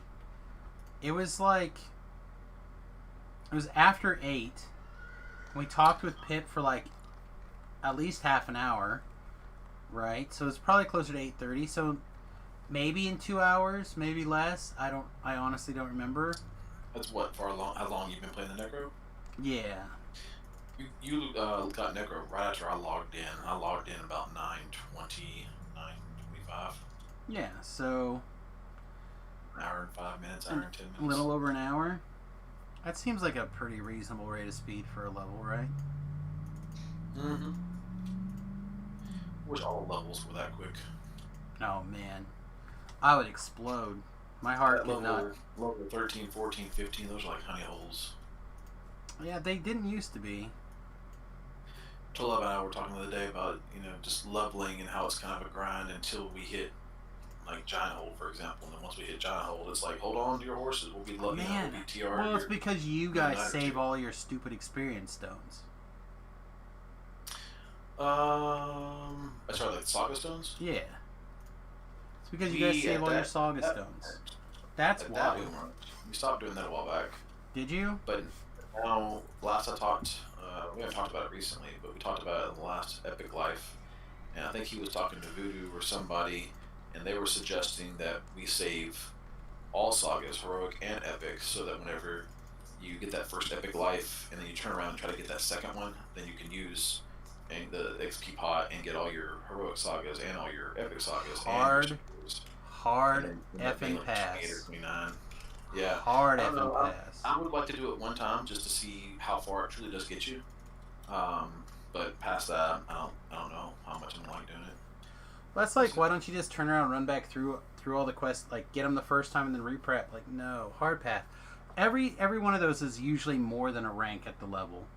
I can't imagine that bumps you that hard. It's like the equivalent of 2 to 2.5 quests. Yeah, it's not. I don't expect it to get as far as maybe what was mentioned to us, but at the same time, I've never done it. I haven't sat down and done the math on it. So, I'm going to try anything once, see what happens, and if I like it, great. If I don't, go back to doing what I was doing. Yeah. The fact of the matter is, I'm getting lives at a pretty decent clip, especially compared to what I used to get. So I'm happy with my character's progression, and I'm not itching for anything much faster than what we're doing.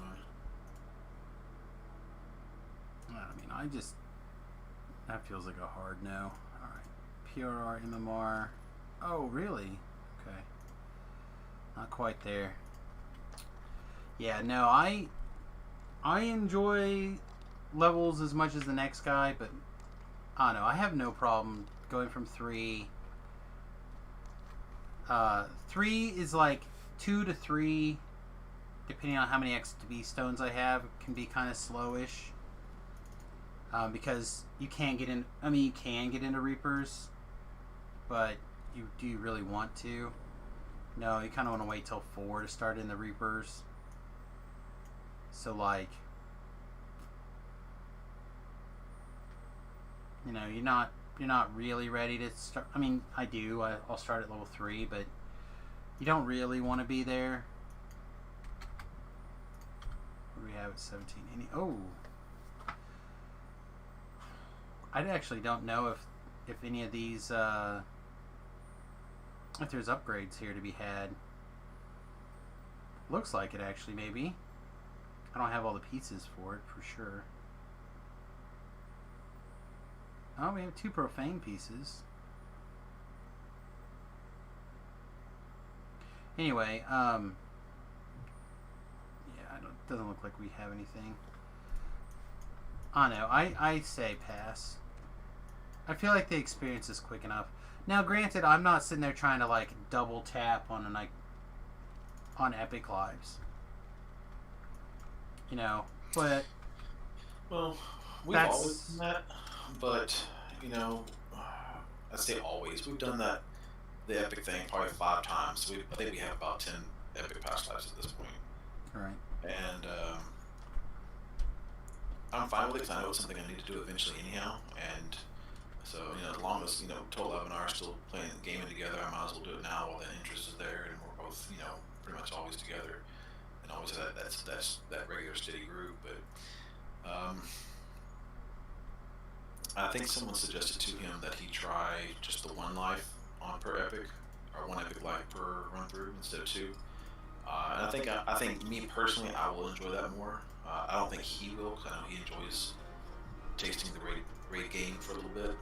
I'm not much into the idea of raiding. I don't think it serves a purpose for my character right now. But Well, I feel like that's one of those things that changes a lot.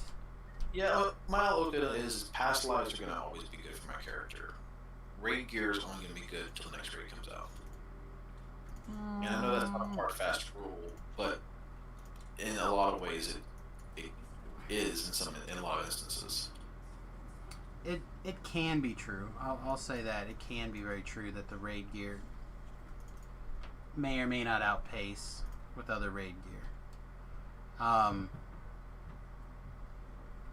but I would say taking the time to like taste the raids every once in a while, like that's definitely a thing that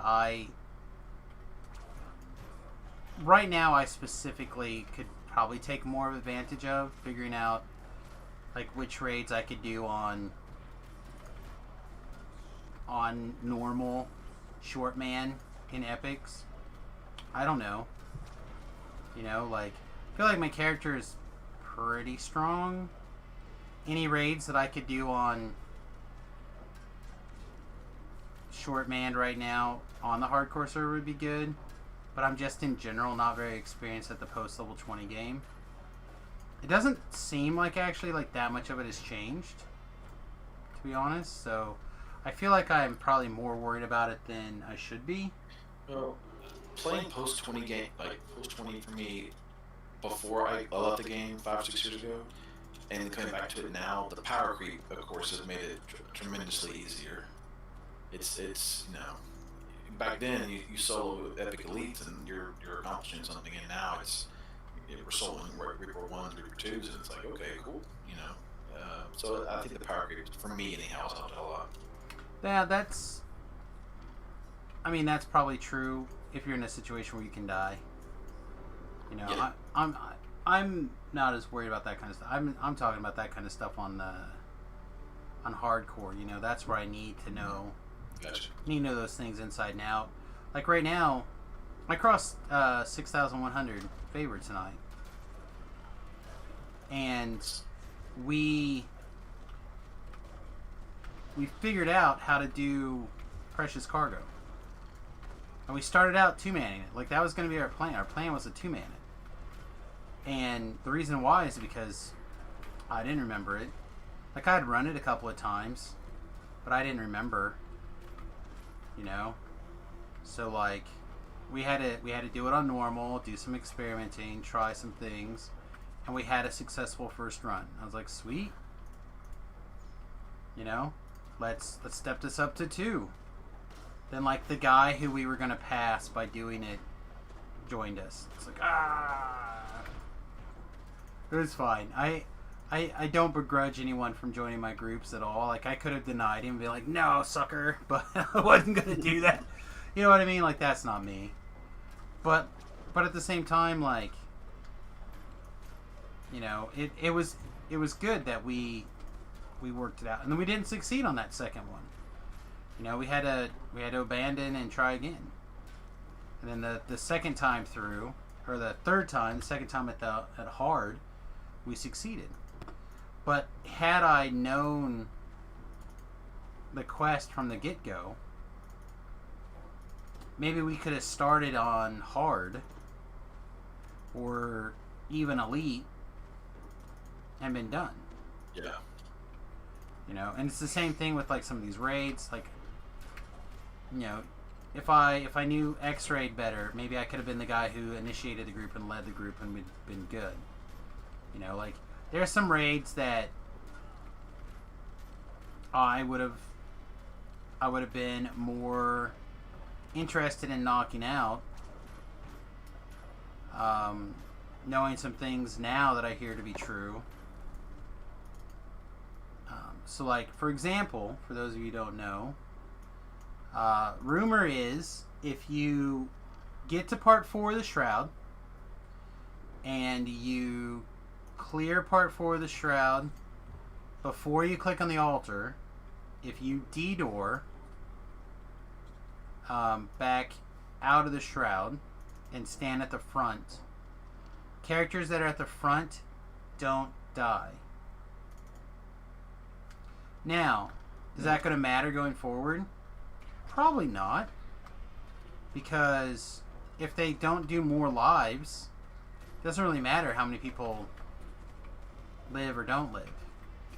However, if they keep up this earn extra lives thing, which I like, I don't think they have to do it every single time, but I think you do it every couple of times, be okay. You know, maybe if they do 2 of them a year, which I think is, they probably are realizing that that's the correct number. if 2 of them a year, one of them is like that and one of them's not, I think that'd be okay. I really liked it. I thought that it took a lot of pressure off me to not have to play perfectly every minute of every second, to worry about things like server lag, worry about things like random things outside of my control. You know, to me having that as an option felt really strong. Of course, I have all my lives, and I think it's just specifically due to the fact that instead of making every single decision based off of what happens if I lag, I didn't have to worry about it. You know, it's just like, well, let's go for it. And then I was able to take the pressure off and therefore get a whole lot better play skill, because I wasn't freaking out every 5 seconds about, oh god, is this a good spot to stand? If we had a lag spike right here, am I dead? You know what I mean? Like that wasn't going through my brain all the time. That would kill it for me. And it's like, oh, well, if I burn a life, I guess I burn a life. Like, other people were burning lives. What's the big deal? And now, like I said, here I am. I don't know how many people are on all 3 lives. I see a lot of people with 2 lives to live. That's what people are telling me. Like, a lot of people have 1 death.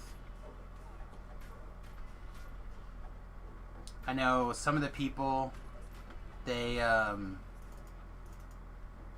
of ran up to 20, grabbed whatever they could along the way, grabbed a bunch of, like, try to keep their lives from 1 to 20, and then they jumped into Reapers.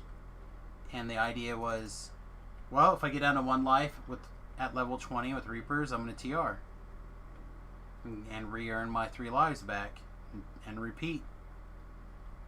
Like, that's a pretty good way of taking advantage of the system. Yeah, it is actually. But that wasn't my plan. Like, I wanted to be kind of once and done. You know, beat my previous record. And I did. I beat my record, and then I was like, oh man, we're so close to like doing some stuff. Let's see if we can get in the top 10. Let's see if we can stay in the top 10. Maybe we have to revise that to the top 20 because we didn't get in with all these sweet raids. Like, there are people with 6,300 favor. There's 2 of them. You know that means that they're 2-manning raids. Like, not even raids necessarily on normal. These are 2-manning some of this shit on hard or better. Man. Some people really impress me with their skills. It's not me, buddy. Does it mean that they're using some dirty tricks? I don't know. You know what I mean? Like, There's no dirty tricks in DDO. oh man. Be the next coffee table book. I've had to yell at some people. People who started doing something, I'm like, that seems like a dirty trick. Stop it. We don't do that on my stream. Or at least not in a way that I can justify that I didn't see it. Right. I need plausible deniability, sir. Exactly. We are not going to get the account banned or put on suspension or whatever because you did something outside of my control and I happen to show it to people on the stream. No, thank you.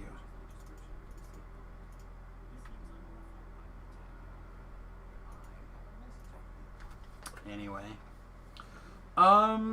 It's almost 11. Let's do one more. Shall we do one more? I'm beat. Like I said, recovering from the migraine, it's almost as bad sometimes as it's obviously not as bad as a migraine, but sometimes it wears you out.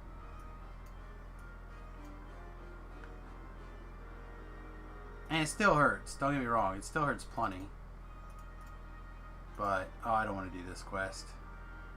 Alright, I guess we'll do this quest because I said one more. I'm stupid. Should have skipped this, or should have not said this. Should have ended on that last one. This quest is not my friend. Which one you running now? Red Rain. It's not that the quest is hard or long or anything. It's just I'm not. Sharn, right? Huh? That's Sharn, right? Yeah, it's the second one after Sharn Welcome. It's just like run over here, talk to this person, make sure you talk to everything over here. Run. Oh, is that the one where you have the investigation? Yeah. Yeah, that's not a big fan of that one either. I mean, I think it's a cool quest idea, but man, it is boring. IT tech support equal completed successfully. Congratulations, my friend. Welcome to completion. Completionville population U. Yeah, this is probably gonna be our last quest for the evening, so enjoy it. Oh man, what am I doing? I'm stupid. I know it should have been our last quest. God, I'm so dumb. I guess this means we can do it tomorrow, maybe, first thing. Should have done a litany. It's like literally my favorite quest, and I forgot it even existed.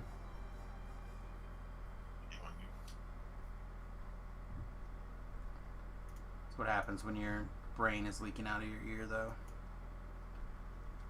That's fair. Anyhow. Alright. Talk to that thing. Talk to the book. Talk to the chest. Make sure you talk to all the things. Alright, we did it. Kill more monsters. I don't mind the killing more monsters part. I don't even mind the clicking on things part. It's the retrace your steps part. It feels like not forward. Feels like backwards. This one we gotta find the lady down below. No. I think of the wrong one. Yeah, that one's okay. Still not my favorite, but it's okay.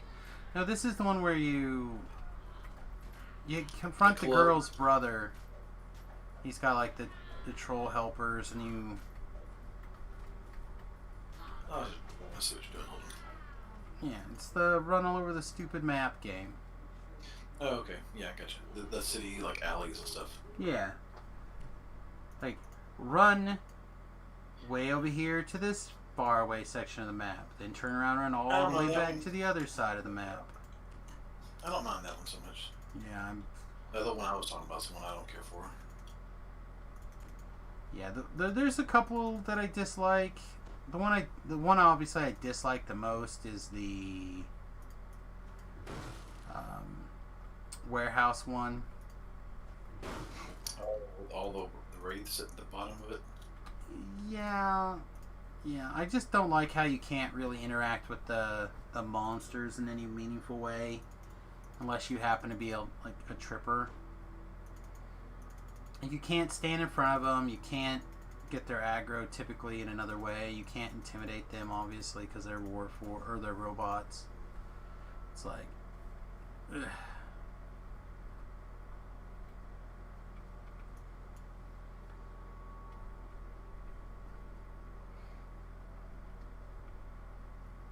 Should have D-Door right now.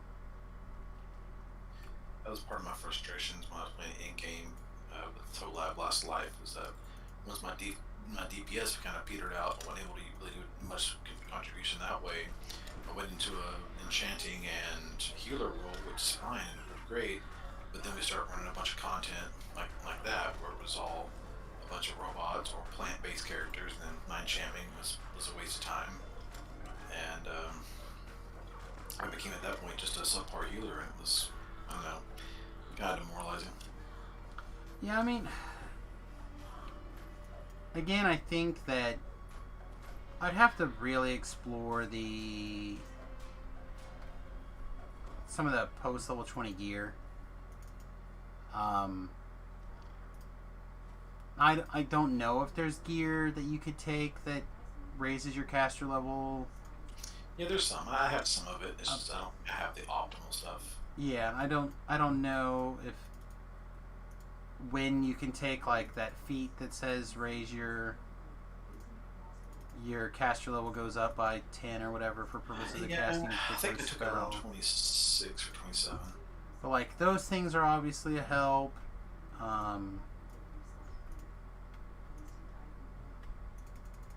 Because when your spells basically double in their potential, can make a big difference. I don't know. I suspect there's probably an answer to the solution of the bard. Again, it may just be that you don't play that style exactly.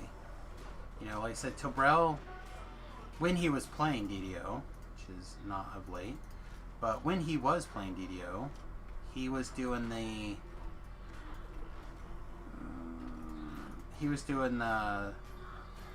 kind of the war chanter, DPS-y, melee style bard. Yeah. And he said he was having quite a bit of luck with that style. Yeah, and I wouldn't mind doing that. Except I wouldn't mind because I despise melee characters. I just flat out never enjoy playing them. I think you need to find the right melee then. There's a melee out there for everyone. I don't know what it is. If it's an assassinate melee for you, if it's a swashbuckler build. I don't know if it's a two-weapon fighter or two-handed fighter or the monk or maybe this new slap it class or race. I really do feel like there's a melee style for everybody. There's probably a build of every combat style ish for somebody. Maybe not exactly. But for whatever reason, that's been me on every game I've ever played from childhood. I've never wanted to play the melees. Never drew me to it. I've almost always been the healer or class or caster. Yeah, I'm a similar way. I'm a similar way. Like I prefer the caster types. I prefer that style. Not as much a healer. I mean, I don't mind doing that. I find it to be extremely easy in a lot of games to play as the healer. But I do get it, right? But I feel like there's, it took me a while to like warm up to melee, but then when I did all that monk frame lives, and I was like, oh man, this isn't bad, but it still wasn't the thing I really loved. And then, I really like this dagger swashbuckling double strike thing. It's much more my style than I think any of the other melee. I enjoy the big two-weapon fighting every once in a while. Like, it's nice to just hit something super hard and move on and just not even care. But I like I'm going to hit you 4 times, and one of these times is probably going to insta-kill you. You pick which one. Like, I enjoy that. That's a lot of damage. Okay. Let's make a hole. This guy needs to get out of the way. Alright. So we made a hole. We're going to come back just a little bit. That hold kind of messed us up some. And I like having an insta-kill on a melee. A lot of melees are going to be like, oh, that's not melee, that's not damage, whatever. You should hit them so hard in one blow they insta-kill. Like, yeah, I'm not there. That is not my capabilities. But I have I have Manslayer. I have I'm using a green steel vacuum 2 dagger. I can short burst out my double strike at 100% pretty often, like at least 4 times a quest. Without a shrine, I can get higher than that. I have coup de grace. I could pretty much insta crit when I need to. Like, these things add up. They help. They help with the melee. And it gives me that kind of decision tree that you get on a caster. Oh, do we use our coup de grace spells to trip a guy and then cut their head off? Is it now? Or is it later? Like, yeah, you can only do that once every 20 seconds, but is this the right time?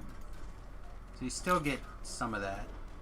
I like that. I think that would be fine with me. I think I would enjoy that, except I would want to be able to do it from range. I don't like being in the fray. Yeah, I don't. Again, this build in particular is built to be in the middle. Like that is the idea. That's the goal. I don't know how well it would work ranged. Because there's not like a range shield bash, right? So how do you... I guess you could try to trip or something? Obviously you can auto stance, but that's not very ranged. The capering is, but you don't want to go that high up that tree. The capering. The slow stinger tier 5. Oh, no. You can't even... The way this thing's built right now, you don't even have room for anything else. Your tier 5 is... Literally, you put 33 points, the way this is built right now, into Swashbuckler, and then you put 21 or 22 points into Enlightened Spirit, and then you put, I think it's like 15 or 16 points into there's a stupid champ guy, sorry, or spider guy. We're gonna have to do some weird shit on these spiders, I think. Let's see if we can get them to explode back here. Nice.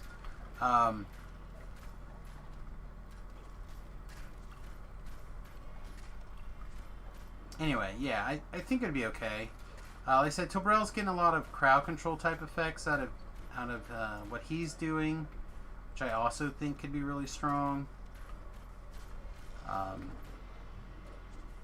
Melee crowd control seems okay.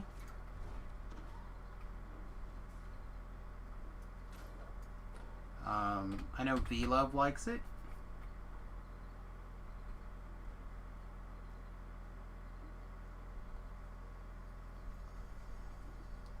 Where is Ellery? Is she not right here? Alright.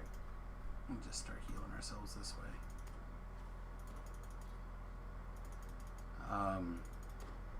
But yeah, I don't know. Like I said, obviously not every build is for everyone. But I definitely feel like this is... If you would like to take another shot at a melee, and you have one or two pieces of gear that is relevant for things, I think you would probably be pretty happy with what's going on. No, I've got some more melee lives to do whenever I go back to my heroic completion stuff and to try to triple up on it. I've got all my casters tripled up, but most of my melees besides Paladin I just did one on. Well, and this is a Warlock.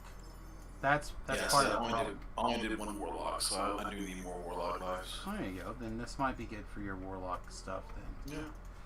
Yeah. I think there's an opportunity to put some other stuff in here, like specifically...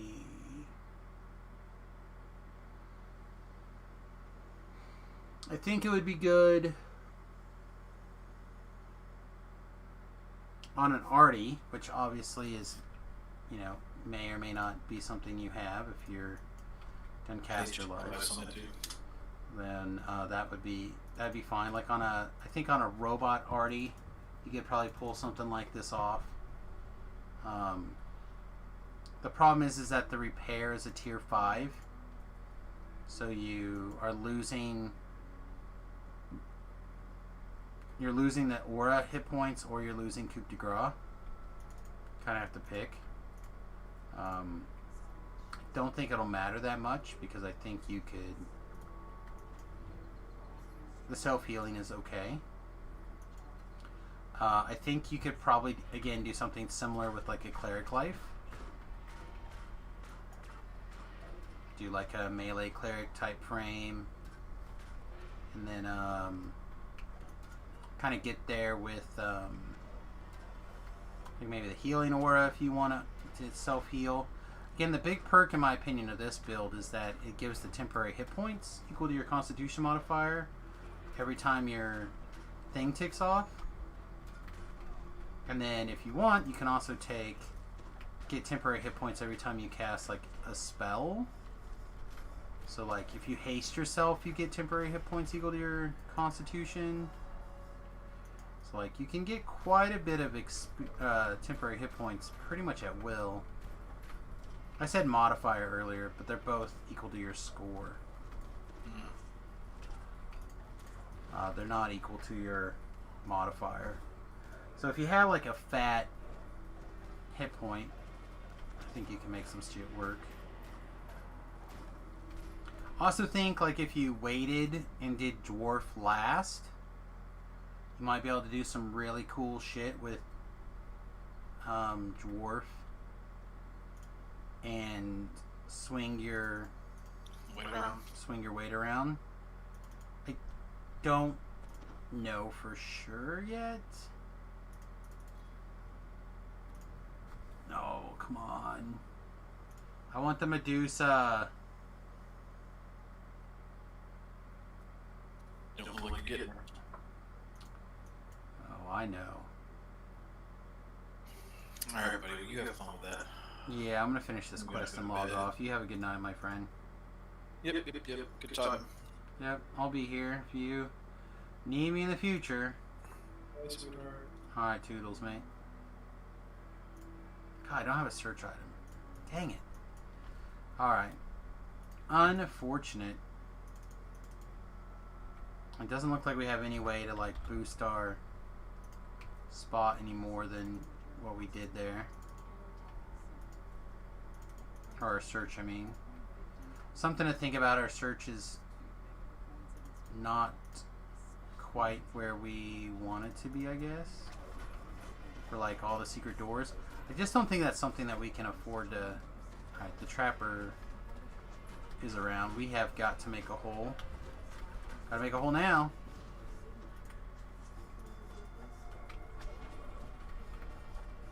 Don't let him surround us. Keep moving. We probably have another spider on the way. No, not yet. Oh, this healer's bold.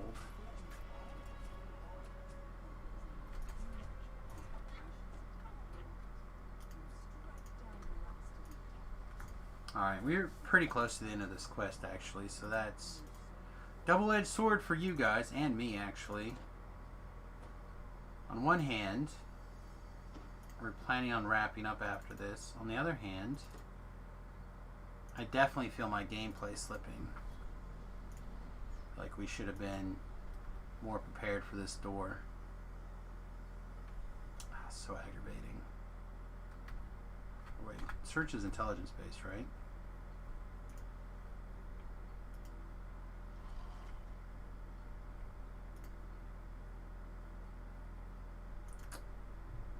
No. What is our search?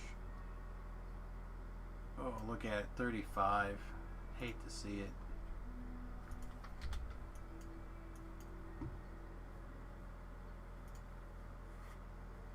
We could fix this by having a plus 15 search item in our backpack.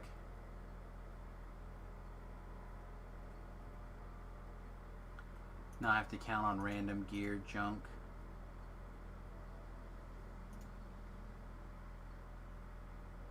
This is not one of the skills.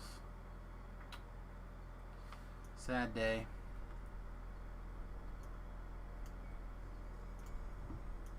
Sad day. Alright, so that should basically put us into the end, right? We have like... We have a couple more fights, but I think they're all...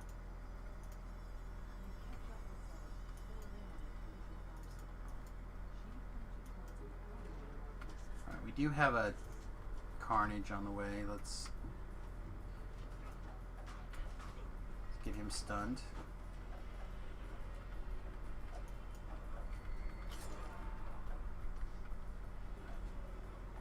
Again, with this build and our gear list, we can basically auto stun if we need to. We're gonna... Ooh, that was a rough trip right there. Alright, Trapper is loose. No, Trigger Man. This is the guy we actually need. God, and they're just spamming the spiders.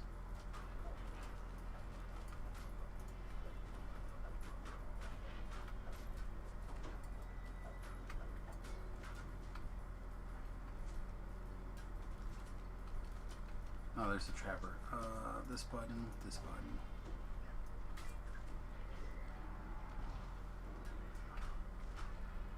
That Raptor's sliding around because, again, every time something misses us, doesn't matter if it's due to dodge or armor class or mischance, whatever reason something doesn't hit us, it gets tripped. Let me just get this one to activate here. There we go.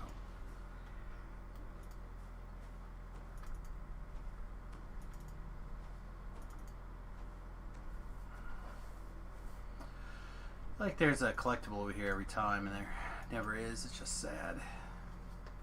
Anyway, this right here is the last duder and the last big pile of breakables. And our final collectible.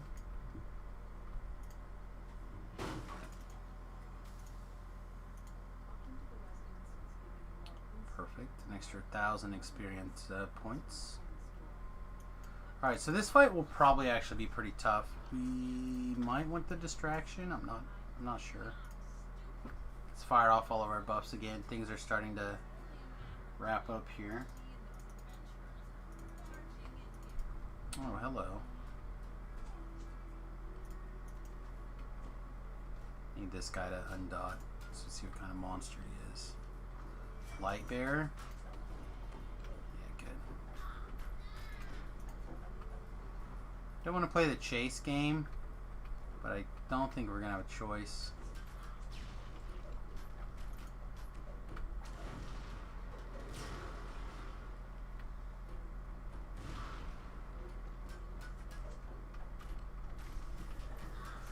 I think we can stay on this guy. I think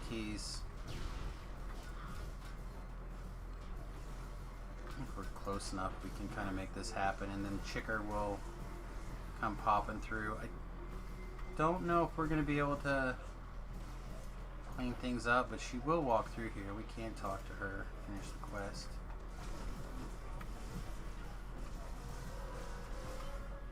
There's a lot of getting tagged.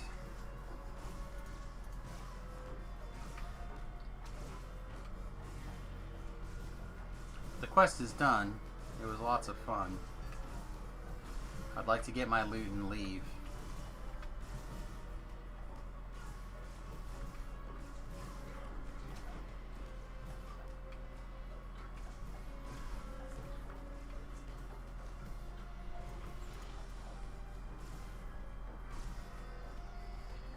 We're grinding away here. Alright, so I don't know exactly what the plan is going to be tomorrow. I imagine we're going to try to play the Goose game. Remington picked it up and he's adamant about me giving it a shot. So we'll probably be doing that tomorrow, assuming everything kind of works according to plan. If not, I honestly don't know. Not sure what the plan is going to be. In the event that Remington is not down to play the bird game tomorrow, if he's got to work or whatever, or if I'm just not feeling well, we may take the morning off. We may do some other stuff. I don't know, but we'll just have to play it by ear. All right, everybody, let's check out who's streaming here that we can throw the raid to. I need to also repair. Looks like Dirty's on. We could throw it to Dirty. I think I saw Warble in the stream earlier. I don't know if Warble is streaming. Warble's also streaming.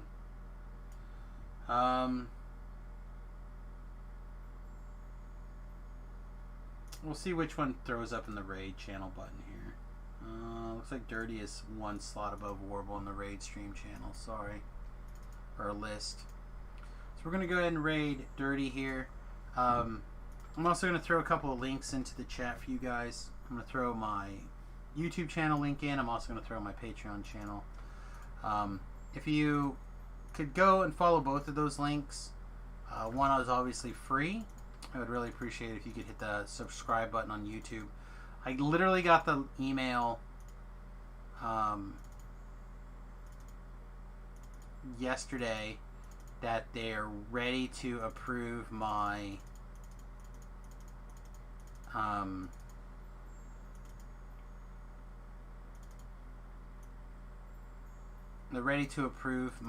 account, but I don't have 1,000 subscribers. If I hit 1,000 subscribers before in the next now 28 days, then I can get monetized on YouTube. So feel free to help us out that way. That's a big help. Of course, patreon.com/Samus. You can just directly help us out for as little as $1. That's a great way to help us out as well. All right, buddy, I'm going to bounce out of here. Hope you guys have a wonderful evening, and we'll see you guys in the morning. Two tolls.